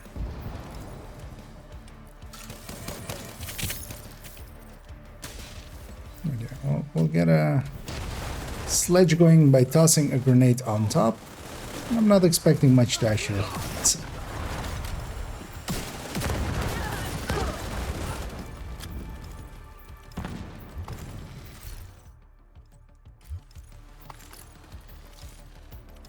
And actually what I should do, let's set it up like this, because I'll take it in for one more run, but I keep forgetting to do this. So I have this skill haste status effect from that other Eclipse build, and that makes me, instead of creeping that, a perfect opportunistic, which Kilo inbound to your location. has some value as well. I lose my ability for spreading the foam, but instead I'll have opportunistic. Because actually what I usually do is, yeah, take the perfect opportunistic for the first hunters, because I don't need creeping death there anyway. Like, creeping death doesn't do anything there. So. Yeah, what's your advice for inventory management in terms of weapons? What to keep and what to get rid of? So in terms of weapons specifically, just mostly keep the weapons that are kind of the current metas. You don't really need... you know, if you're never gonna use that weapon, just toss it, including names especially, because a lot of the names really aren't ever going to be worth it. And if you really need them, especially if they're LZ items, so if they're not DZ items, you can always refarm them. Or even, you know, if you have the blueprints eventually, by doing a lot of descents, you can get them that way. I'm impressed. I was pretty sure we're gonna... But yeah, basically keep weapons that you're going to use, unless you're really... So for instance, on my main account, on this account that I'm on, I keep one of every weapon, but that's because I, of course, have that like burst and sustain table, meaning that that's the reason I have, how many? 205 weapons in here. I have barely no gear, but only mostly weapons. Although I'm tossing a bunch of stuff in here to put on characters, but basically be strict with yourself and eventually try to keep mostly weapons that have detox already, so you can free talent them, letting you, you know. But also, if you're not into trying out that many weapons, try them out, and then if you're like, meh, I don't like the SIG, for instance, the SIG is likely never going to be a top-end weapon, and if it even does become a top-end weapon in the future, you can at that point go and farm a new one, basically. Just be strict with it and just look at it, especially as well, because with gear, especially my recommendation is always to look at it and go like, how much time would it take me to re-get this? So for instance, I keep some of these red parts in here just because I need them sometimes for testing. So, but as you see, there is basically no yellow gear at all in here. At least not yellow core gear that starts as yellow core. Because all of those I can just go and refarm pretty quickly. So it's very much about pieces and just going like, okay, how long does it take me to re-get this if I toss it? And then, especially with, you know, a lot of stuff, you can go like, okay, I could do a countdown and have this again. So let's just toss it.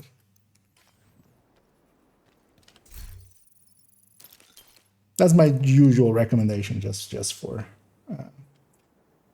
someone using the striker just for bossing a good turn. ACS reload fast sounds would be good for that. Yeah, especially now with because there are some issues with the especially the rock and roll. You kind of need to reload it before the combat, which you can definitely do. But actually, you can go fast stance ACS now for strikers as well, if you're running ACS second there. And yeah, I don't know if you're up for more Pumic or if are you still loading in. Oh, so Pumic is 800, is 8800.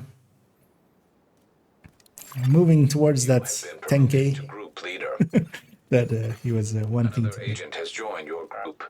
But yeah, well on his way. And yeah, let's head right in, right? I'll do another challenging. I want to run this build one more time, and I want to pay more attention to myself, and just because, yeah, I have a BTSU. I need to supercharge more often with this thing, give my team supercharges. I need to foam more. I'm going to run it with this opportunistic instead of the creeping death and try to get some opportunistics in. Invite to another agent's group. And, you know, try to act as if I'm 20k play You are now in the group. instead of like what my contribution was to that last run was barely anything. I was barely paying attention.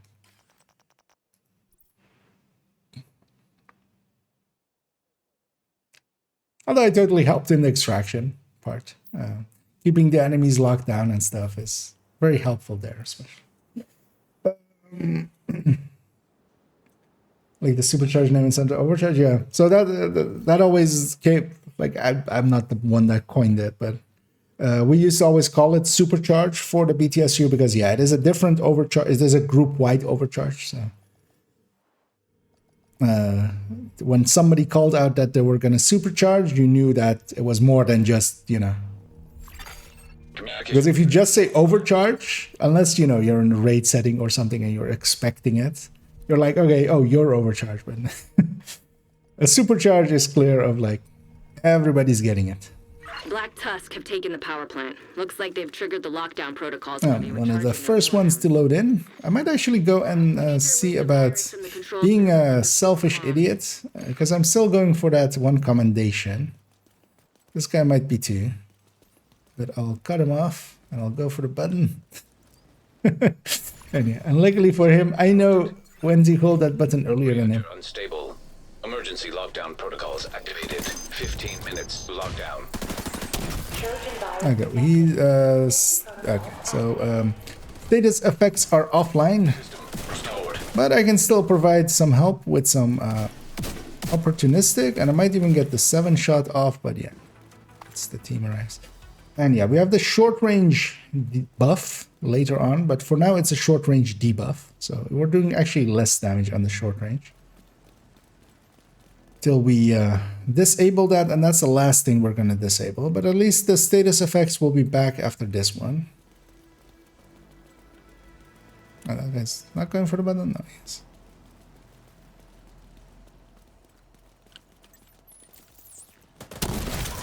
No, he didn't. Boink.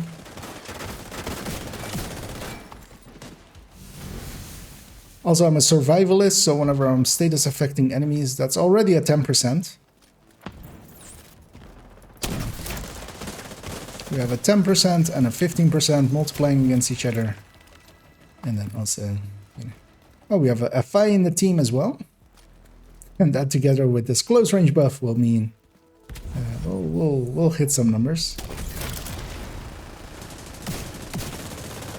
I might actually push through this, yeah. And get one of these. So it turns out for that commendation, it is personal. It doesn't account for being in the group or anything, which is dumb. And yeah, they're going turbine, mainly turbine reactor, unless the main is somewhere else. Yeah, turbine reactor. System breach initiated. Yeah, that's probably typed out for everyone as well. Just good.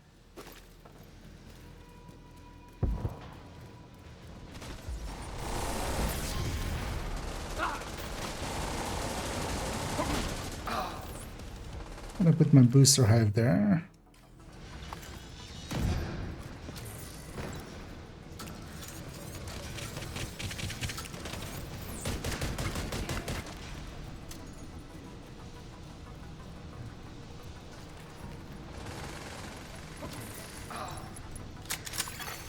Critical systems exposed.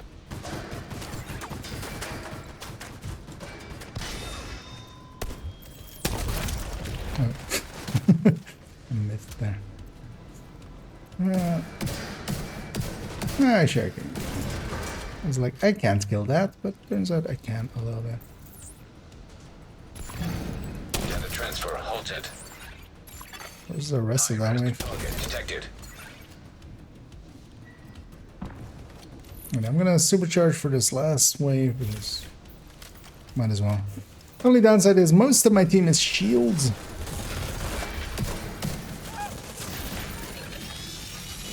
No, I mean, even then, you're getting an overcharged shield, which is invulnerable for the duration of the overcharge. So But yeah, especially if there's some pulses in the team, those damage down numbers go up a lot. Because an overcharged pulse is a damage debuff on the enemy.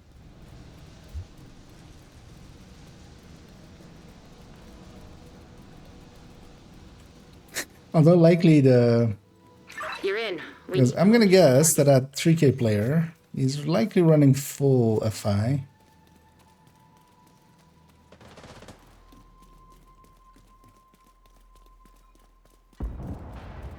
I'm curious to check in a second though.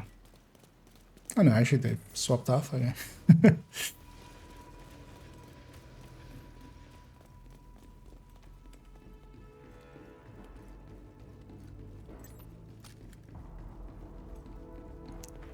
Because yeah, they would have a BTSU as well, likely. Okay.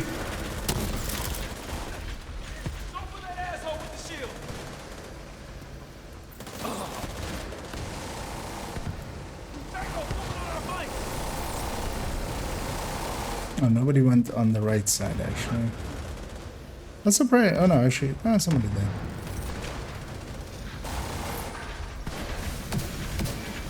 Some of those on them. And our goal should be to kill the warhounds as fast as possible.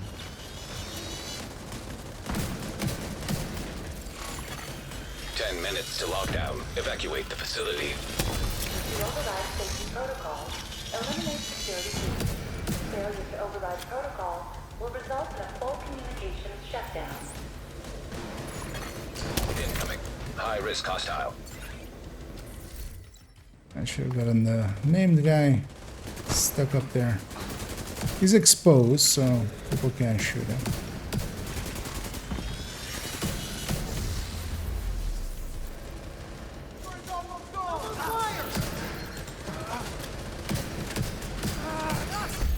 Area secure. Agent, head to the administration building. I don't want to deconstruct my hive, so I'm going to go grab it. But it's close to us. And the admin is nice that it's really small, so I can very easily maybe get some boosters on people.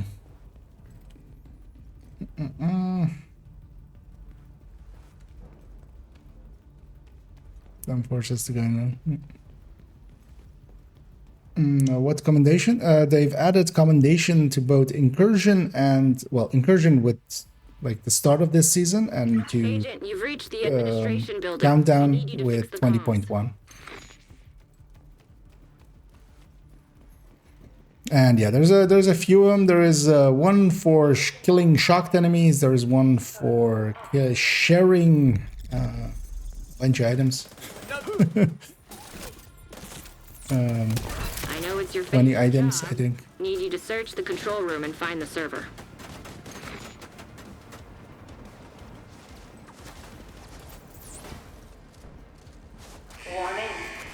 But yeah, there is also one that is for getting each of the countermeasures once, but annoyingly, you have to get them personally.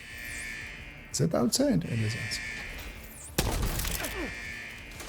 So you can't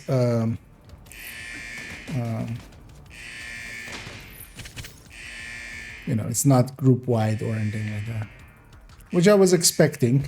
I was like, you know, you have to just be in it, so you'll get them eventually. I forget what the other ones were. They're in the patch notes if you want to You're a pro. Now, have the full list, but also they're in your commendation list as unfinished commendations. So check those. You can sort if you have most of the commendations already. You can sort by like the ones you don't have. That'll pull them all to the top, so it's pretty easy to find which ones. That guy's gonna go down. Same for that guy. Once those two are up, I'm gonna actually supercharge resetting their hives. Because yeah, I can't foam from here to help. Oh, well, actually, well, yeah. We'll do one of these.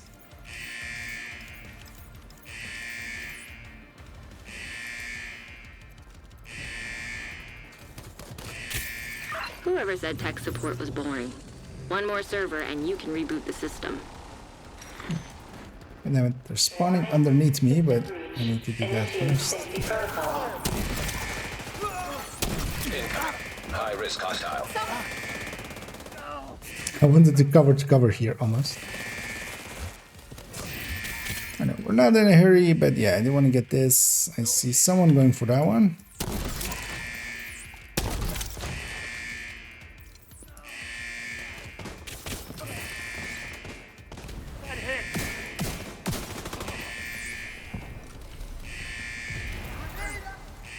And honestly, I don't want to use too many charges. That guy's basically dead anyway. I'm not sure I got the key chest. I'm gonna go have a look. I got tied up doing control or the objectives here and there.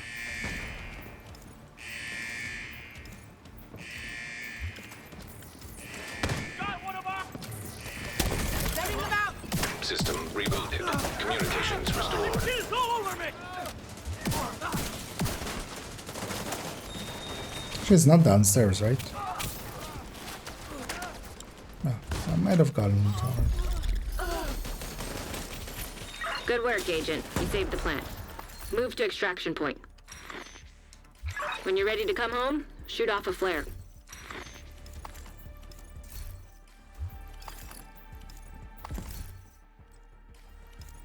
So it would have to be 45% increase if you ran this with OD. Yeah.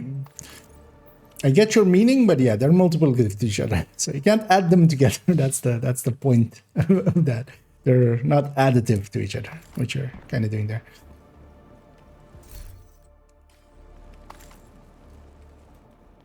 But yeah, OD with opportunistic and like Scorpio is common one to use.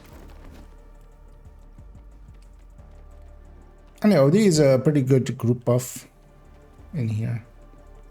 Fi, of course, as well.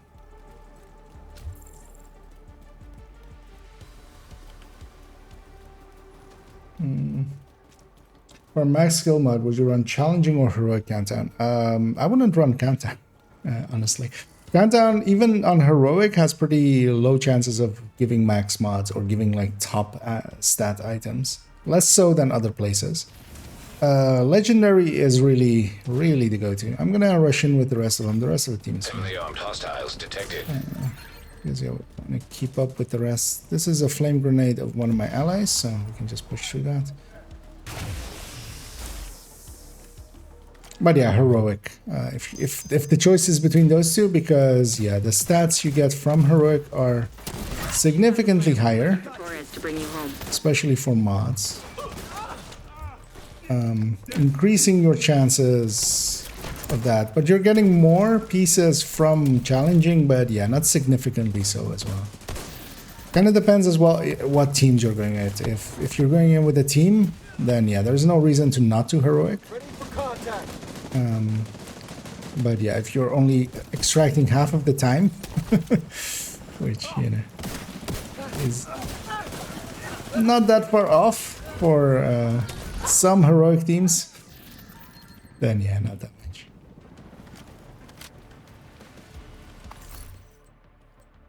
Especially legendary. Legendary is really good for maxed out mods, especially if you're interested in turning BFEs. Like that's where I got most of mine. You get a lot more maxed out mods that increases your chances of getting the ones that you're kind of after. I'm gonna toss a grenade over there. Get a sledge going. Once these guys are down, I'll add that to it. Get one of these on. But also we have the short range buff, so.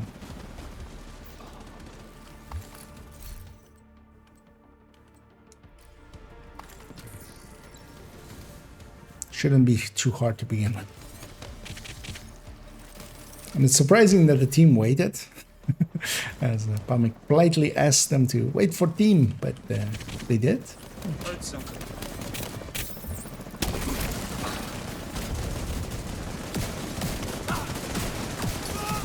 Well, somebody else is sledging too. Leave it up to them then. I'll just foam them. Not that it's needed here.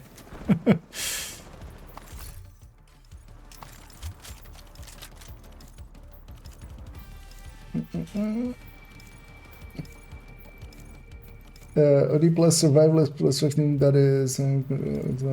well, so they're multiplying against each other. So it's 1.20% times 1.10%. If you add them together, that's additive. That is... you know. So you're diminishing actually the percentage increase that they will have combined together.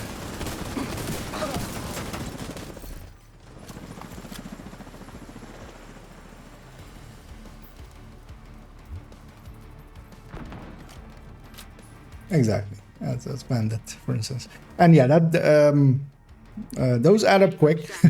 The more, you know, high like multipliers you have, that's why we always go for the, you know,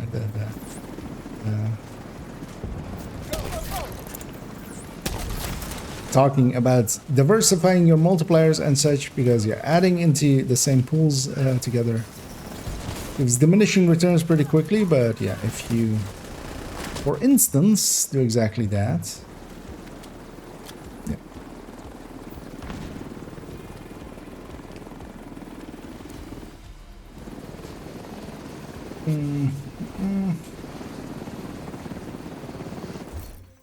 You kept the lights on. This entire region owes you a debt of gratitude that they can never repay. Thank you, Agent. We had 160 there. What? Did somebody go to the other objective? Yeah, that was 160, right? I was very confused for a second. I didn't even catch it, but I was talking and not paying that much attention. Area detected.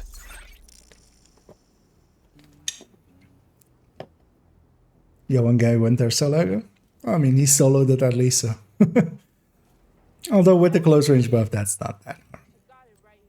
The amount of times you have to remind people of the servers is crazy sometimes, like clearing there, yeah.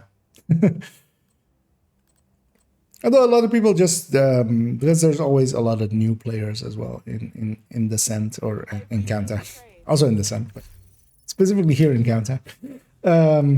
And yeah, they just don't know. Agent is now in your group. They're trying their best, but yeah, if you don't know that the objectives matter, then are you running more countdowns? I'm going to be running one more. If you want in for it, maybe. As I'm gonna guess, that's what the question is. Because I'm not sure if you have me on your list on this account. I remember us playing together one time. But otherwise, if you give me your name, I can / invite you in if you want in. Yeah, exactly. Because I'll do one more here, likely. I will just... And just on challenging as well. So, that's it. I'm so used to Another agent has joined your group. inspecting over over inviting them. I almost typed inspect, but when bring left hand to the modifier grenade, that's another 40%. Exactly. And yeah, group buffs can be worth it, but you have to always keep in mind as well, me being there as this means one less striker, or like hard damage you. Support builds are nice if you're supporting heavily damaging players. But yeah, if the team is weak, I'm much better off being another striker. Which I'm going to be actually for this one. Actually, I want to run something else maybe. Invite to another agent's You know what? I'm gonna run striker PFE actually. As well, accept this. You have left the group. You have joined a group. Well, Palmi's got his Nemesis on 20, but then also he has 0 exotic components remaining, which is the exact right amount. Did I put that capacitor back at some point? Would be under ARs. No, so that needs to go back. So let's grab that on this. Put all the sniper ones back. Due to a personnel shortage, all on-duty guards are requested to remain at their post until further notice.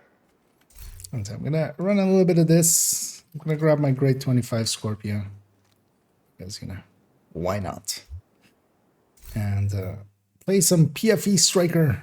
I'm gonna run and gun and run through everybody and go for the objectives mostly. Or try to, at the very least. Why is this one glove graded to 5 and nothing else? I think that's coming from my, like, the normal striker build on this character. I think I graded most of it to 5 one time to just burn up some resources, but... Communication relay offline. But also, for instance, for lefty, that could even be just on a striker. Like, you could just run lefty as a striker because it's an ACS. It's even a pretty good ACS. It has +5 rate of fire mod you can put in it. Hyenas have taken over the power plant and triggered the lockdown procedures. For instance, Be here, careful, I'm Agent. actually running Last thing lefty. we need is an RC bomb in a nuclear Another reactor. normal ACS. We need to find a way to relieve the pressure and fix the reactor's cooling system. System malfunctioning. Reactor unstable. Emergency lockdown protocols activated. 15 minutes lockdown. Critical pressure levels. Wait, To I'm avert mounted. catastrophic system. Also, you have to, for instance, in groups, if you're coordinating a little bit, even choices like having not everybody be gunner, as you know, everybody likes gunner with striker, but you know, if you have a demolitionist and a survivalist and a sharpshooter, for instance, instead of 3 gunners, that's 3 reds, you can have, because gunner is very selfish, but also it's mostly on kill. Like the good parts of it is especially that the ammo is kind of nice, but the RPM buff is an on kill talent. So especially in groups, if you're competing, or here for instance, one person here, if we were all gunner, would get that buff. But if you're a DTOC, you're giving your entire, if you're a grenadier, also starting with a G. I'm just gonna force a melee. I'm running at this just in case I don't have it. The annoying thing is there isn't the full list, and yeah, you have to. It's for uniques, so you're trying to get one of each. You're in. We need to locate the target.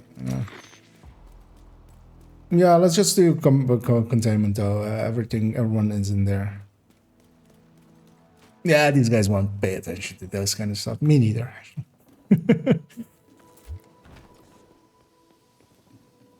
We'll have a little bit more running to do. Because indeed, if tower is main, it would be better to go turbine containment, so we could exit here and go right in there. But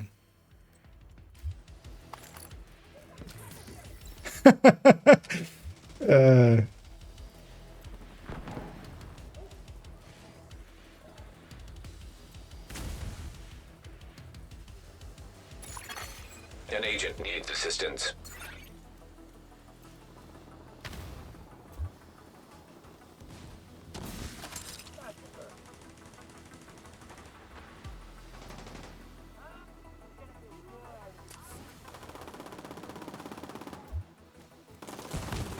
I love when people are trying to appeal to authority, especially when they're wrong. Because yeah, so Pamek was going, yeah, it's better to go. That one guy was, let's go containment. Hostile detected. And now this guy's like, yeah, no, I've done countdown like 4,000 times. I'm sure I'm right. And I told him, yeah, you're literally not. Value target neutralized. And because you did it wrong 4,000 times won't fix that. Target detected. Like, if you're gonna appeal to authority, at least have some authority. At least be right.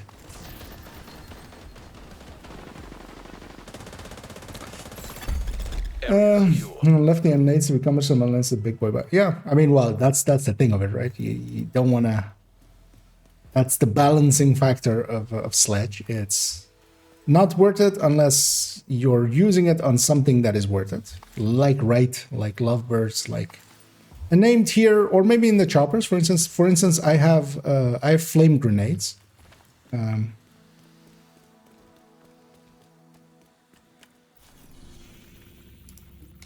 so I can pretty easily get sledge going. Because yeah, if you're trying to do it with other grenades, it can be. But here, I'll just, for instance, at the choppers, although with the choppers, like, it doesn't really matter.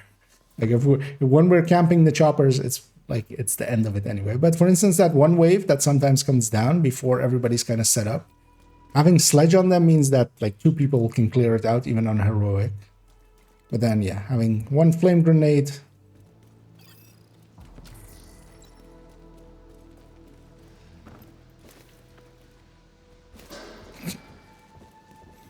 Alright, this guy is digging his own grave. But yeah, I would just leave it there. There's no reason to. No point fighting. Exactly. I like Jen's take on it, which is that turtles are pretty cool.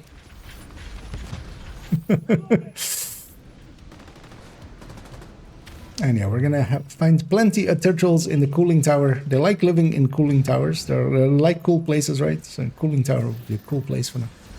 10 minutes to lockdown. Evacuate the facility. Stabilize cooling system. Area secure. You can head over to the cooling tower. What is this guy even? 8K? I'm not curious. System curtailed. System restored. Yeah. Good luck with that. Except when like close range buff is active.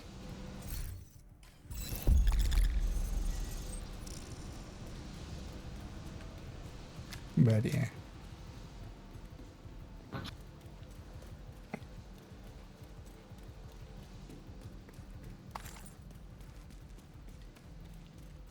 If you're gonna run that, why not run the Hunter's Fury one? That's so much better than what he's trying to do there.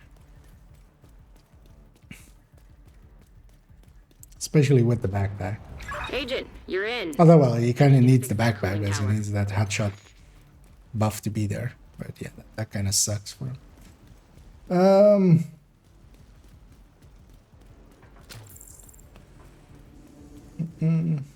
Warning. Steam pressure. These are just the anti-slave alarm. Just required to stabilize pressure. We need to release the pressure in the system. well, the thing is with that is also it is group wide. It is a debuff on the enemy. So, well, the sniper can be nice. For instance, here where we're 8 manning. Although, yeah, not so much here. Like challenging is not going to be the case. That will matter. But for instance, heroic it can. I'm gonna go get Gian over here. But I do have TDI card custom, so Purge system to stabilize the pressure. You've stabilized. use the that to pressure. get Now we just need to the cut off Gian that up, steam. and then I'll pick up back my 1 remaining charge. And the crate is by the lever there. Wait, what is, or is this just not? Vent the steam and you're good to go. I mean, that doesn't. Incoming. High risk hostile. I love people that like try to talk authoritatively and then just like you catch them doing dumb stuff, like shooting a shotgun at one of those things at the ranges that we were at. Because even if he had a headhunter stack, that's not gonna work out for You need him. to vent the remaining steam and you'll be good to go.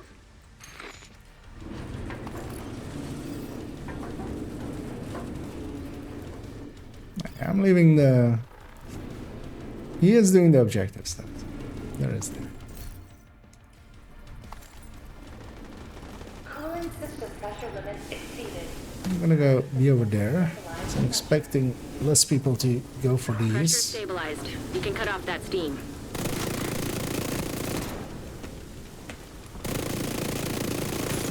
You need to vent the remaining steam and you'll be good to go. High risk target approaching.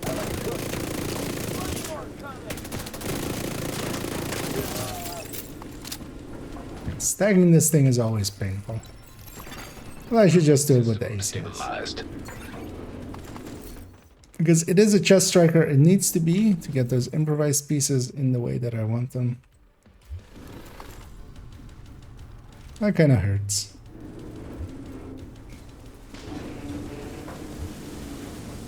That's the one thing that the Heartbreaker variant of this kind of has, but Striker one just has so much more damage anyway, so Now get the hell out of there. basically a moot point. Helo, Go get the main chest and off we shoot a go. flare to signal Taurus. And then 4,100, yeah, exactly. Oh really? Well, I've done it 4,002 times.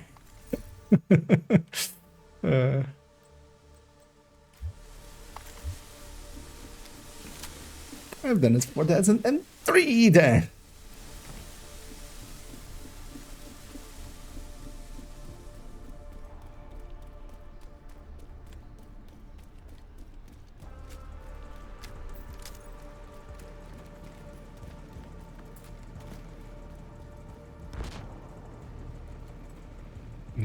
Oh, it's a close extraction. And these guys are kind of going in. I'm gonna keep up with them. Everybody's kind of in range, I feel. Yeah. I might take a right. These guys go left, which they're likely to do. They're gonna blindly follow Isaac. I'm gonna take a right and come up behind. Let's see. See, oh, actually, we triggered them here even. That's better even. Although, not for my teammates, but for us.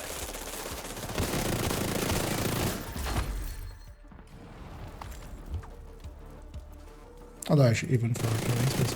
This is going to spread them out. Force them to fight two flanks.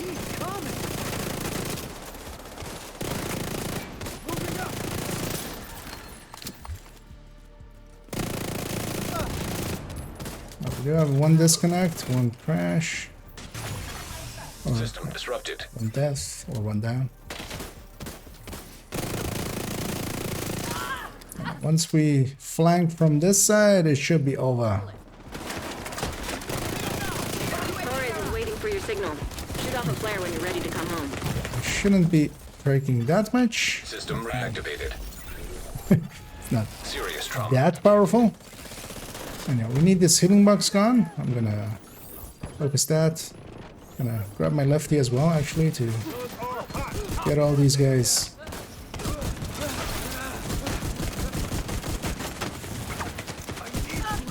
I got your back. Watch out! He's dead. Almost gone.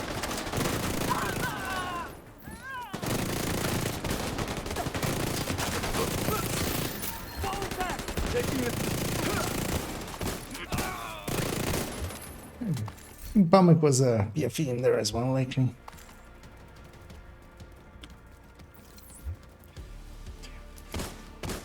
We PFE'd it out. Because yeah, for instance here, Sledge like this is very powerful and it's very easy for me to do as well. Because I can still do enough damage with the ACS.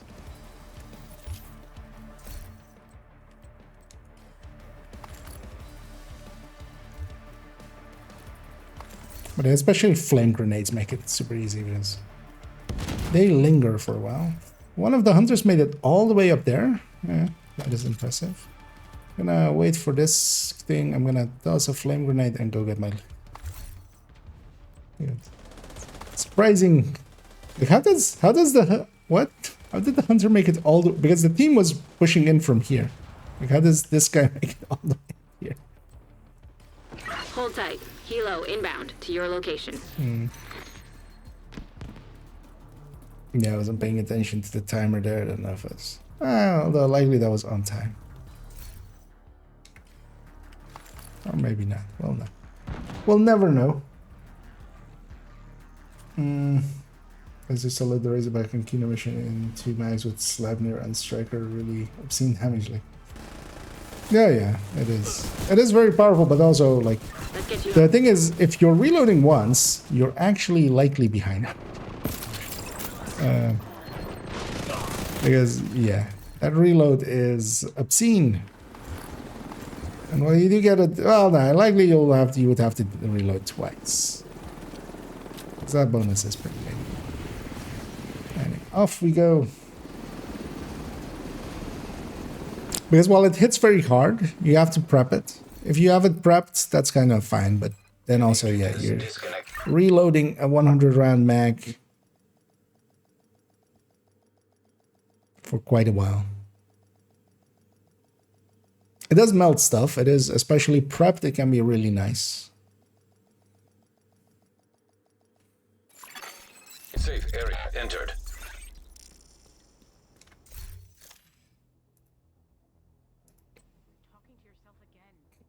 Okay.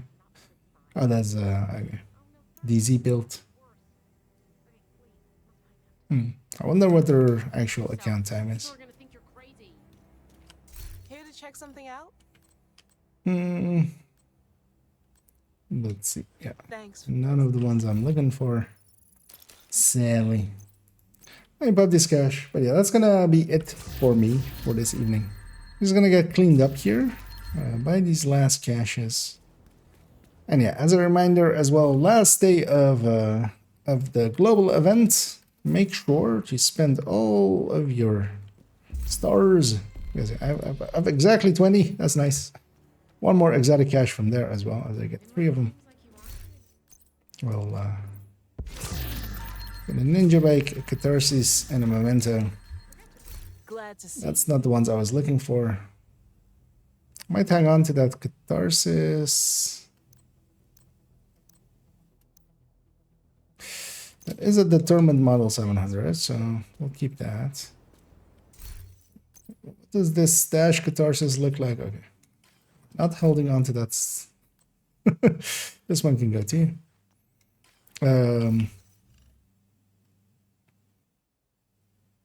Yeah, that's then back to 300. But yeah, I need to start moving some weapons over to characters, optimizing them and putting them on them, which, yeah, especially, I mean, we have so many M700s saved up here. We need to just pick a few, optimize them up. All of these are painful though. Because this is the only DTOC one. And I have a few SR1s now as well, although all 3 of them are also kind of painful. Yeah, we'll see how that goes.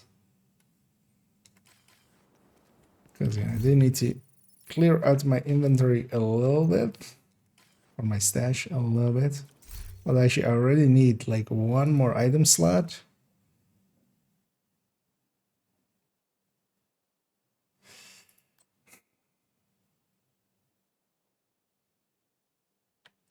I'm actually gonna give up on this thing.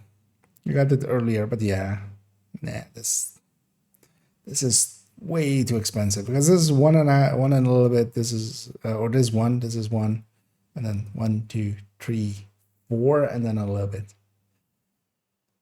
That's way too much. We'll deconstruct that one because I want to put that RNK piece I got here into the stash that can go to the other character. They can already put that on. Actually, let's do that because also I kind of want to have a look at that build as the last thing we'll look at. Weapon. This weapon goes by. We'll leave this guy on this. Let's go to character 4.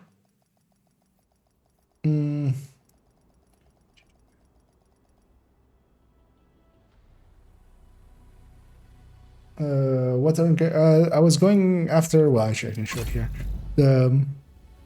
It's just for a silly build. It's for a tank build that is hazard protected and explosive resistant that I've always had.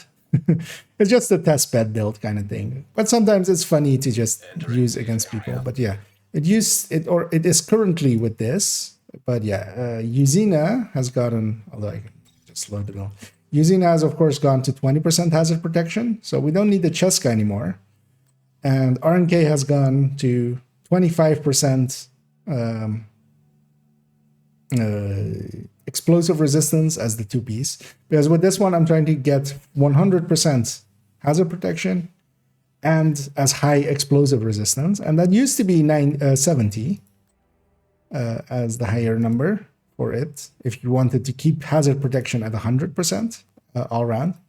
But now it can go to, because yeah, we can lose these 2 Cheskas and replace them with RNK and go to 95% explosive resist and 100% hazard. And this build is completely useless. I've used it like 4 times in my life. But yeah, it got marked for an upgrade, so we're upgrading it. I'm dutifully going through my entire list and just fixing everything up. The annoying thing is we'll need either a holster glove or did I put it in here? Or did I forget? Whatever. But yeah, the other thing, I'm gonna replace this tip of the spear build. I'll likely actually after the stream, gonna take a little break, grab a little thing to eat. I'll likely outline it, but yeah, it's gonna be with a vial, 4 pieces ongoing, sacrifice chest, the triple tick build kind of thing, the triple debuff style. But I actually want to try it out with Iron Lung, because I never liked that build with Pestilence. It felt super weak. It'll still likely will feel super weak with Pestilence, but I'm gonna try it out with Iron Lung, and yeah, kind of mess about with it. That kind of build, imagine. Oh, was it a relic and a prophet? What was it really? Wait, what? I didn't even notice. Yeah, no, yeah, that's that. Yeah. No, the contractors plus Petrov, obliterate chest for more handling plus striker handling, and the reload isn't bad. Okay.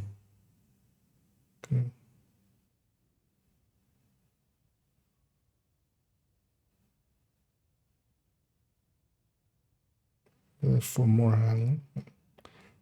Oh, do you mean you're doing it with the ninja backpack? Yeah, I take the striker backpack over that for that. I didn't need that. Don't forget to spend your global event stars. They go away.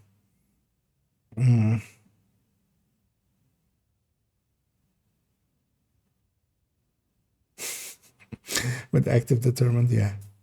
I mean, I would expect as much, but he was using a shotgun a lot. I think that build is set up to use the shotgun more. What happened to candidates bunked every time now? Everyone starts in the same place. Curse guy.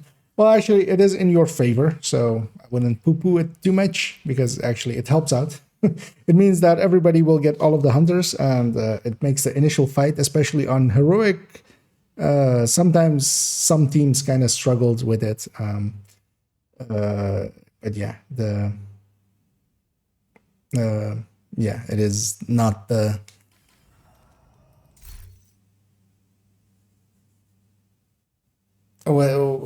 Everybody spawning there together means everybody gets the hunters, and all 8 players will go through all of the hunters and just murder them, making it a lot easier actually. So, but yeah, it is doing that, and it's doing it consistently every time now. Which at this point they should just change the mode to be that. Screw it.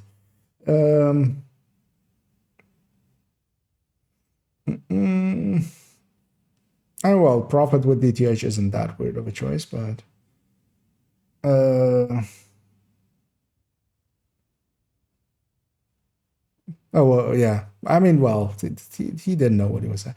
Oh, and hey there, Cali Cowboy. As I see you coming in there with the raid, but also actually, well, you've caught me actually on my outro basically as I was about to end it, and I still will because yeah, I need to go rest. So we're taking the people you've sent over, and I very much appreciate it as well. Let's give a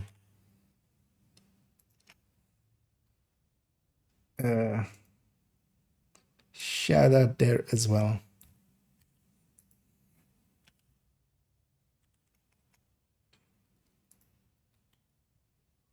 That's it. Well, Anyway, thanks very much, and hope you had a fun stream. As here over here we had some fun as well. But yeah, we're gonna take the same people. We're gonna take that boat you came in, the Viking boat you came in with the raid with. We're gonna strap both the boats together and we're gonna send them off into somewhere else. And that somewhere else is somewhere where I'm gonna go find now. As I don't see many of my regular. Actually, yeah. Let's do that, just for quickness as well, as we'll raid together towards Little Huge. And oh, good to have a good night. Yeah, indeed, and indeed agree with that one as well, with the great content. I always enjoy watching some Cali as well. But yeah, we're gonna send everybody over to Little Huge as they're doing some they're shooting some chungas in the butt in dark hours where you can shoot them in the butt. And yeah, I'll be back tomorrow, likely not afternoon, likely only in the evening, although it might start a little bit earlier. Kind of depends on the scent as well and if there's a good rotation. So maybe for that, I'll start a little bit earlier so we can go a little bit deep with it, with some of the second and third accounts. And of course, new manhunt tomorrow. And yeah, spend your stars for those that didn't catch it the last 17 times I said it. But yeah, don't forget to spend your stars as last day of SHD being exposed. And I'm going to send everybody over to Little Huge, which I'm going to start now. And counter will go, and I will then say, as the counter reaches 0, as always, 2, 1, 0. As always, have a good night.